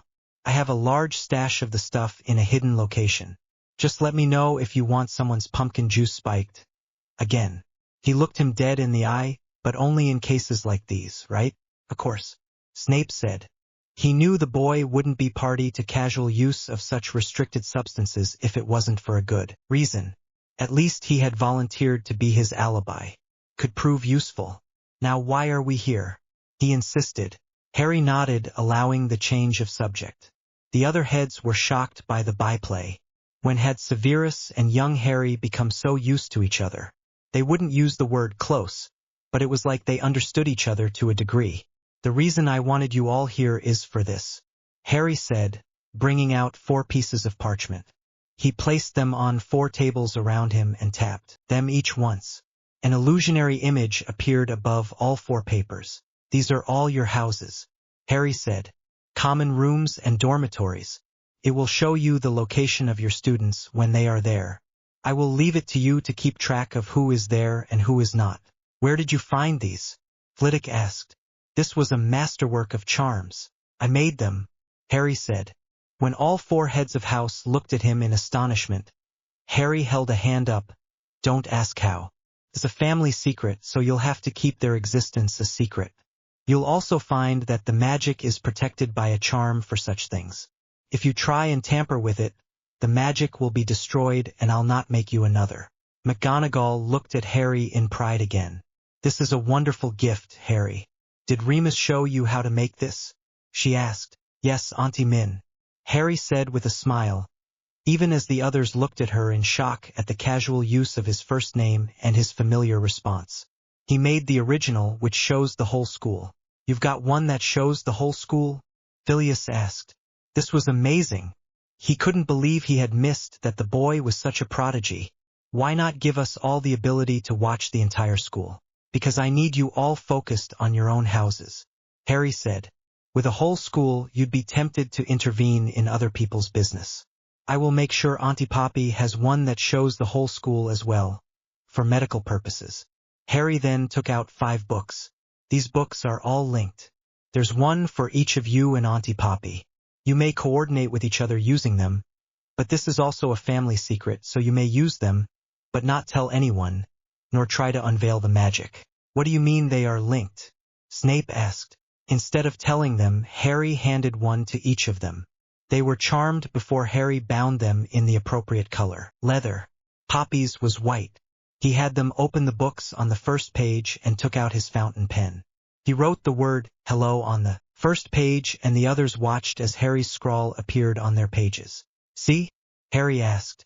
Now, if one of your students is missing, you can write a message to the other heads and they can tell you if someone from their house is missing, or Poppy could inform you if she has a patient. You'll also be able to see if someone that shouldn't be is in your house. Is this why you missed classes yesterday? Snape asked. He now knew how Harry knew what was going on in his house. Sorry, but this was more important than taking classes I've already completed, Harry said. How many subjects have you completed to Newt level? Snape asked. All of the core subjects, Harry said easily. And some of the other ones I'm still working on. How? When? Phileas asked. It was unbelievable to think the boy had both the magical power and the mental capacity to do what he was claiming. I don't know when, but I tested the boy myself, Snape informed. He's at least at Newt level with his potions knowledge. He even caught a couple of higher grade questions I added, as a curiosity. That was luck then, Harry said. I really didn't go much further with my potion studies. I did help make Uncle Remus potion for a while, though. Had to do a little extra reading for that one. And charms? Phileas insisted. Instead of answering, Harry produced his Patronus. By Merlin's beard, Phileas swore. How do you even possess the power for such a feat? No 11-year-old should be able to do that. I have secrets I cannot tell anyone, Harry admitted. I promise you, though, I'm only trying to help. We can see that, Mr. Potter, Pomona said. Your actions in giving us these are very Hufflepuff of you. Thank you, Professor Sprout, Harry said with a smile. Just remember, please, that I'm trying to keep my advanced status a secret.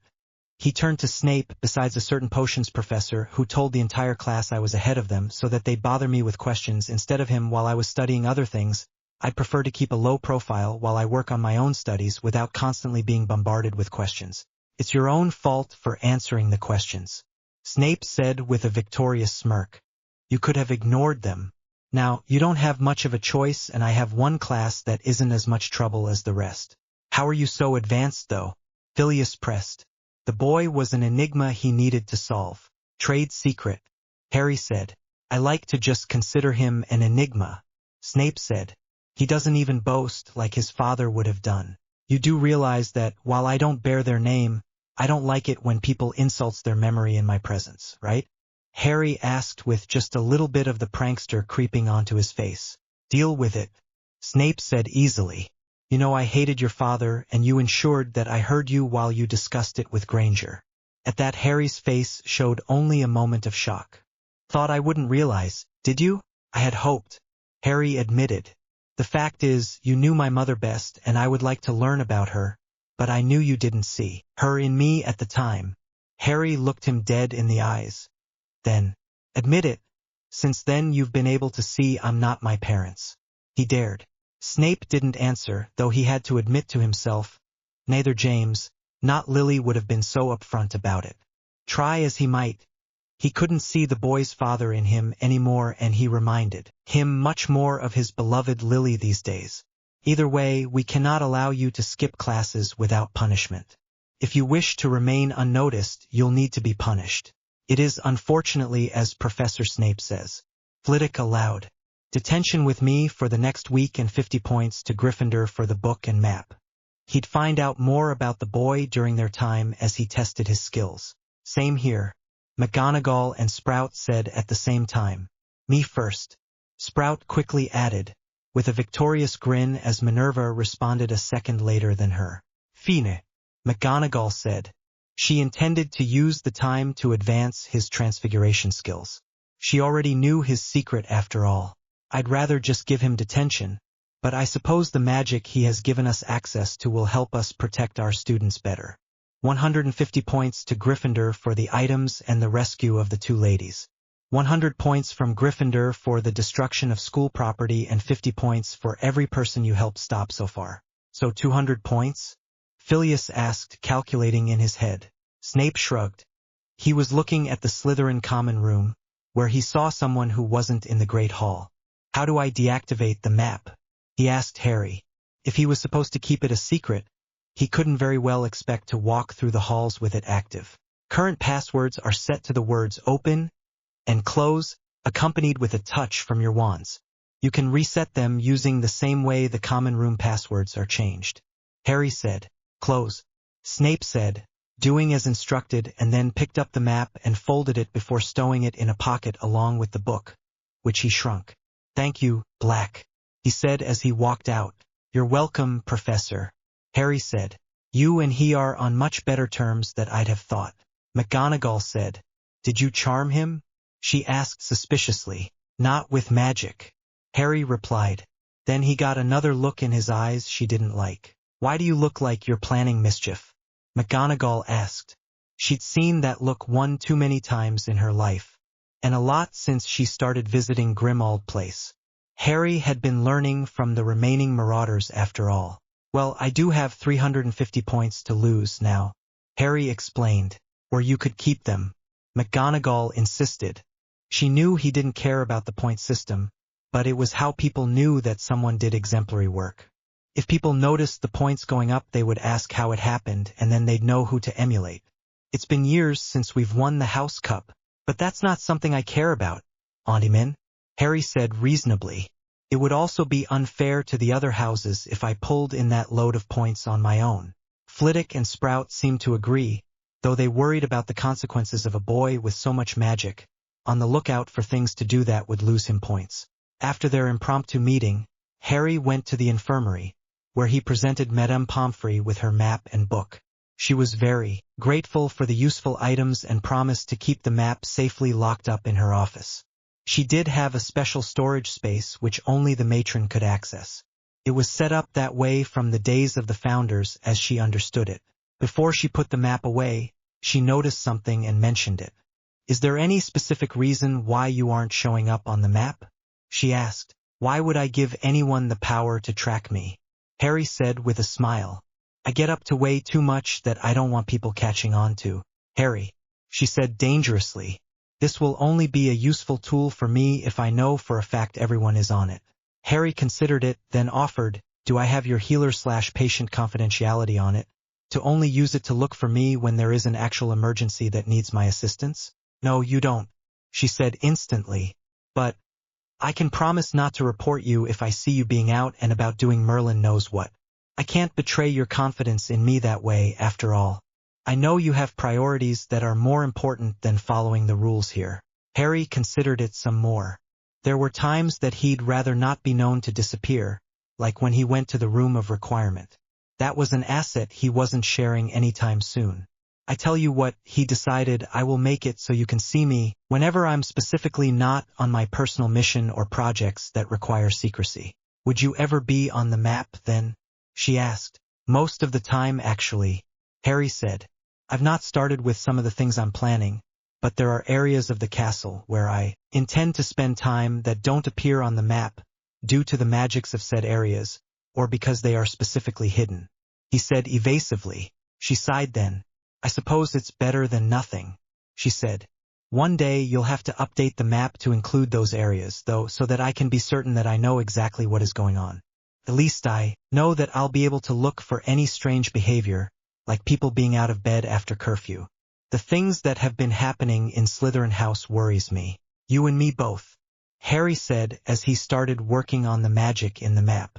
I never knew about all that the first time around, so I suspect they got away with it then and probably carried on after school, and I wonder if Slytherin is the only house where hormonal teens let their power get the better of them. Somehow, I doubt it. These children probably learned it somewhere, too. Heavens forbid, Madame Pomfrey exclaimed. I don't want to think about it. I hope I'm wrong, Auntie Poppy, Harry said. But I intend to keep a watchful eye as well. I can't very well leave all the pretty girls that might otherwise find a way into my harem to the wolves. Now can I? He said with a smirk. Sirius should leave his fantasies in his bedroom. Poppy groused. If you do intend to start something stupid like a harem, even if the girls are willing, I expect you to treat them right and not do anything that would sully their names. Do you understand me, Harry? She insisted. I still don't see how you could even consider these things. They are all rather young for your mental age, after all. That they are, Poppy, but as Sirius always says, they won't stay young forever. Harry joked. Honestly, though, the idea doesn't appeal to me as much as it does to him. I don't mind the idea, but hormonally, I've not yet reached the age where I seek the company of women for anything other than friendship. If you'll remember the plan, though, you'll realize that I'll end up needing quite a few wives. Bloody lordships, Poppy mumbled. It's a stupid law, written by stupid purebloods. Harry added with a nod. But if I can use it to my advantage, I'll do it. It'll also give some added protections to the ladies in my circle, even if the lines end up being bequeathed unto others later on. Fine. Poppy finally gave in. I'm not against protecting people, and if you can pull it off, I say go for it. I can't believe Sirius found actual reasons to start a harem, though. Leave it to the womanizing layabout to find logical reasons to see this happen. Got to love a man that knows his priorities. Harry laughed as he finished with the map. There. That should do it, he said as he watched his name appear and disappear with a thought, only to appear again. There you go. And you can just switch it off that easily? She asked, having watched him disappear and reappear so quickly. Well, it is my magic in the map, Harry said. The process may look simple to you, but I can feel when it can see me and not, with a little concentration, and I need to manually choose whether it shows me. Technically, the map will always know, just not show you. If for any reason you really need to know where I am and it doesn't show me, Remus should be able to activate it again. That's at least good to know, she said. Just don't tell the heads that, Harry said. I'm expecting Auntie Min to ask about it soon, and I don't intend to change her map. If she knows you can see me, she'll come up with a reason or blackmail me. At least you have a good reason. Auntie Min will use it to know when I did something. On the other hand, if they don't see you and mischief happens, they'll automatically assume it was you. Poppy countered. What do you mean blackmail? They'll still have to prove it, Harry said with a smile. And trade secret. That's when Harry decided to leave. Poppy was nice and curious, which meant she was going to bother his Auntie Min with questions. He smirked as he started walking off to class. One day after his first detention with Flitwick, where he was questioned and asked to demonstrate some of his spells, Harry decided to let him in on his side project, considering the man's potential usefulness as a source for information. The diminutive professor was amazed at Harry's plans and signed up immediately, going as far as to request a seat on the inaugural flight. Harry didn't want that though. This would be his feat. The history books would speak of other people's involvement, of course, but it would say he took the first flight solo. He insisted on it. Flitwick understood. If he was on the ship, people would start assuming he did the lion's share of the work. He did barter a concession though. If his first trip was successful, he'd take the professor along for the first trip to the moon. He didn't even need to be put on the roster, nor was he interested in being mentioned as present. He was after the experience. He was very excited, which was actually quite normal for the professor. Too soon, Harry had to leave. It was almost dinner time and he was scheduled to meet up with the girls again, and Daphne and Pansy were going to join them again, for the first time since being released from the infirmary. Madame Pomfrey had managed to talk them through their troubles. Not many people knew that she had studied some psychology. It was mostly done after Harry had become her away-from-work patient. She had been worried about what drove a 17-year-old boy to doing something as stupid as allowing himself to be killed. Sure, he had no choice in the matter, but the blasé way he mentioned it bothered her. Since they wouldn't allow mind healers near Harry, for the possibility of them finding something in Harry's mind that they didn't want known, she had done the effort to try and help. Daphne and Pansy were welcomed back into the group with open arms, and, while everyone was sensitive to what had almost happened to the girls, they were shocked when they both insisted on being seated next to Harry. He saved us. If we're seen as close friends with the future Lord Potter and Black, any future assailants would think twice before trying something similar. Daphne said, I'm not opposed to you using me as a way to protect yourselves, but you should know that I would have done the same for any lady in trouble. Harry said, we understand that you hold no real affection for us. Pansy said, but we'd like to encourage people to see it that way. You don't know Harry very well, then? Neville said with a smile. What do you mean? Pansy asked, wondering if there really was alternate reasons for their being allowed into the group. Harry likes pretty girls and ones that show potential. Hermione said. She hoped she had potential, at least. He says that it makes him happy to be surrounded by beauty and would like to make as many girlfriends as he can. Girlfriends? Daphne asked with a bit of a blush. No. Harry corrected. Girl space friends. 2 words. Not that he'd mind having many girls on his arm one day, I suspect. Susan Bones joked. What's wrong with that? Harry smiled back. A man can dream, can't he? Boy. Hermione corrected, but she was smiling along. She suspected that was a direct quote from Sirius. She liked the fact that she was the only one that knew him well enough to suspect such things. For now, Harry allowed. He looked at the 2 girls next to him, and the chairs and their occupants moved with a little push from his magic, all 1 seat up, to make space on either side of him. Sit down, dear ladies, he said as 2 chairs moved to the space from an adjacent table. How did you do that? Daphne asked in shock. The same way he did it on the Great Hall, I suspect. Susan added again. She was a sharp one. But I suspect he'll just say, trade secret. The other girls and Neville all chorused. I'll never admit to it. Harry said to Susan. They're not wrong, though. It's definitely a trade secret. Is this another one of your mysterious family magics? Pansy asked. She'd heard a rumor that he had many of those. Apparently Professor Snape had been heard telling Dumbledore that something Harry had done was protected by the family magic laws. Maybe, Harry said. If it were, I couldn't very well tell you, could I? You could, if you freely offered it or in trade. Perhaps in exchange for a marriage contract. Pansy said easily, but with a wink.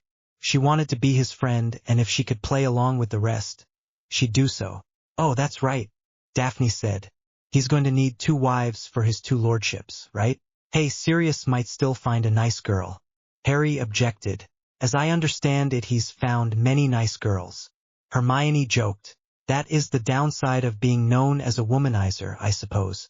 Harry allowed. Sure, you meet many people, but none of them think that you're serious about it, he said.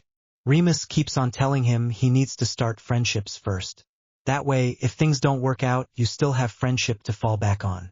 I'm glad I got that memo early. No matter what happens, I'll always have friends. The ladies smiled and shook their heads at his obvious joke and got down to work. When Faye joined them. Sorry for being late, she said softly. Not a problem, Faye, Harry said.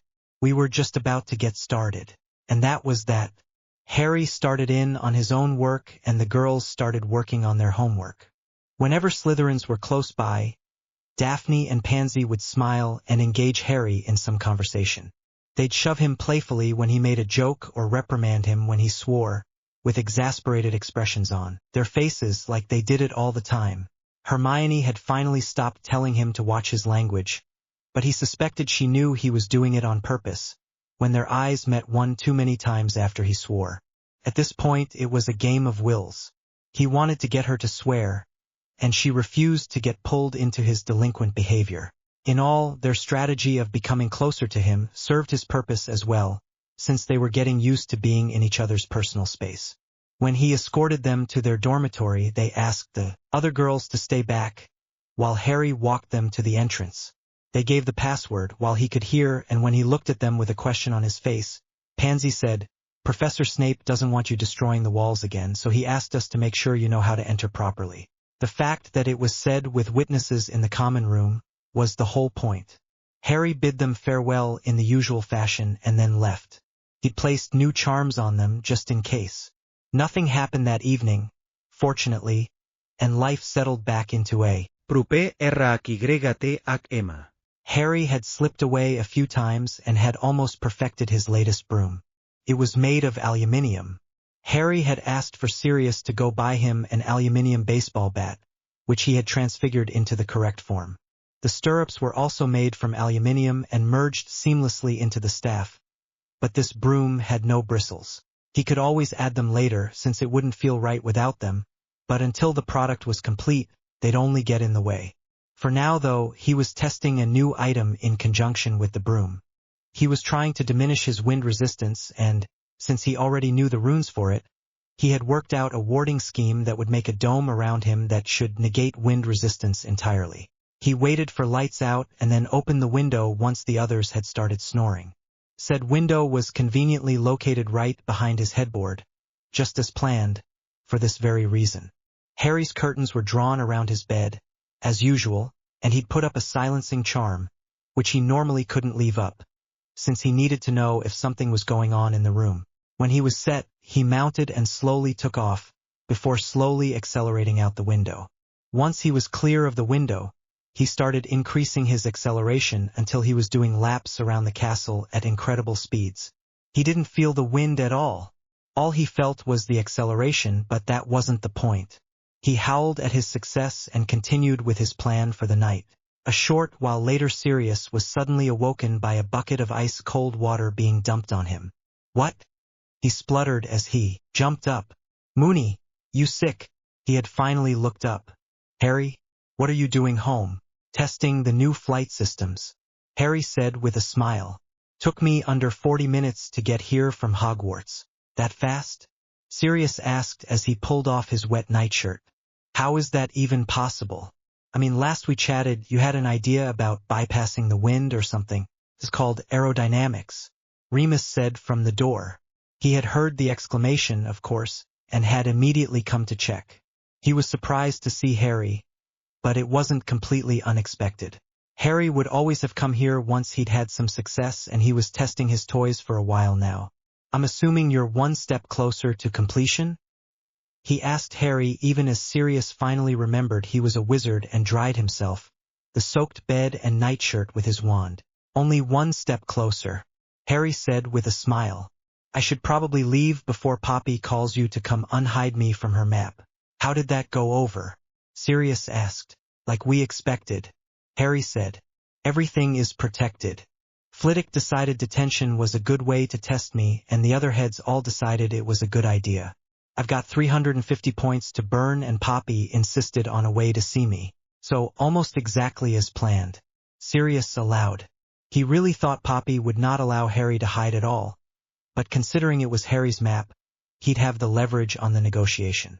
She'll probably ask Remus to make you visible all the time, when she sees him again. Fortunately, she also knows Harry made the map, so using the excuse that I can only do what he set up for me to be able to do should work. Remus added with a smile. Then he looked at Harry, who was still in his sleeping clothes. Isn't it still cold in Scotland? He asked. Harry shrugged. A single warming charm lasted the entire way here. Without wind, the trip was actually kind of boring. I suspect I could increase the speed quite a lot, once I figure out how to change the shape of the ward to be more aerodynamic. A ball still has a lot of resistance. You should aim for an oval shape. Remus suggested. Don't try to make it sharp like a wing. Wards are stronger in simple forms. You don't want it to fail and then die when your skin is torn from your body. Good point, Harry said, shuddering. We can look into something else when the time comes to go up. Harry left shortly thereafter, hugging his family goodbye and shot off on his broom again, becoming invisible as he went. Disillusionment charms worked wonders at night and at high altitudes. Are you sure it's safe to encourage him to do these things? Sirius asked Remus. I mean, he's about to fly more than 600 kilometers on his own at night. Scenes softened for platform guidelines. I know, but that doesn't mean he should be doing things like this. Sirius said. He's just 11. He's 24. Remus argued. Do you think you'd have liked being treated like a child at that age? Sirius had to concede the point. And while he understood intellectually, he had still just watched an excitable 11-year-old boy fly off on a broom he had made himself. I know that, but I also don't think it's right. Well then, next time get more bats. Remus said as he slapped him on the back of the head. You know he'd have made us some too if you had. We could be flying next to him right now if you'd done that. Good point, Sirius said with a nod, while he rubbed the back of his head. I've got to get to bed. I've got plans tomorrow. What plans? Remus asked. I'm buying 100 bats and taking them to Hogwarts, Sirius said as he walked back into the house. Remus chuckled as he closed the door behind himself. The next day, as Harry sat at the breakfast table, he was unsurprised to be approached by McGonagall. Mr. Black, I'd like to have a discussion with you, please? She had asked nicely, but her eyes spoke of a tightly controlled temper.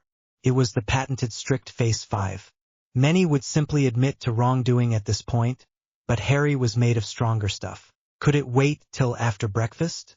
Harry asked as he reached for something to put in his already empty plate. The face changed to 6 and Harry knew he would be in trouble for trying her patience any further. Fine, he said with a put-upon air, as he got up and followed his head of house out of the hall, with the twins sniggering after him, thinking he'd been caught at something. They'd seen that face before. When they were in an empty classroom, she closed the door and produced the map. Why haven't I seen you in the Gryffindor Tower on this? She asked. Because I exempted myself from the magic, Harry said easily. Why? She asked with a twitch in her eye.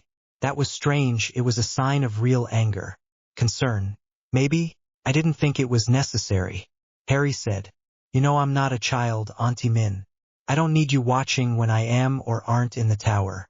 You seem to forget that I took responsibility for you, she said. While you are in my house, I need to protect you and all the other students here. She carefully avoided saying the word, children. I don't need protection, Auntie Min. I can take care of myself. Harry tried. The twitch was still in her eye, though. And you'd prefer I never get any sleep? She asked. When I noticed you weren't on the map, I started looking for you. The other heads of house didn't see you. When Poppy told me that you weren't on her map either, I was worried sick. She had to tell me that you weren't there on the map when you delivered her map to her. Now I'm worried that you're out at all hours. And worst of all, last night, Madame Hooch could have sworn she saw a student fly around and then away from the castle on something that looked almost like a flying broom. She finished in an angry whisper. We had to coordinate and confirm nobody else was missing, she added. Harry hadn't expected that. He knew he should have added the disillusionment earlier. He sagged. I'm sorry for worrying you, Auntie Min, he said. I was testing out the new runes and award I had made for allowing more speed and went out for a test flight. And where did you go? She insisted. Surely you could have tested it around the school, as you have been for the last 2 weeks. How did you know that? Harry asked. Madame Hooch likes to fly at night, she said. She's been testing all the miraculously repaired brooms from the shed, and she spotted you a couple of times. She says thank you, by the way. I told her to keep quiet about it. She finished in a huff. Thank you, Auntie Min, Harry said. He was now feeling horrible. Minerva McGonagall had always been special to him. She'd always make time to explain things, and she took her own time to come and visit regularly. Just so he wasn't alone, when the other two wanted to get out of the house. She knew his secret, but always treated him fairly and never spoke down to him. Don't be sorry, she said, then. Be careful. And you never answered my question. Where did you go? Harry winced. Grimmauld Place. You flew to London? She exclaimed. You irresponsible man-child. Taking untested magical artifacts on a trip for so many hours. How late did you get back? An hour and 20 minutes after I left? He said/asked. The magic worked as planned. After all, Minerva was dumbstruck for a moment. How fast were you going? She asked despite herself. If memory serves, Harry said, with a bit of a smile, just under the speed of sound. Merlin's beard. She gasped. She knew a few things after all. She took a deep breath then and handed him the map. Fix it. She insisted. Auntie Min. Harry complained. That's hardly, I said. She interrupted him dangerously. Fix. Harry didn't dare disobey her after that. So he set to work. Doesn't mean I'm staying in the tower after curfew. He mumbled. But you will be telling me when and where you are going. She answered anyway. I know you're not as young as you look, Harry, but I'm going to take care of you. Whether you want me to or not. Your mother would not forgive me otherwise. I already let the headmaster put you with those disgusting pieces of human filth. I won't let you get yourself killed. Now that I've got you where I can keep an eye on you. If you must take more test flights, take Madame Hooch with you. She expressed a desire to try whatever contraption you were on, and I'm certain she'll be more than willing to keep your secrets for the kindness you've shown her. Harry nodded in mute acceptance and placed the map in front of her. Completed. There are places in Hogwarts that Aunt Poppy's map still won't show me, since they are protected magically, and she knows that, but you will see me when I'm in the Gryffindor Tower. He said softly. I'm sorry I worried you, Auntie. Minerva couldn't resist the urge to pull him into a quick hug. I know you're not used to it, Harry, but this time around you've got people who know you, who care for you and who'll want to protect you. We don't want you to get hurt. She then took him by the shoulders and held him at arm's length, looking into his eyes. This is what a family does. We don't always understand, but we'll always care, whether you want us to or not. I think I understand, Auntie, Harry said. He felt like a boy whenever he was around her, even while he knew he wasn't. He suspected she had that ability with everyone that had gone to Hogwarts. I'll try and keep it in mind. You'll do more than try, young man. She insisted, but Harry could tell she wasn't all that angry anymore. She had really just been worried, it seemed. Yes, Professor McGonagall, Harry said with a cheeky smile. Her eyes narrowed at him one last time, before she stashed the map away again and walked out of the classroom. That will be 50 points from Gryffindor for your breaking of the rules, Mr. Black, she said as they walked back into the Great Hall. Huh. She must be feeling better, Harry thought. Thank you, Professor. Harry called after her in his usual cocky manner. McGonagall knew it was coming, so she just kept her face impassive and continued on her way to the staff table. What did you do? George asked. Did you blow down more walls? Fred continued. Did you two switch just for me? Harry asked, looking at them, before smiling when their expressions clearly showed that he had seen through their attempt to change things up and ignoring their question as he moved on to his seat, where Hermione was staring daggers at him for losing points. What? I have another 300 to burn before we're back where we were, he told her as he sat down. Why can't you, just for once, do things the normal way? Hermione asked. I support the point system wholeheartedly, since it allows people to get away with stuff with no real consequences. Harry denied. What I don't support is for points to be given, When there should be a real reward, like when you study hard and can answer questions in class, you should be given a higher grade or extra credit for your diligence, not points that someone like me can lose when I don't pay attention or care enough for your perspective. Hermione was about to argue, but then shut her mouth as his words sank in. It was true, while she worked hard and answered questions, the head of house got the reward at the end of the day, and the trophy was only ever seen once a year, according to what she'd heard, when it was presented to the winning house. Where was the reward for the children that did the effort? That being said, house rivalry could be considered a team-building exercise, which is good. The downside being that people have different levels of commitment and it could potentially drive people in the same house apart. Then there's the fighting over fairness and the professor's tendency to have favorites or to give other students chances, rather than supplying one student who actually studied with the opportunity to answer everything, which has a whole other series of points for and against it. Harry finished with the last of his breath and took a deep inhale and breathed hard for a bit. So, you're for it, only for the ability to lose points instead of being punished in any real way? Hermione asked. When Harry caught his breath, he smiled and said, "Yup." Then he took a roll of bread off the table and threw it at Professor Dumbledore's head. The professor had been listening to the discussion, much as most of the professors and a large portion of the student body, and caught the roll with reflexes that one wouldn't expect from the centenarian, even as most of the students showed shock at his action. "That's 10 points, Mr. Black," Dumbledore said. Then he smirked to Gryffindor. No. Harry yelled. "That's not fair. I racked up those points so that I could lose them." "Well, then wouldn't the correct punishment for you be to award points?" Dumbledore asked. Harry smirked. "Fred, George, would you care to be my proxy in this?" Harry asked. "Oh, most definitely," Fred said with an unholy smile. Then he and his brother started throwing food at the most volatile students they knew of. Suffice it to say, a food fight broke out. Harry just stood there as he was pelted with eggs, rolls, and, in some cases, porridge. All the while he was laughing like an evil overlord. "Dance, my puppets. Dance. Mwahahaha. Enough," Dumbledore exclaimed when someone levitated a whole tray of porridge over him and upturned it. "I can see I have made an error in judgment," he admitted. 310 points, from Gryffindor, for the mastermind of this morning's distraction. "Well done, Harry," Fred and George chorused. "That must be a new record, and 20 more for each of the Weasley twins," Dumbledore said, "for initiating the fracas." "Thank you, sir," the twins chorused. They turned to Harry. "We hope you don't mind our contribution," Fred said. "It wasn't clean, but it seems everyone had fun," George said, looking around at the smiling faces. "I don't envy the house elves the job of cleaning this mess, though," Fred finished. "That's a very astute observation," Dumbledore, who was suddenly pristine again, said. "I think it was very nice of you three to volunteer cleaning this up." "What about everyone that participated?" Harry asked. "I think you said it best," Dumbledore said. "You want real rewards for your actions? Then you should have real punishments too, don't you think?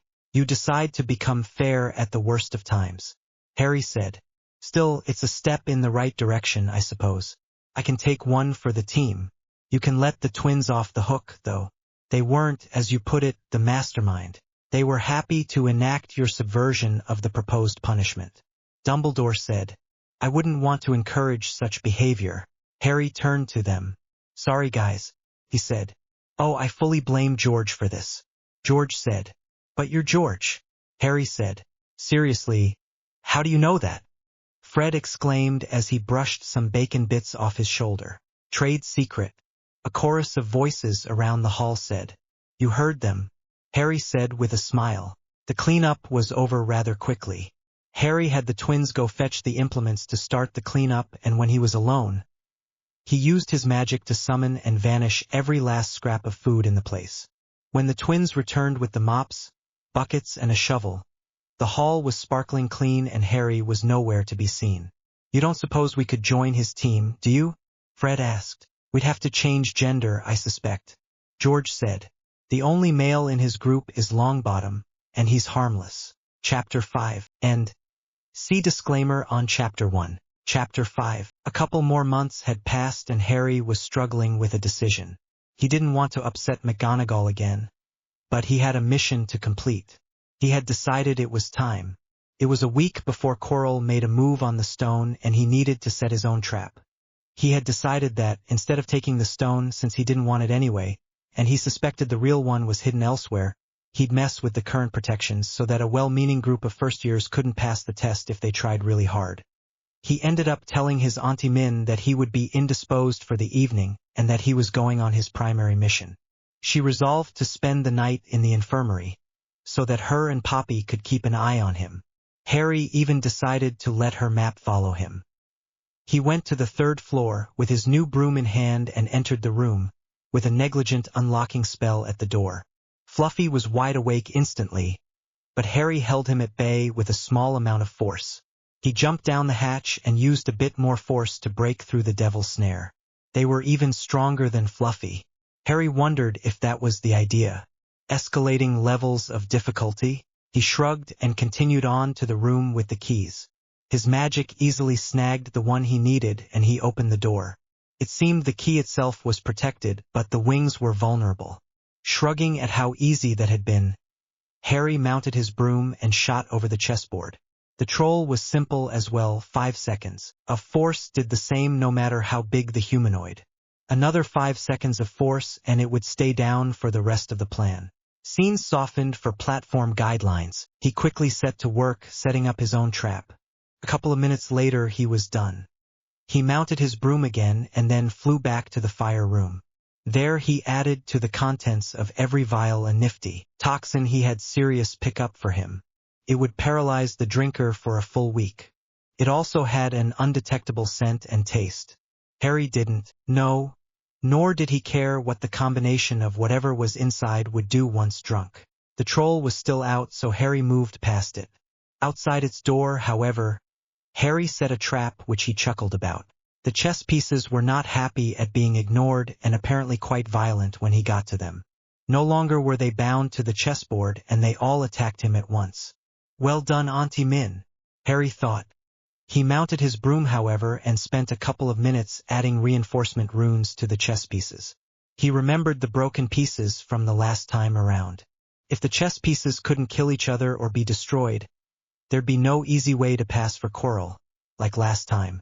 Harry left the rest of the traps in place, to lull the professor into a false sense of security, but added one last thing just inside the key room. With his mission complete, he flew back out, threw Fluffy 3 big stakes and scratched him behind the ears for a bit. "Who's a good boy?" Harry asked. "You're a good boy." "Yes, you are." The heads had gone for the stakes and swallowed them down quickly, but Harry's magical ministrations seemed to calm him down, and soon he was lying on his back. So Harry's magical telekinesis could give him a good tummy scratch. By the time Harry left, the dog was whining for more attention, but he was much friendlier than he had been. As Harry exited the room, it was to find Minerva and Poppy waiting for him. "What?" he asked. They were not happy with what he had done, to say the least. They both knew his secret, and while he never told them the specifics of everything he had done, they suspected he knew about the stone. Poppy checked him over, twice, while Minerva ranted at him about how foolish it was to go in there alone. Harry couldn't tell them what he knew, just yet, but he consoled them anyway. "Relax, aunties. I've got this covered." "What do you have covered?" McGonagall asked. "I'm gonna need a bit of faith from you on this one," Harry said. "Then, if you trust me, I will call on you when my trap is sprung." "Can you at least tell us when?" Poppy asked. "Can you keep it a secret, even from the headmaster?" Harry asked. Poppy instantly agreed, but McGonagall was hesitant. "Why?" she asked. "Well, I kind of trapped his trap," Harry said. "It'll be easier to explain when it happens. Can you keep it a secret until then?" "If I have to. But you, young man, are on thin ice." McGonagall finally relented. She loved the boy dearly, and she didn't just let him call her Auntie Min for nothing. She felt like they were really family. An honorary aunt, she may be, but an aunt, nonetheless. "Thanks, Auntie Min, Auntie Poppy," Harry said. "In 1 week, Dumbledore has to leave for some serious ministry business or something stupid. I suspect that was a ruse to draw out the thief, but last time around my friends and I didn't know and tried to stop them. We made it through the challenges and I ended up killing the thief accidentally." "You killed them?" McGonagall asked in shock. Accidentally, Harry said firmly. It turns out they were host to Voldemort's spirit, and my mom's dying protection was enough to destroy them with a touch. You've got protection from the Dark Lord? Poppy asked. Why do you think I survived the killing curse? Harry asked. So, you could just walk up to them now, touch them, and they die? McGonagall asked. I could also kill them in a number of other ways, but yes, Harry said. At their horrified looks, he added, I don't intend to. Seriously, what do you think of me? No, we've got another plan for him. Harry suddenly had a thought. Speaking of which, I'll need to make a quick trip home tonight. It seems we forgot one of the pieces. Madam Hooch, Minerva insisted. I was thinking of operating. But okay.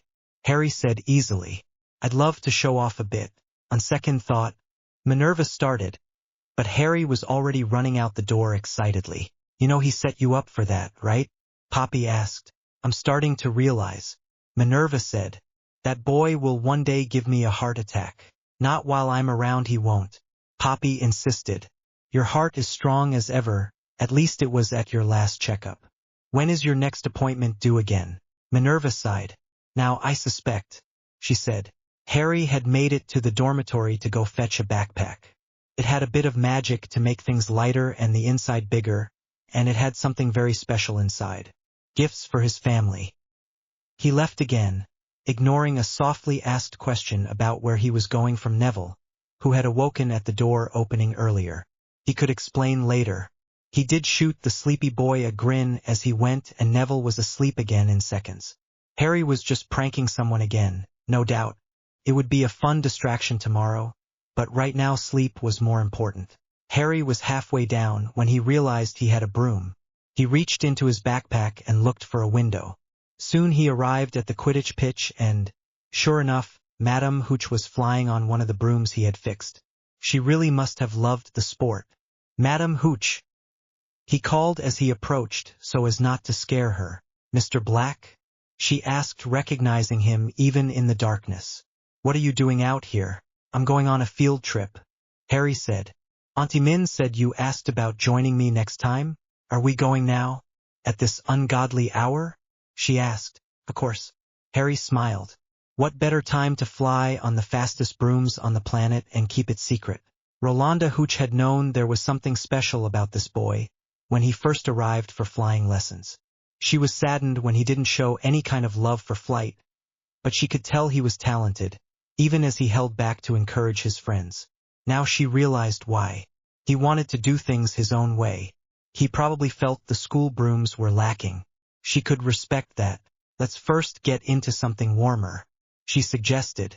He was in his normal school uniform and she wasn't really dressed for long distance either. She ignored the fact that he was an 11-year-old student and that he was really supposed to be in bed, because she wanted to try a new broom. She had marveled at its speed when she saw him flying on it the last time. No need, Harry said as he landed, and she followed. He stuck his hand into the backpack and pulled out another broom. This is the Black Bolt MK2. Black Bolt? Hooch asked. Black as my surname. Bolt because it's freaking fast, Harry said excitedly. Language black, she admonished, even though she didn't really care. She'd heard much worse when she was still in the Quidditch League. Good name though. Do you intend to market these? Maybe someday, Harry said. Right now, I'm the only one that can make them, and it takes quite a while just for one. I have other projects in the works. You'll have to tell me about them, Hooch said. If it has anything to do with flying. It does, but not in a manner you're familiar with, Harry said. First, we need a flying lesson. I've seen you fly, Black. While you hold back when your friends are around, you are more than capable. I had hoped you'd sign up for Quidditch next year, she said, resolving to find out about his other project later. Nah, I can't stand the practice when I could be working on something far more useful, Harry said. And the lesson is for you. These brooms handle a bit differently and you need to know the differences. Scenes softened for platform guidelines. You'll need to speak now if you want any more instruction, Harry yelled at her. Soon you won't be able to talk to me. Don't hold back on my account, she yelled back. She had never moved so fast and she could feel the broom wasn't even beginning to open up.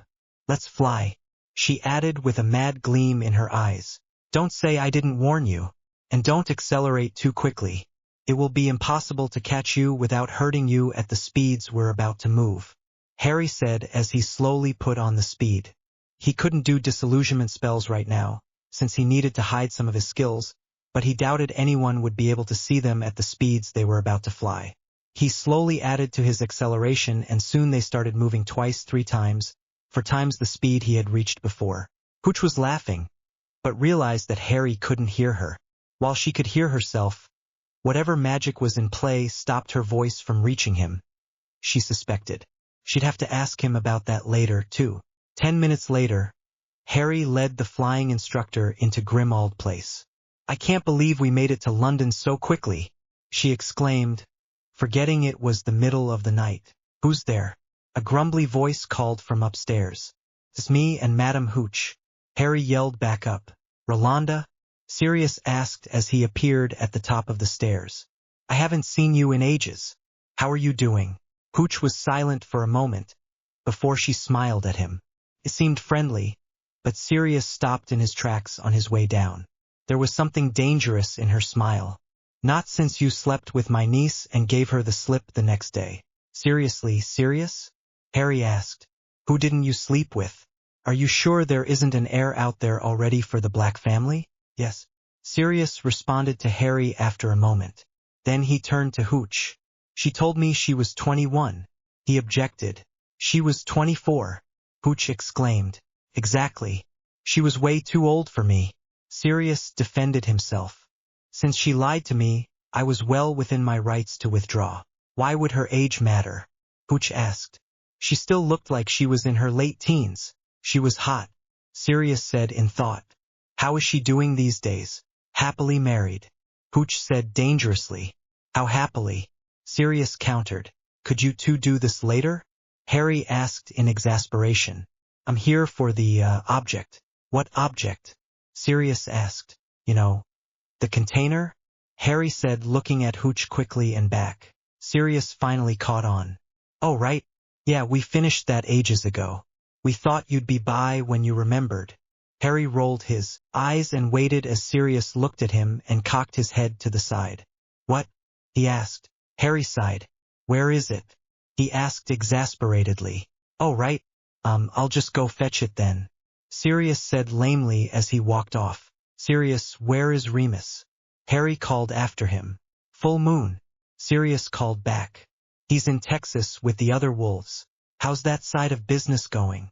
Harry called. He turned to Hooch, sorry about this. He's not really all there currently. He had a bit of an incident while finding a difficult item for me. He lied. Sirius had found the toxin easily, but had found the local pot dealer in his search and tended to indulge on a daily basis. These days. What was that? Sirius called back down. We'll talk when you are back and can hear me, Harry yelled. Sorry, I can't hear you. Wait until I'm back. Sirius called again. Scene softened for platform guidelines. A box, Sirius said. He was worried about Hooch. Were her eyes starting to fail her? I can see it's a box. Black.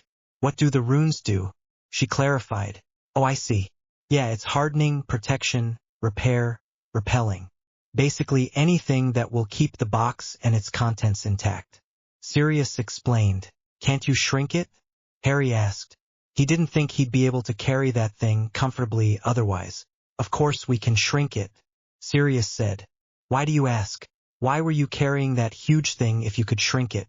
Harry asked. Hey, that's a good idea, Sirius said as he cast the magic and the box shrank. Harry took the box, using his magic to still support the weight, and placed it in the bag, where it became light enough to manage easily. Okay, say goodbye, Sirius. Goodbye, Sirius, Sirius said, snickering at his funny. You're losing your edge, old man.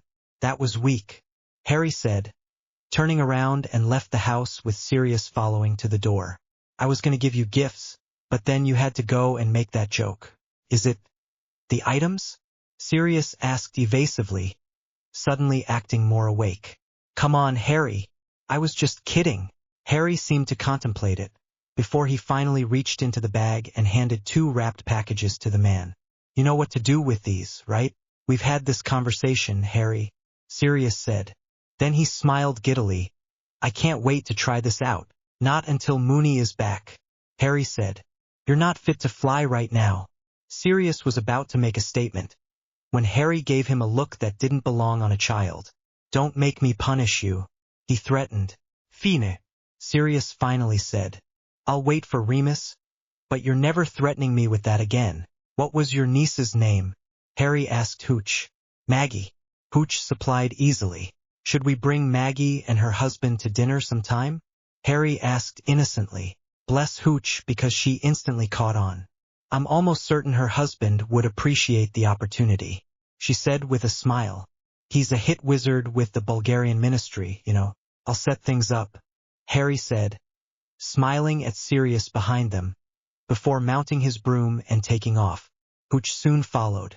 They flew back in just under 10 minutes this time, having not needed to take quite as long to accelerate this time, now that they were both used to it. When they landed, Hooch reluctantly held the broom out to him. This is a marvelous broom. Black. Can you put me on whatever waiting list you have? She asked. Oh no, you don't understand. Harry chuckled. That one is yours. What? She asked. I would not joke about this if I was you. She warned dangerously with narrowed eyes. I'm not joking, Harry said. It's yours. Why? She asked, taking the broom and holding the metal shaft to her chest. Simple. Harry smirked. Free advertising. Hooch understood instantly. You want me to use this during school matches? When people ask after it, I'm supposed to say. She trailed off. The Black Bolt Mk2 is currently in testing phase, while the creators work on its design. The creators intend to start releasing their wares in a few years. Until then, they're letting their first flying coach, Rolanda Hooch, play with one of the prototypes in exchange for feedback and help with design. Rolanda felt a thrill run down her spine. If she had exclusive rights to this broom for a while, she may even be invited back to the league. You'll need to give me a number, she said. You know brooms. Harry said, understanding. Make one up. I can set the price? She asked. Cost for materials is negligible. What is costly is the time it takes. Harry shrugged. I might also request that you actually help with design. Deal. Hooch said instantly, holding out a hand to shake. Harry shook her hand and she said, It's going to be good doing business with you. We'll discuss a percentage for you later, for what you end up helping me with. Harry said. When Hooch looked at him in shock, he chuckled. Didn't think the privilege of riding it was the only perk, did you? I did think that, she admitted. And here I get to practice with it first. She smiled. Then she remembered her question from earlier. Why couldn't we speak before? When we were flying, we were going faster than sound travels. Harry explained. A little under 4 times faster, in fact. The moment the sound tried to leave the warded area, it was basically left behind. We'll need to consider keeping that to ourselves for a bit. We can start off selling the fastest brooms around and then slowly up the speed and get more sales out of it long term. I think you're going to be very rich when you're out of school, Hooch said as she instantly understood what he was planning. Very rich indeed. Wait until you see what we do next, Harry said with a smile. Harry made his way back to the school, as Hooch inevitably mounted the broom again and shot off, working on her acceleration and getting to know how the broom handled. Harry already had plans to add a rubberized grip to allow for faster acceleration, or perhaps he should change the layout. This was a new invention, after all. Who said he couldn't add a bend in the shaft which zigzagged like a lightning bolt? It would give the rider an extra place to hold at high acceleration. The next week passed slowly for Harry, and he ended up becoming impatient and slightly excitable. Harry? Hermione tried asking him one evening while they were sitting in the common room after the other children had gone to sleep. Harry was supposed to help her with some of her normal schoolwork.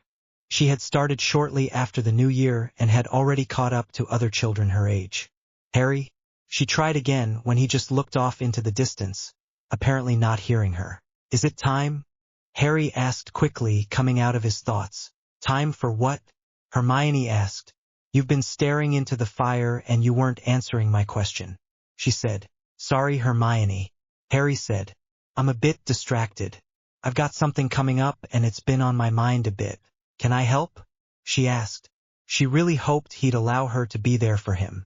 He was always helping her and their friends, after all. I'd love that, Hermione, but this is one of those trade secret things again. Harry apologized. If I could, I'd ask you in a heartbeat. You're one of the smartest people I know. Thank you. Hermione blushed. I'd still like to help, she said. When will this event happen? Tomorrow night, Harry said. Most likely. You're not sure? Hermione asked. It has to do with when someone else does something. Their time is limited, though, and I suspect they'll be making a move soon. Harry said. Should I be worried? She asked, as she closed her books and started placing them in her satchel. No. Harry said. I've already taken steps and now I'm just waiting for the results. Okay. Hermione allowed. She was curious as all hell, but she knew she'd come to the end of the conversation. How's your practice going? Harry asked suddenly. Hermione's eyes shone when she realized he was on a subject that they were both passionate about. I've made quite a bit of progress, actually, she said, as she closed her eyes for a moment and lifted her hand. A couple of seconds later, her palm lit up with a soft light. See? She asked excitedly. It's not levitation, but I can practice this anywhere and help learn control. That's brilliant, Hermione, Harry said. It's not lifting up a bunch of weight, nor can I cast anything but a Lumos yet, but it's progress. Hermione allowed with a smile at the praise. Pretty soon you'll be able to do things like this, Harry said as he casually pushed down underneath himself and lifted himself into the scene. Softened for platform guidelines. You can fly? She asked incredulously. Was he really trying to become a superhero? It's a form of banishing spell, Harry said. I'm basically casting the banishing spell at the floor, constantly, from my whole body. So, you don't need to use your hands? Hermione asked. Why would I? Harry asked. Wait, have you been practicing this whole time to use specifically your hands? He asked. Hermione blushed again, but for a different reason this time. Harry had never demonstrated it with only his hands.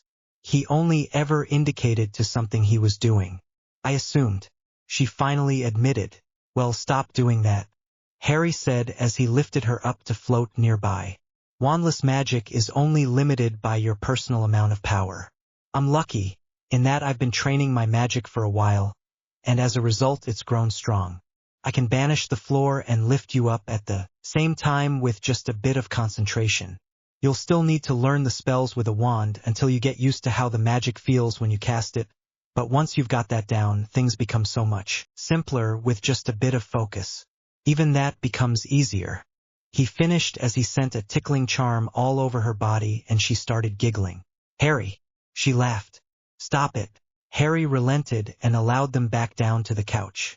Thanks for the distraction, Hermione, Harry said. Then, you're a good friend. You're welcome, Harry, Hermione said with a bit of a blush again. You're always helping us.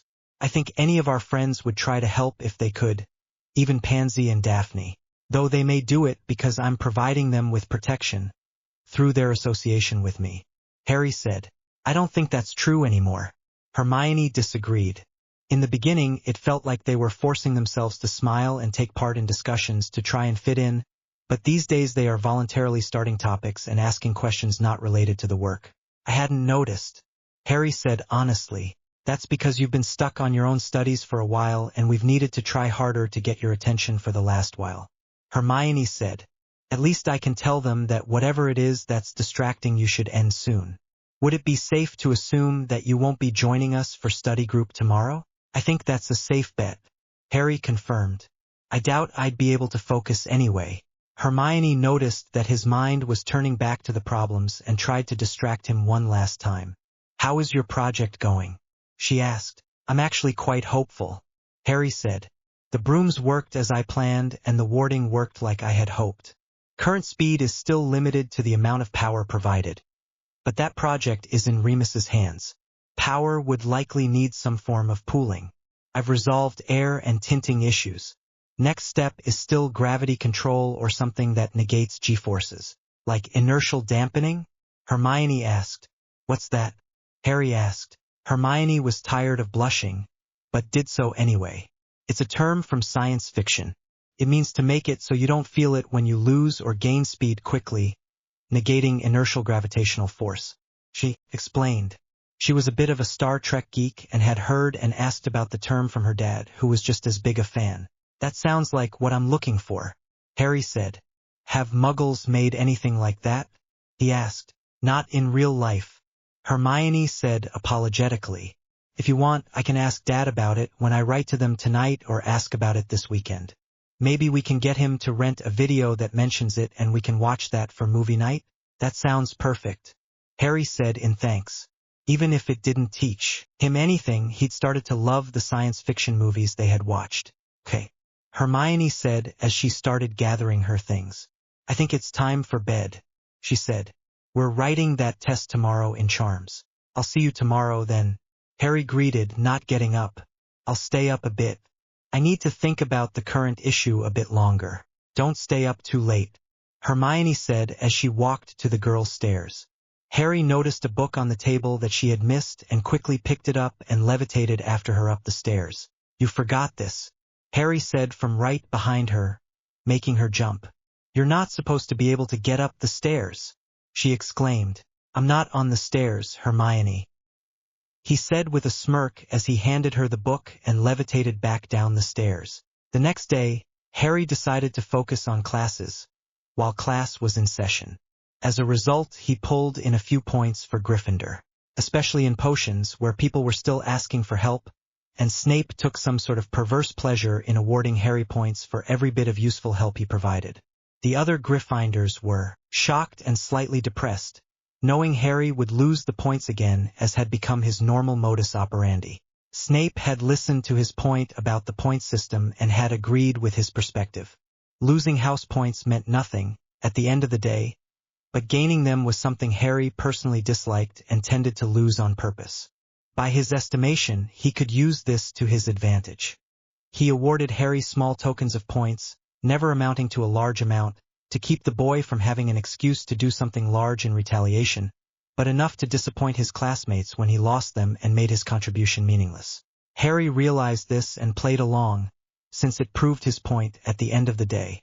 He usually skipped 1 or 2 classes a day, losing points and earning detentions that he never attended anyway.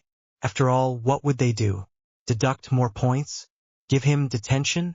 It's not like Dumbledore would allow him to be expelled. Some of the teachers had realized this and assigned him detention with McGonagall. He actually showed up for those, but she allowed him to focus on his studies in those sessions after he explained why he had skipped class or decided not to go. She never really got mad at him for those, since she understood that he already knew everything he could learn in the classes. Anyway, he had to explain his whereabouts to her though, so he usually ended up skipping class in the common room, where she could and usually did check for students at least once every hour. By the end of this particular day, however, he had shown up to every class and earned 127 points. He wasn't in the mood to cause havoc though, so he went to his proxies and asked them to see how precisely they could lose those specific amount of points. They smiled and accepted the challenge. They'd start on that quest the next day. Harry quickly left the Great Hall and went to the infirmary, when he heard that Dumbledore had been called away. McGonagall wasn't far behind and Pomfrey was already monitoring the map when they joined her. Nothing so far, she said as she saw Harry. Professor Quirrell seems to be standing guard nearby. Even, already? Harry asked. He's probably still considering what song to play for Fluffy. What song? McGonagall asked as she walked in behind him and closed the door to Poppy's office. He's the thief, Harry said with a malicious smile. Professor Quirrell? Pomfrey asked while McGonagall asked Quirinus. But he's a stuttering idiot. He doesn't even really stutter, Harry said with a smirk. Voldemort is inside that turban of his, attached to his head like a parasite. But Madame Pomfrey started. He played me too the first time around, Harry interrupted. For all his many failings, he's quite the actor. Better even than Gilderoy Lockhart. Gilderoy Lockhart is a hero, though, McGonagall insisted. I'm sorry, Minnie, but we had to keep that from you for a while, Madame Pomfrey said. Lockhart is a fraud with a talent for stealing people's stories and memories. He's part of Harry's mission. What? McGonagall asked incredulously. She had hoped that, when he started next year, he could be useful to Harry. Why didn't you tell me? She then asked with a downcast expression. We need things to happen for a while like they had before. Harry said. Sorry, Auntie Min. McGonagall sighed. No, I know you considered everything well. I just wish I had known. I read all of his books and now I want to burn them. If it makes you feel any better, the stories are mostly based in truth. The hero was just different. Harry said. Do you know who they are? McGonagall asked. Not yet, Harry said. Before we have him arrested, I intend to have him accidentally consume a near-lethal dose of Veritaserum. What would that do? Pomfrey asked. I don't know. Harry answered honestly. Make him honest for the rest of his life? Affect his mind until he becomes completely insane? I don't know, but I intend to find out. I have a suspicion that he developed his obliviation skills while he was still in school. You don't mean? Pomfrey asked, leaving the obvious conclusion up in the air. Exactly, Harry said darkly. You see why I don't have any sympathy for someone like him. To think I thought so highly of him. McGonagall said angrily. Please note that I don't have any proof at this time. Harry said. Just a suspicion and something he said to me once. What did he say? McGonagall asked. He mentioned that he was always gifted with memory charms. Harry said. For him to consider himself always gifted, he'd have had to have used them for quite a number of years. We'll have to find out before you give him the near-lethal dose. McGonagall said. Depending on his answers, that dose might actually prove fatal. Wow. Harry said, with a look of begrudging respect. Never thought I'd see the day. If what you suspect is true, he might be a monster on a whole different level. McGonagall stated irrevocably. The heads of house had found only one more burgeoning rapist in Ravenclaw. It had been a female student, too. The fact that she was using a combination of potions and spells to have her way with whomever she fancied had driven the point home that the standards at Hogwarts were not as high as they had hoped. If the girl had been allowed to graduate, she could likely have taken her pick of a suitor and lived the rest of her life on the wealth of the family she swindled out of an heir, which was apparently her plan. We need to up the security in Hogwarts. Things cannot continue as they have. Madame Pomfrey stated. Agreed. McGonagall said. Firmly. He's making his move. Harry said, looking at the map. Quirrell had moved to the door and was waiting outside it, probably to wait for Fluffy to fall asleep. They watched and waited until he entered and moved to and through the trapdoor. It took a couple of minutes, but he was soon through the devil's snare. Harry pulled out his own map and placed it next to the other, activating it. For now they looked identical. When the orb with Quirrell's name above it moved through the door to the key room, there was a pinging sound and Harry whispered a command and suddenly the illusionary image disappeared and was replaced with a moving, see-through image of Quirrell as he looked up at the keys that were flying about. Why can your map do that? McGonagall asked dangerously. She was thinking of privacy and specifically the girls' bathrooms, which were also on the map. This function needs to be primed specifically and only lasts an hour once activated. Harry said, not breaking his eyes from the image. I can also only have one of these active at a time.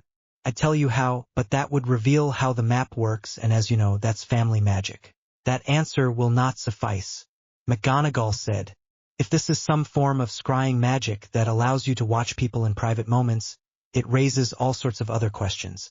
Please, Harry stated, knowing what she was thinking. If I wanted to look at the girls of this school unclothed, I'd figure out another way. I have several ways to do that already if I wanted to. He broke his eyes from the image for a moment to look at McGonagall. I'm sure you could figure out multiple ways to do so as well. The questions are, do I want to and do you trust me? McGonagall was taken aback by the statement and question. She couldn't refute it. Magic was a tool that enabled one to achieve their wildest dreams and new spells and techniques were being designed all the time. She sighed and nodded. I see your point. Sorry for doubting your intentions. I don't blame you, Harry said, looking back at the image, as Quirrell finally spotted the key and fired a spell that disabled one of its wings. After all we've discovered this year, I'm not surprised that you are suspicious of anything that may be abused. I'd be paranoid too, if I wasn't busy planning the disposal of an actual Dark Lord. Fair enough, McGonagall said with a nod, not that he saw it. You take care of the bigger threats while we take care of the smaller ones. I suggest you put a taboo on words that could lead you to finding intimate deviance, Harry said. He had given it some thought after all. Just in the castle, at least. He added, that's not a bad idea. Madame Pomfrey said, we'd need to hire dedicated staff to watch for such things, but I can see the board supplying the budget, when it's mentioned that pureblood heirs would be protected by this measure. Indeed, McGonagall said again. Perhaps the Marauders could help them set something up with this map, in conjunction with a taboo? This is where the fun starts, Harry said with a smile, as Quirrell moved into the chess room. They watched as he tried to manipulate the pieces to destroy themselves, but the magic of the board failed, when the piece wasn't destroyed and suddenly the pieces all started attacking Quirrell. What the? Harry asked. What did you do to my chessboard? McGonagall demanded. Made the pieces unbreakable with a few runes. Harry supplied. McGonagall sighed and shook her head. You tampered with them, she finally said. They are spelled to react badly to tampering. They are attacking the one that they think tried to beat the challenge through trickery. Better than last time, Harry said as he watched Quirrell duck and dodge and finally retreat into the key room again, where he was now taking a moment to breathe. Last time, he used the pieces to destroy each other and cleared a path for himself. But that's not how chess works, McGonagall stated angrily. Why did you make a challenge that could be won at all? Harry countered as he watched Quirrell take one of the brooms from the key room to bypass the attacking chess pieces, much like he had done. Because the man was supposed to find it just challenging enough to suspect the goal was in sight. McGonagall blurted. I knew it, Harry exclaimed happily. I knew this whole thing was a trap. That hardly matters, McGonagall said. He's found a way past the challenge, she said in relief. That one, maybe. Harry smirked. They watched as the professor moved to the door, behind which his own protections lay. The troll. He did notice the mist that sprayed over the entrance to the troll's room, and tested it with a spell, before magically blowing the mist away. What was that? Madame Pomfrey asked. Troll pheromones, Harry said with a smile. Female troll pheromones, to be precise. Does that mean what I think it means? McGonagall asked. Probably. Harry smirked. He blew it away, though. Madame Pomfrey said. Doesn't matter, Harry said. If even a trace of it remains on or around Quirrell, the troll will suddenly find him completely irresistible. If you didn't know this, troll mating rituals can be rather violent. That's not funny, McGonagall stated, seeing Harry's vindictive smile. Of course it is, Harry countered. Quirrell wants to help Voldemort shaft the world. Now he's about to see a lusty troll trying to do the same to himself. Quirrell was not prepared for the assault, as the troll had already picked up on the scent, as Harry had intended. They watched in fascinated horror as the man finally disabled the troll after he had already been badly beaten by the creature. He had almost been taken as a mate at some point, as well, and Harry vowed to keep the memory for his next Patronus. Scenes softened for platform guidelines. What was that? Madame Pomfrey asked. Harry smirked. My trap, he said. 3 times normal gravity induced by runes. Normal magic won't be able to dispel the effect and, since I basically invented it, there's little to no chance of him knowing how to disable it. He was still watching the image though, as the man tried and failed to lift an arm, to reach for his wand that was laying just out of reach. His wand has actually already destroyed, but there's a bit of magic to make it look like it's right there. He'll expend the last of his strength, before the effort he's expending knocks him out. What? McGonagall asked. Breathing takes more effort as well, since his body is pressing down on itself, including his lungs. Harry clarified. The difficulty to breathe will kill him in about 10 minutes. His heart might give out before then, though, so we'll have to go and collect the idiot. McGonagall and Pomfrey were looking at him like he was a different person. This was very in character for him, but also completely ruthless.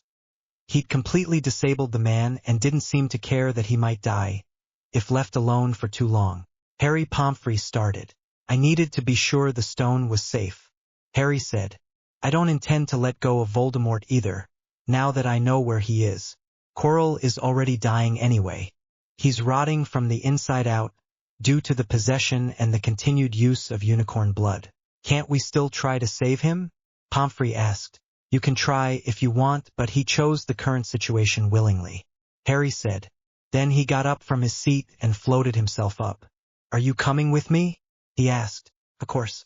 McGonagall said and almost screamed as Harry's magic lifted her up to float beside him. Take me with you, Pomfrey said. She had a responsibility and oath, to try to save all who suffer, to uphold. She was soon lifted up as well, and Harry used his magic to propel them through the hallways, carrying the other two as he went. The women were not shocked when Harry cast disillusionment charms on all of them as they went.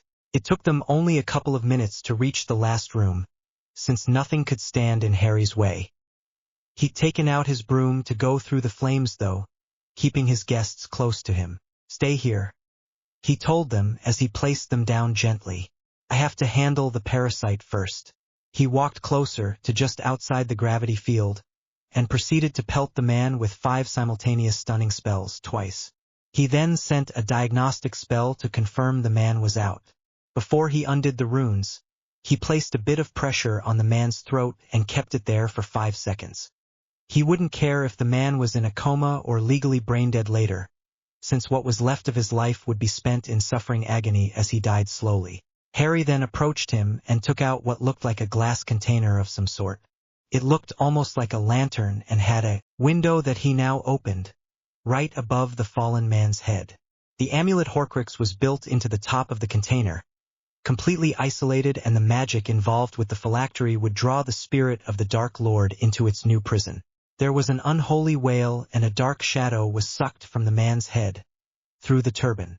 Harry noticed blood starting to seep from the turban as well, but waited for the screaming to end and then closed the window, which sealed itself magically, once its purpose was fulfilled. Okay. Harry called back. You can come now. Pomfrey seemed to appear next to him as she hurried to cast diagnostic spells. The man was still alive, but only barely, and he was hemorrhaging blood from his head. She set to work, removing the turban slowly as she incanted a spell to seal the wound as she went, not wanting to rip it off and lose what little the turban was doing to staunch the flow. Harry, in the meanwhile, took out the container from his backpack and enlarged it, before placing the phylactery inside, before closing it and locking the magical mechanism.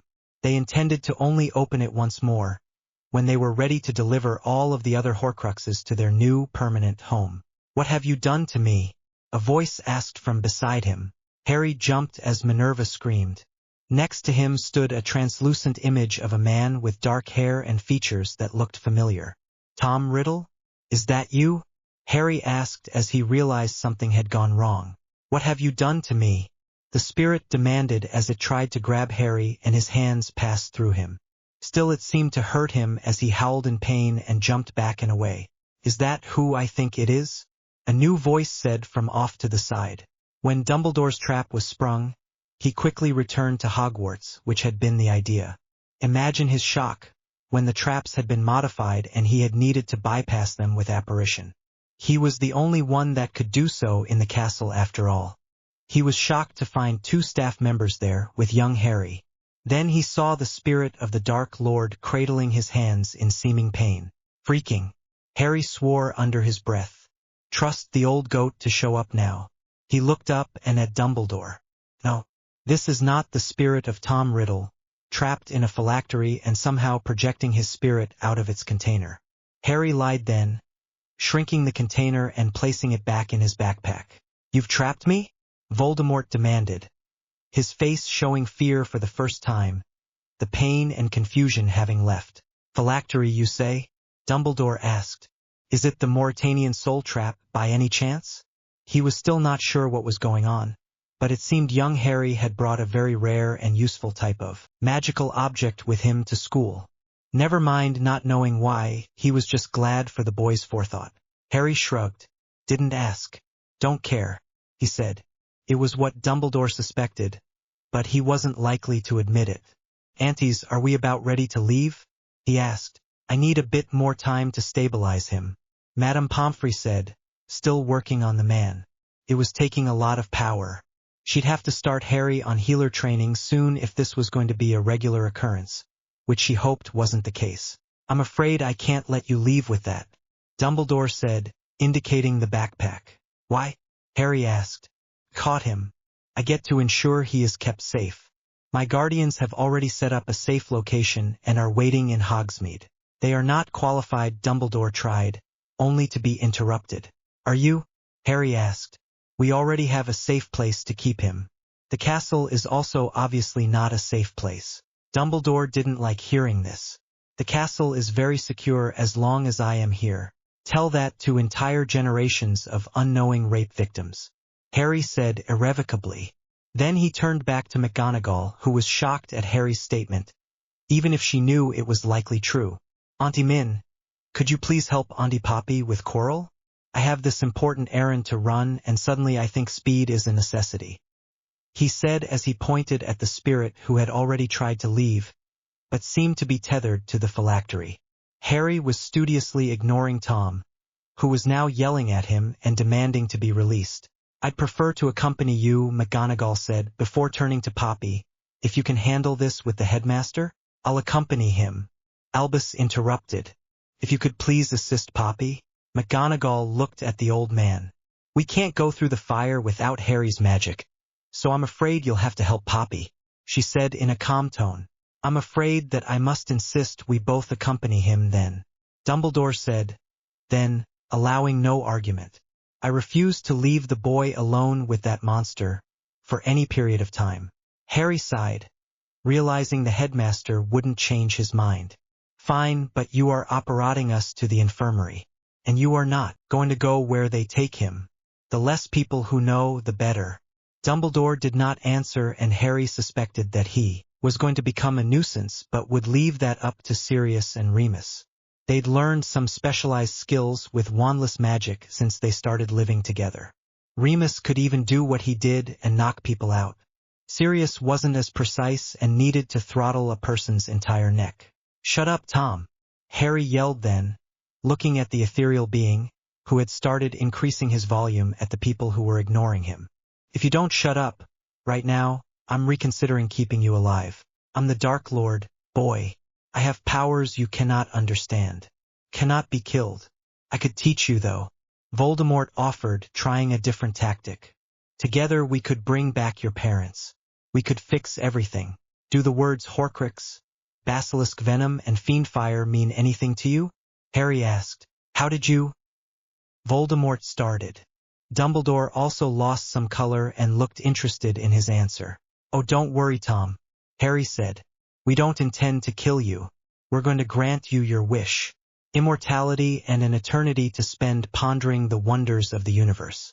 When Voldemort looked shocked, but relieved, Harry added, which you'll have a perfect view of from the dark side of the moon. What? Voldemort asked in confusion. McGonagall said in realization, as she considered his plans for the holiday. She knew Dumbledore would be asking more questions later, but she needed to know. Is that why you were planning on going to the moon? I had this idea after, but I can't think of a better plan for him. Harry said. That or protecting the box and sending it into the sun. I don't know if the magic will fail or if his Horcruxes will melt, but I've never been one to endorse torture. Remind me never to anger you, Harry. Poppy piped up. What you did here today and with what you have planned, I don't want to know the consequences of truly angering you. The sun? Voldemort asked in horrified realization. You cannot be that powerful? It's impossible. If you don't shut up right now, I'm reconsidering the plan. Harry said dangerously. Tom blanched and took a step back before his spirit vanished from sight, probably still there, but preferring not to anger the person who held his soul hostage. He'd need to rethink his strategy. Perhaps the boy could be reasoned with when he was calmer, or whoever his guardians were could be tricked. The Blacks were supporters of the cause, but he knew how close Sirius Black had been to James Potter. Chances were slim there, but he had mentioned guardians, so perhaps whoever else was protecting the boy could be swayed. Is he gone? McGonagall asked. I doubt it, Harry said. Horcruxes? Dumbledore asked. He really hoped Harry didn't know about the one in him. Plural? He asked. 5 that he knows about. Harry confirmed. Voldemort was shocked. He didn't like what he was hearing, but he paid close attention. This is troubling. Dumbledore said. He also realized Harry's statement allowed for the possibility that he knew of his own, but he couldn't discuss it here in Tom's presence. I'll need to find the rest. We already have most of them. Harry scoffed. What? Voldemort exclaimed, becoming visible again. Harry pointed at him suddenly. One more word, and the sun is the first plan. He threatened. Voldemort wisely held his tongue and made himself vanish from sight again. This was a disaster. If the boy really knew so much, there would be no escaping his imprisonment, even if one of his followers performed a ritual to bring him back. Harry, my boy, Dumbledore started again. He really needed to get those items away from wherever they were so that he could properly protect and then destroy them. No. Harry interrupted. You didn't share anything with us when we could have used your help. You don't get to decide what happens, now that we've made plans to deal with the problem. But Harry, you never asked for help. Dumbledore objected. He was not ready for McGonagall to turn on him with an angry look. When his relatives beat him, starved him, and broke his bones for failing to be a proper house elf. Were you there when he cried out for help? Dumbledore lost some more color. He knew the accusation was not exaggerated. He'd gone to speak to the Dursleys himself, while he considered options for the boy. He'd thought perhaps he could have the other boy join him and erect another blood ward. But the boy had been raised to despise Harry, much as his parents had. Exactly. McGonagall said then. They wouldn't come looking for help from you because you already failed, and I, for one, think it's time you let someone else handle the situation. She knew that they had planned everything to a degree, and while she'd prefer to be more involved, at least she knew they had a plan. Dumbledore never shared anything, preferring to direct people without them knowing why. Better knowing half the plan than wondering if there was one at all. I'm ready to move him, Pomfrey said, interrupting the escalating voices. Really, Albus, you should not be surprised. She added anyway, though. Dumbledore did end up operating them all to the infirmary. It saved a bit of time, for which Harry was grateful. When he felt something, he smirked. It seemed his guardians had come to him, rather than the other way around. He suspected Remus knew the moment the trap closed, and they decided to not wait around. Sirius walked into the infirmary as Poppy was still settling the patient in. He's still alive? He asked. What can I say? Auntie Poppy is really good at what she does. Harry bragged. That she is, Harry. Sirius said with a smile. I remember her taking good care of me, back in the day. And you were flirting with me the entire time, Madame Pomfrey interjected, as she started to where they were standing. How could I not? Sirius said with a smirk. You had access to all the good potions, and I kept on getting hurt. Perhaps if you were more careful and stopped running around the Forbidden Forest at night, you'd have more success at staying in one piece? Madame Pomfrey asked with an upturned brow. We were trying apparition. Sirius defended himself, remembering the time he had splinched himself. Remus had also entered, but under disillusionment. He snuck up to Harry and opened his backpack, after tapping him on the shoulder twice to indicate it was him. He quickly transferred the phylactery and its container to his own extended pocket and then exited again, only to walk in a second later, fully visible. No doubt they realized Dumbledore would be making a nuisance of himself. Why are you two here? Dumbledore asked in suspicion.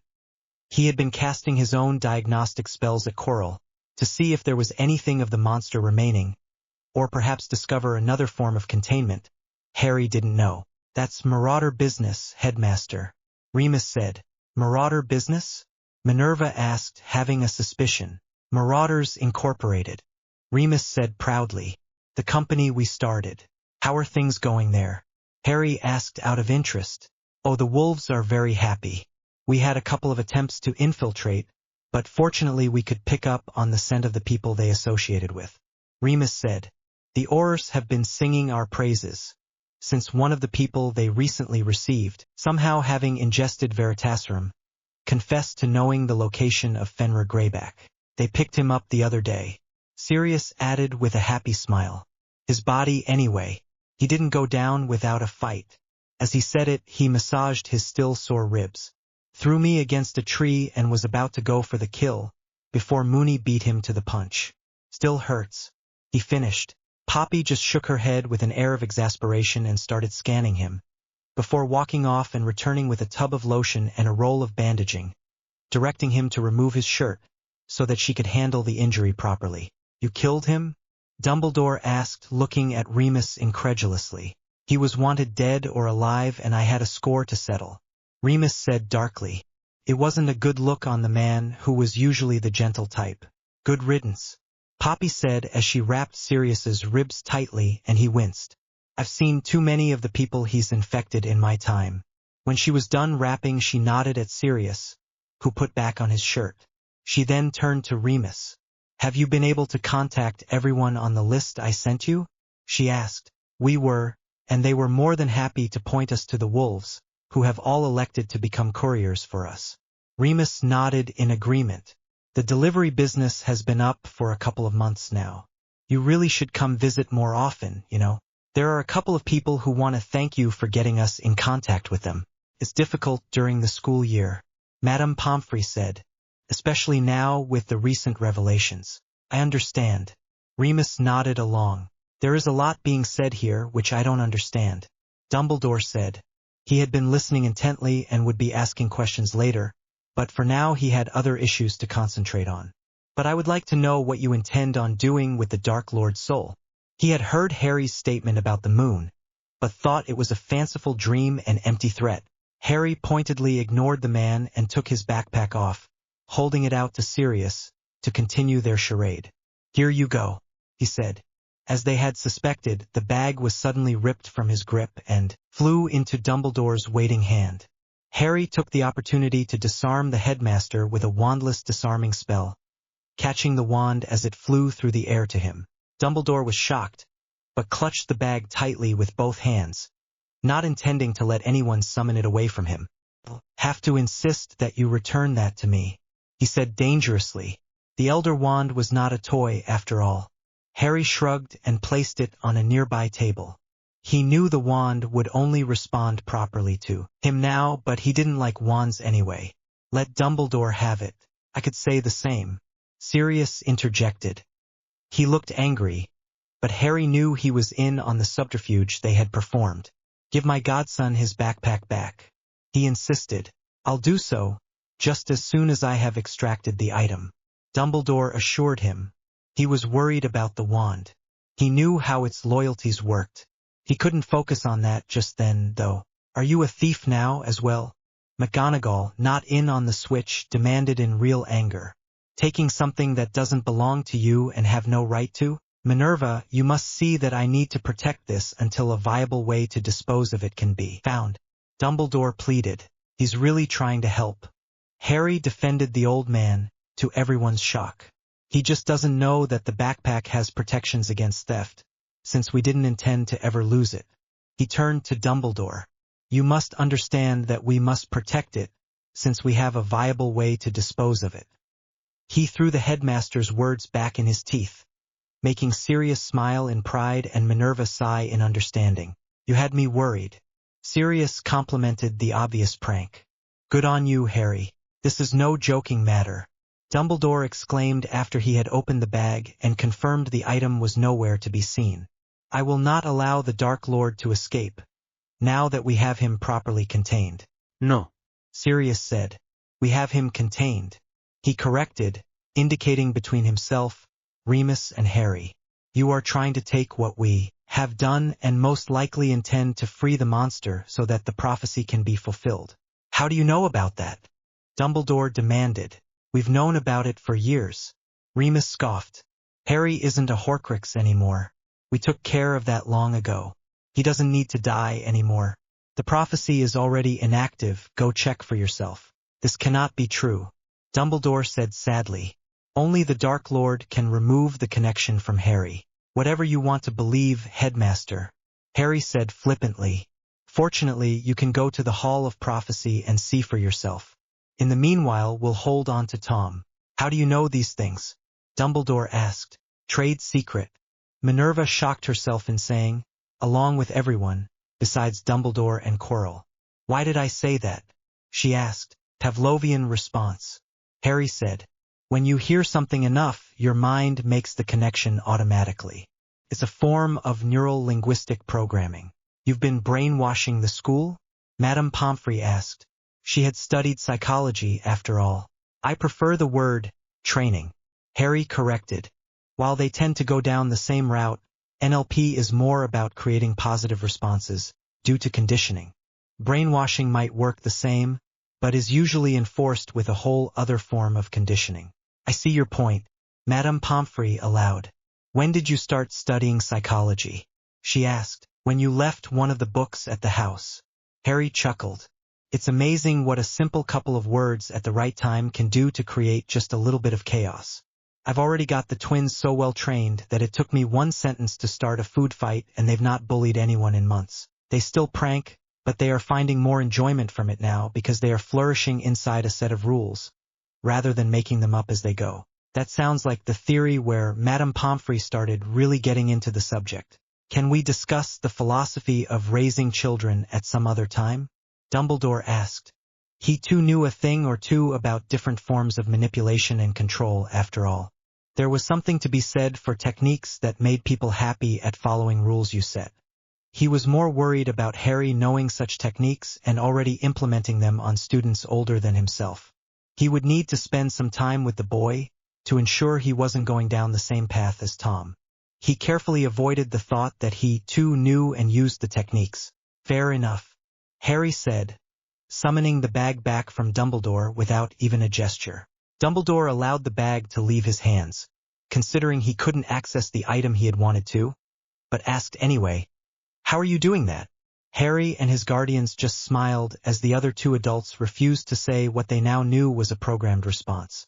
Harry then put the backpack on his shoulder. "Aren't you going to give the phylactery to your guardians?" he asked. He had hoped he could summon the item again. He didn't have a wand at this moment, but his wandless magic should suffice for that. When you took the bag without permission, the item in the special pocket was instantly transported to a safe location. Harry smirked. "So thanks, I guess. You saved us some time," he added, as Remus started walking out of the room with a smile on his face and a wave. He wanted to get the phylactery out before Voldemort could show up to prove them liars, not that he thought the man was stupid enough to prefer Dumbledore over them. He'd already stated that he wanted to destroy the Dark Lord. Remus had known of the fact that the trap allowed the victim to appear as a spirit. It would be useful to question the man. He did not know that he had already appeared.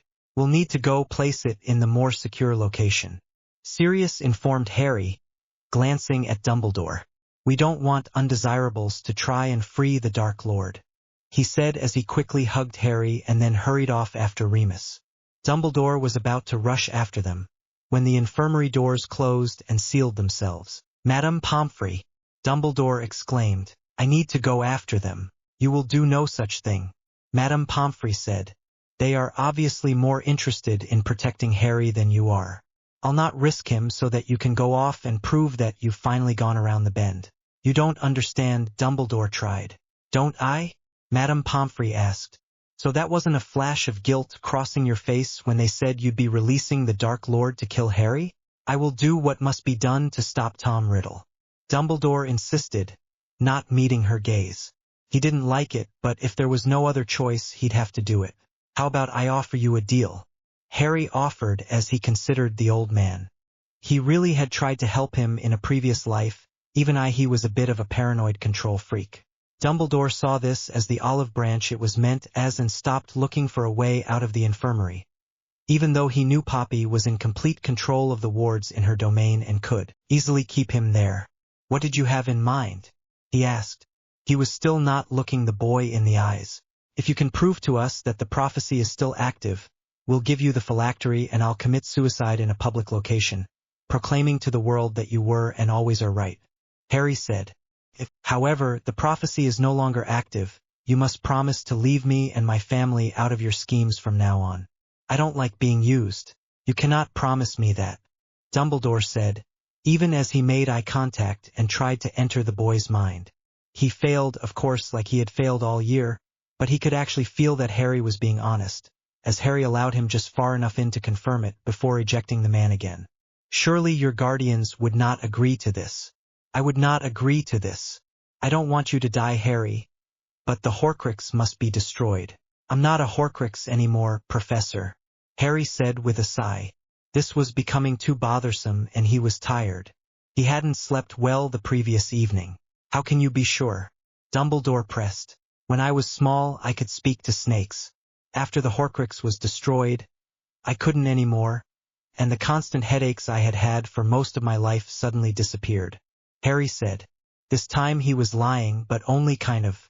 He didn't allow the old man in again to confirm it, but shook his head like he was giving up with Dumbledore. I'd like very much to believe that, Harry. Dumbledore said. Then go and confirm the prophecy. McGonagall said. She had picked up on the tired look on Harry's face. Harry is tired and I'm going to have to insist that he goes to bed. It is after his curfew already anyway. Dumbledore knew he couldn't deny the woman. It was her right as his head of house, and suddenly he had plans for the evening.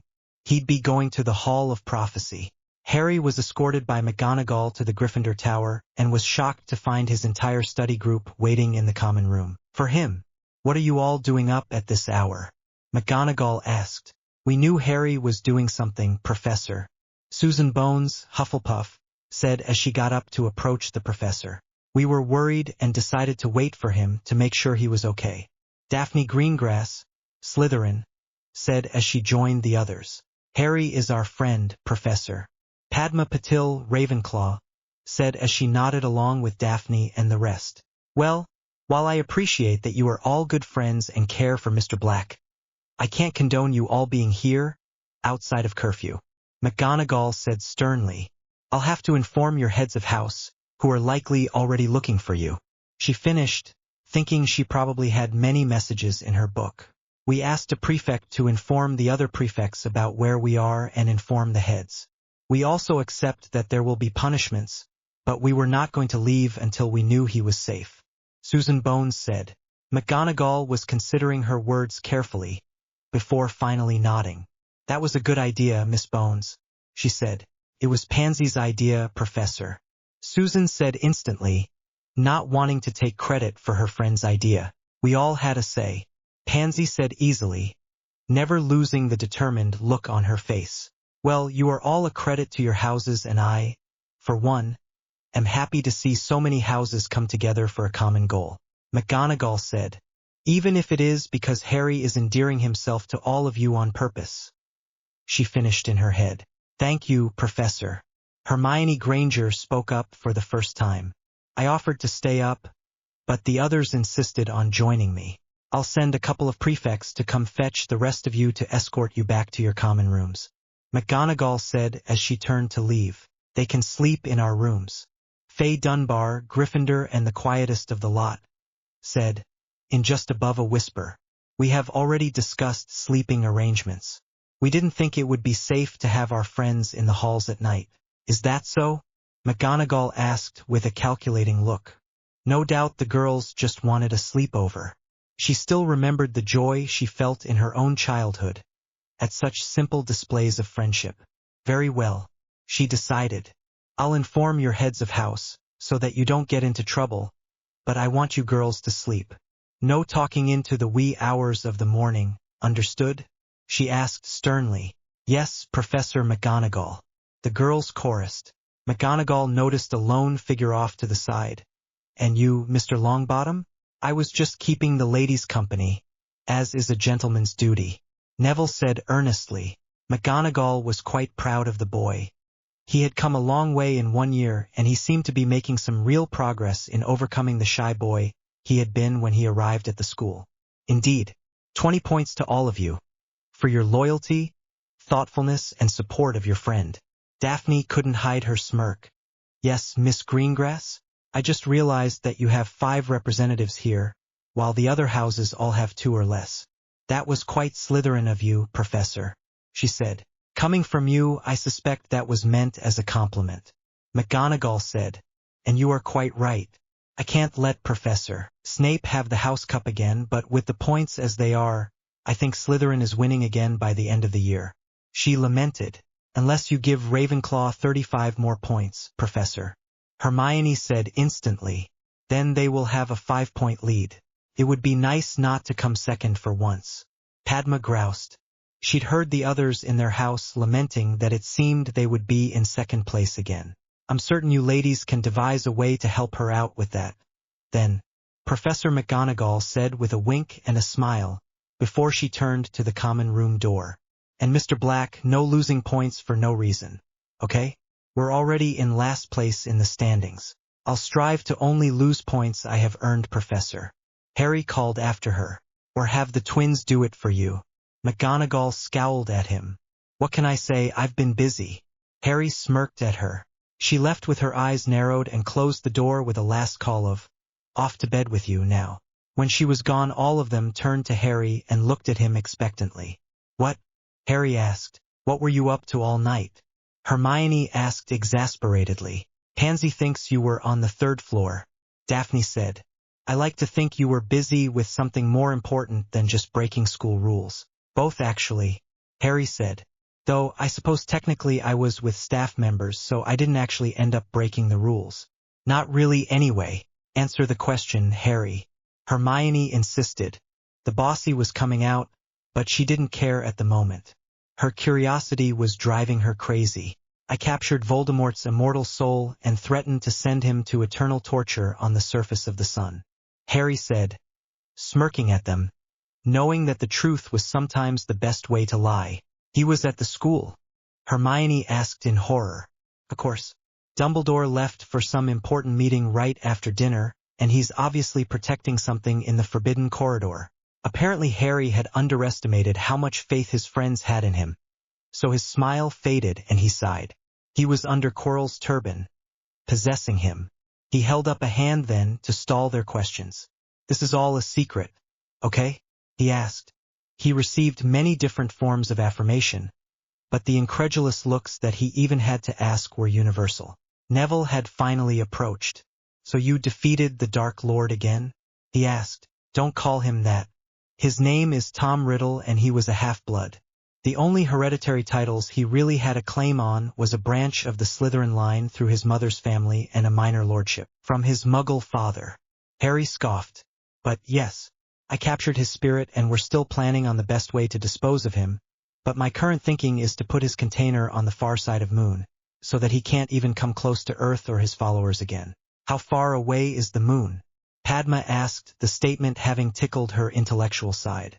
A little more than 30 times as far as the planet is wide. Hermione stated instantly. 384,400 kilometers. Harry said more precisely. He had been doing his research after all. Another 3475 kilometers to the far side of the Moon. Hermione said instantly, the intellectual in her not wanting to lose this contest of knowledge. How do you intend on getting him to the Moon? Daphne asked. That's what I've been working on all year. Harry said proudly. This holiday I'm making a spaceship. I'm going to be the first wizard in space. What? Was the communal response from everyone that didn't know. Harry refused to give them answers. After that, and they relented, having picked up on how tired he was.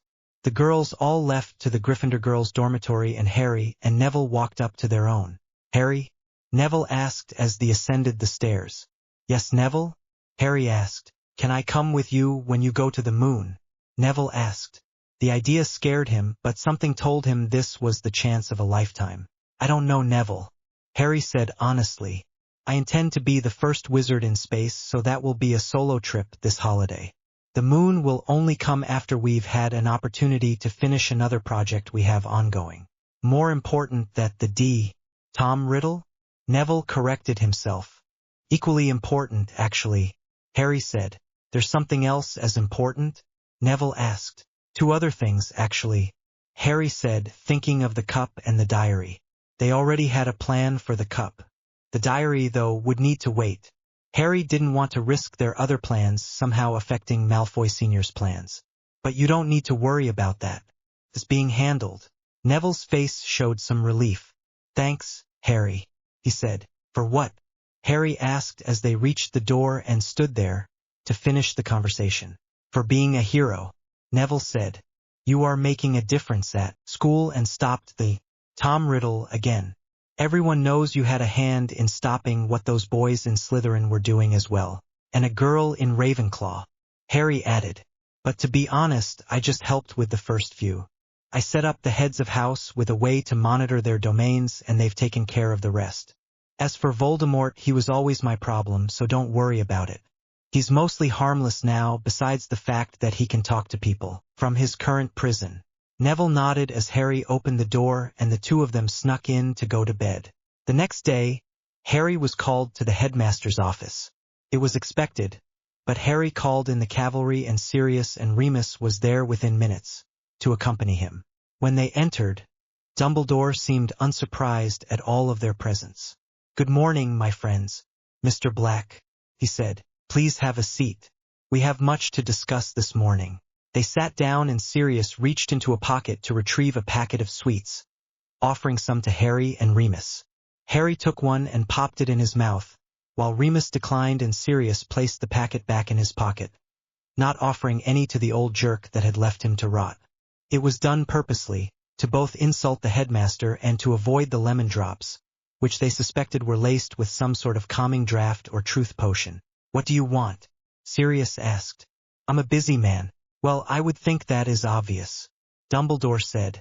"I went to the Hall of Prophecy and confirmed that it was no longer active. Now I need to know, how?" "Trade secret," all three chorused. "I'm afraid that will not suffice," Dumbledore said. "Family magic," they chorused again. Dumbledore closed his eyes and sighed. "What will it take for you three to trust me, after my mistakes of the past? I never intended harm, I swear to it. I just played the hand I was dealt." "Your playing is the problem," Remus said. "You were playing with human lives.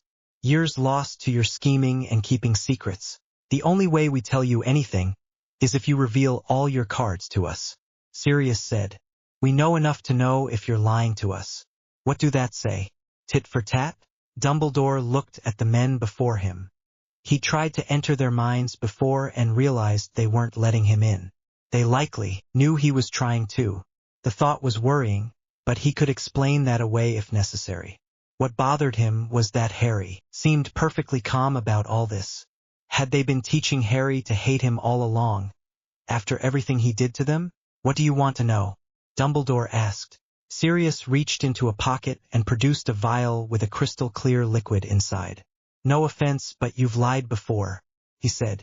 "If that is Veritaserum, I'm afraid I must refuse," Dumbledore said.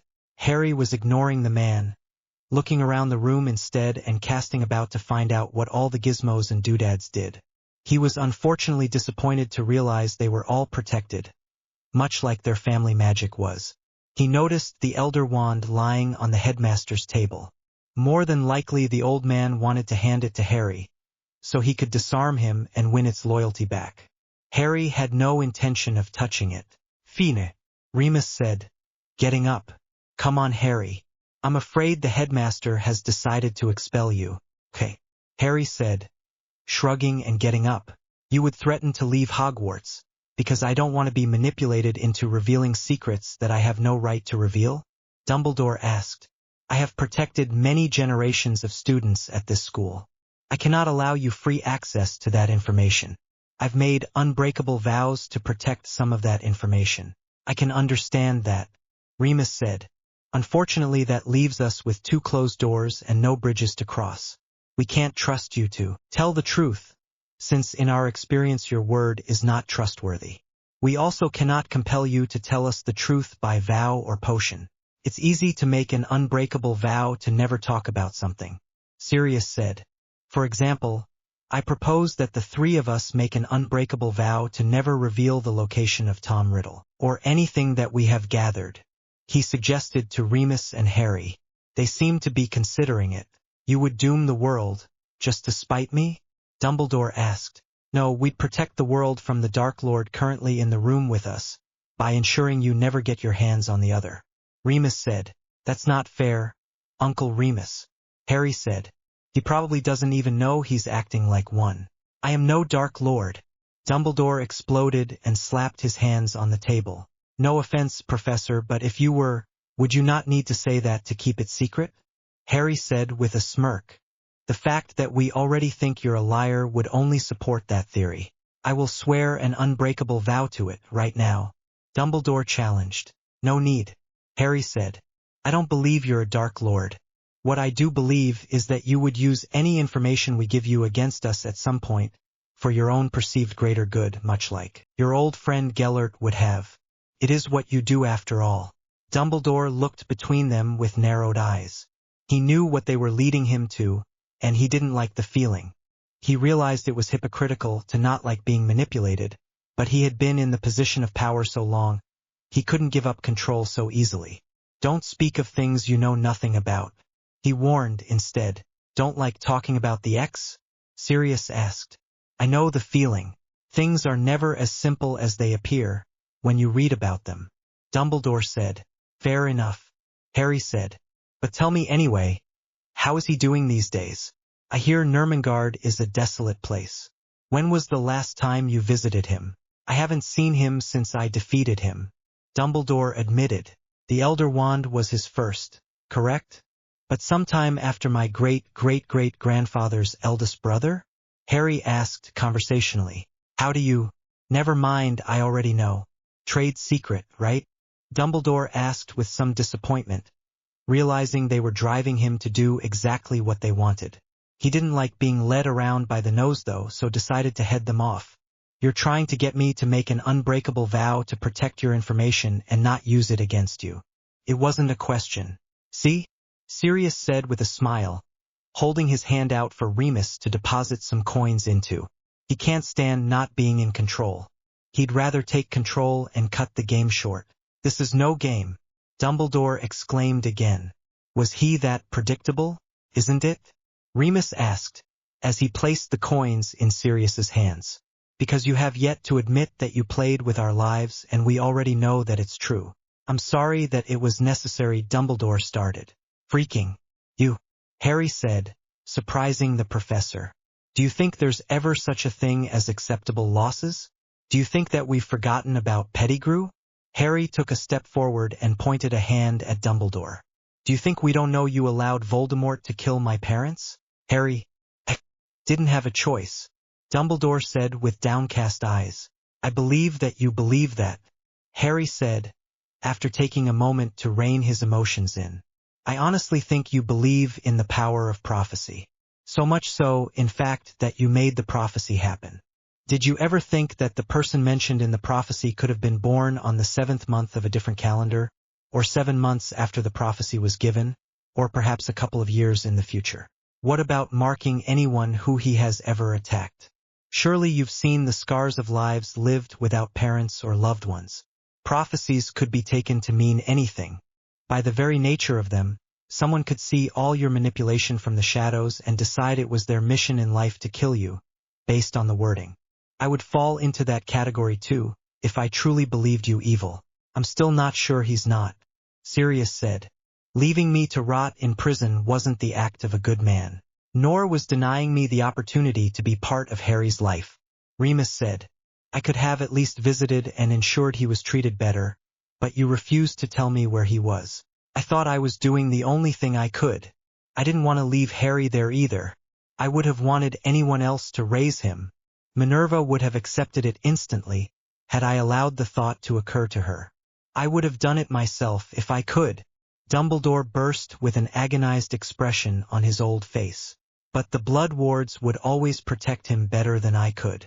I hoped that they would take the payments and accept that he was a recently orphaned baby, who would treat a child so harshly and unfairly. They had a boy that was the same age for Merlin's sake. Dumbledore then sagged. I didn't know about the evil that lurked in their hearts. By the time I realized, I was unable to approach or remove the boy, because they saw me like you do. I was the monster that delivered him to his captors. The very nature of the wards stopped me from sending anyone else to go retrieve him either. Only when Remus broke the wards did their influence slowly leave me. By the time I realized that they had been making me neglect the boy, the damage was done, and you considered me an enemy. I encouraged Minerva to spend time with you when she was invited. I was finally able to provide for you a bit of what you should always have had, my boy. A loving family. I know I have no right to ask forgiveness. Dumbledore wound down. I have betrayed you too many times. All I ask is that you believe me that I truly was trying to keep you safe. until the day that I had to die for the greater good," Harry said, now looking down as he sat down on a chair. Dumbledore had never admitted this before. He wanted to believe the old goat was lying now, but something told him the man was finally admitting to his faults. There was always the chance that the Dark Lord would use a spell that might just sever the piece of his soul inside you and allow him to finally be defeated. Dumbledore said, "It was the mad hope of an old man that had made too many mistakes in his life, but it was one I held on to, if only to save me from the insanity everyone already thought I suffer from.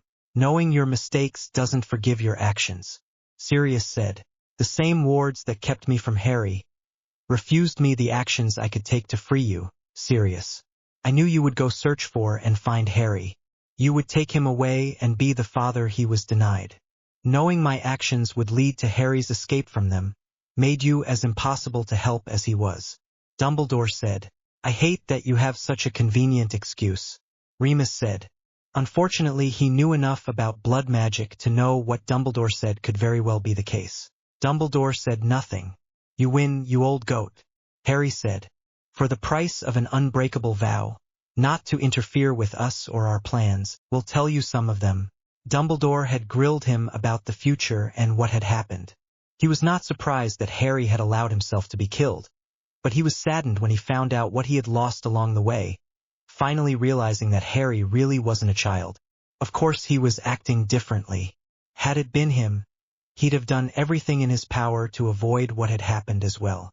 He was not happy when Harry had taken the Elder Wand and stashed it away, saying he intended to put it where nobody could ever find it again. He understood why Harry wanted to remove it from the world. It had already done enough damage. He'd never had the strength of character to do what the boy was planning. But after a little while, he felt relief, and by the time they left, he had even tracked down his old wand. Harry missed that day's classes, and when the girls saw him trooping into the library for their study group, they were worried all over again. He assured them it was nothing serious and that he was just tired of being questioned by the headmaster. They allowed him to leave early to go rest. Hopefully he'd feel better the next day. The next morning, Harry had taken the time to sort his mind, and he was in a playful mood again, seeing as another loose end had been resolved. He'd be able to put some of his past behind him. Finally, the next week passed quickly for most of the students with the year-end tests taking place. The 5th and 7th years were panicking as always. If they had only known that purebloods get priority placement and most of the Muggle-born students and half-bloods would be doomed to middle-class citizens no matter how hard they worked, they might have stressed less. It was just how the system worked, for now.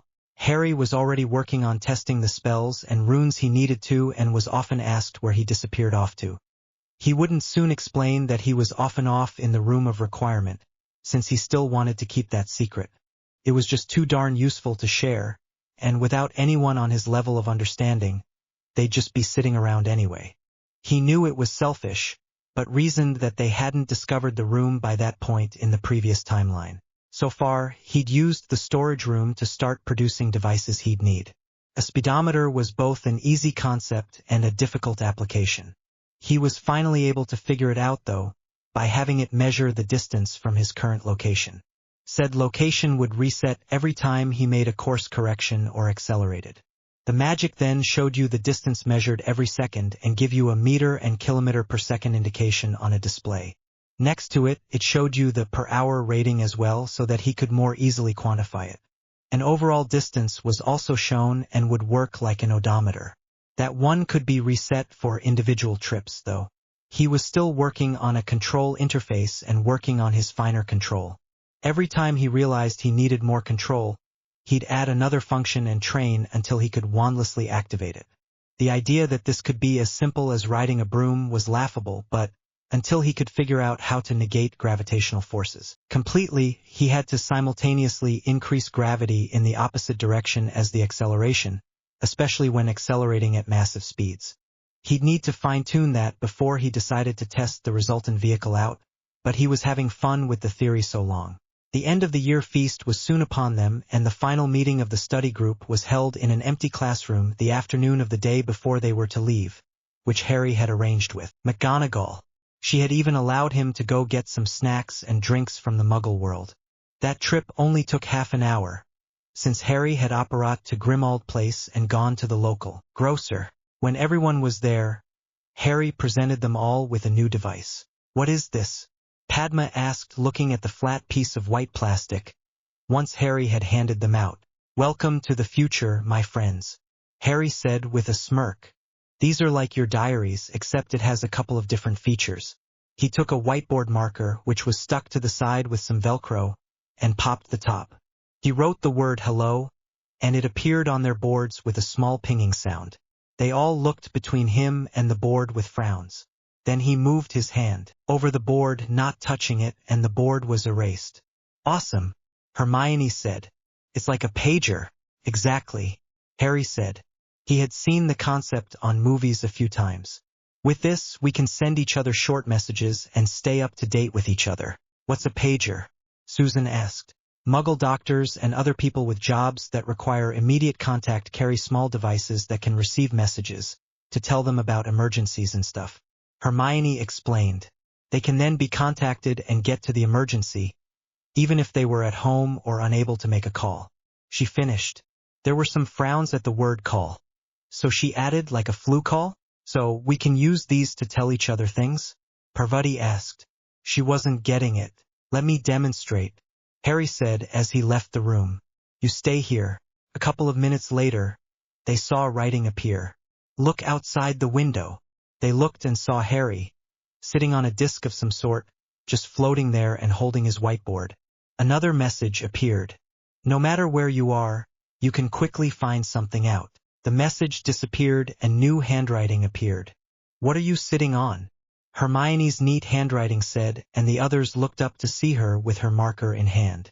She realized asking a question would get the idea across. "It's part of my project," Harry's handwriting stated underneath hers. He was technically keeping himself aloft by his own power, but didn't want that out yet. "We get it," Daphne's handwriting stated.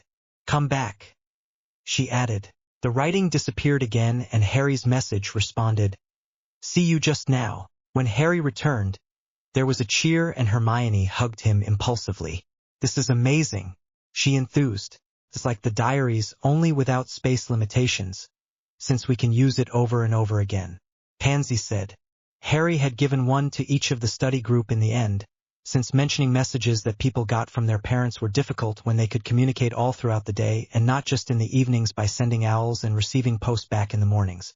"If only we could choose who to speak with, rather than the entire group," Hermione said, thinking of how useful that would be, considering that she liked to talk to Harry about her mundane schoolwork.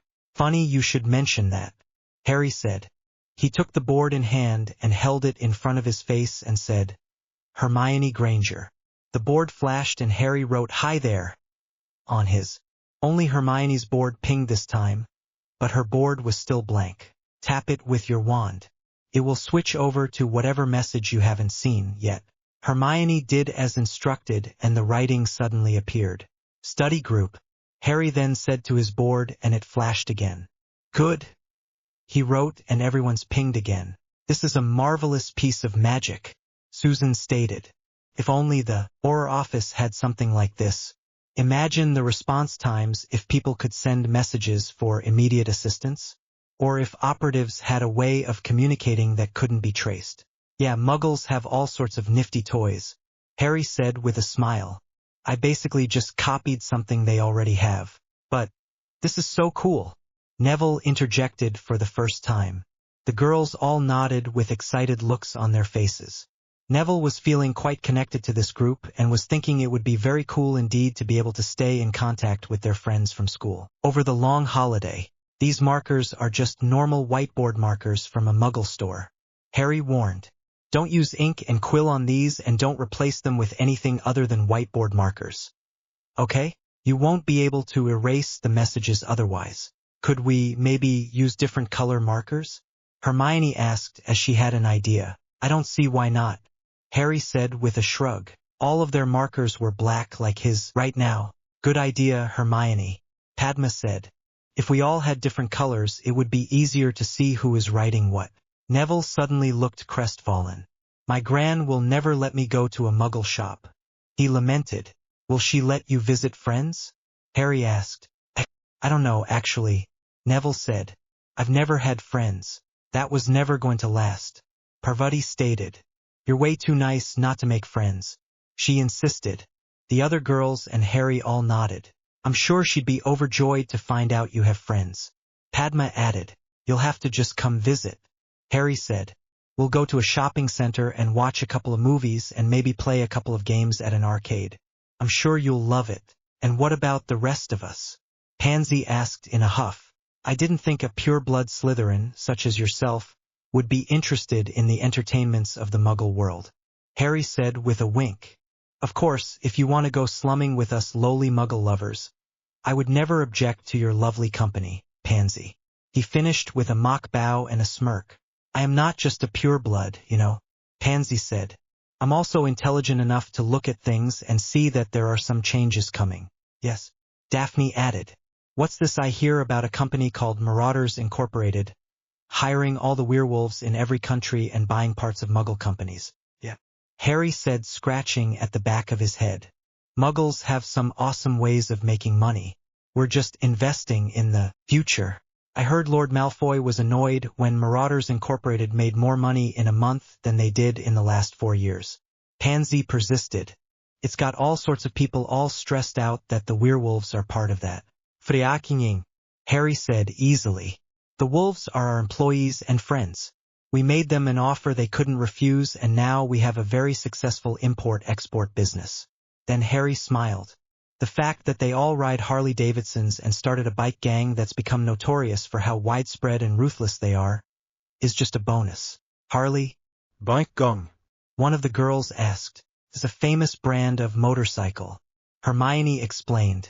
Biker gangs are usually a rough crowd and people tend to avoid them if they can. She looked at Harry worriedly. You're not encouraging them to be violent, are you? Werewolves have enhanced senses and strength. Harry said. That's where the reputation comes from. Biker gangs don't like people invading their turf, so when our people come through, there's sometimes problems with theft, vandalism, or violence. Our people don't like that sort of thing, and protect their merchandise jealously.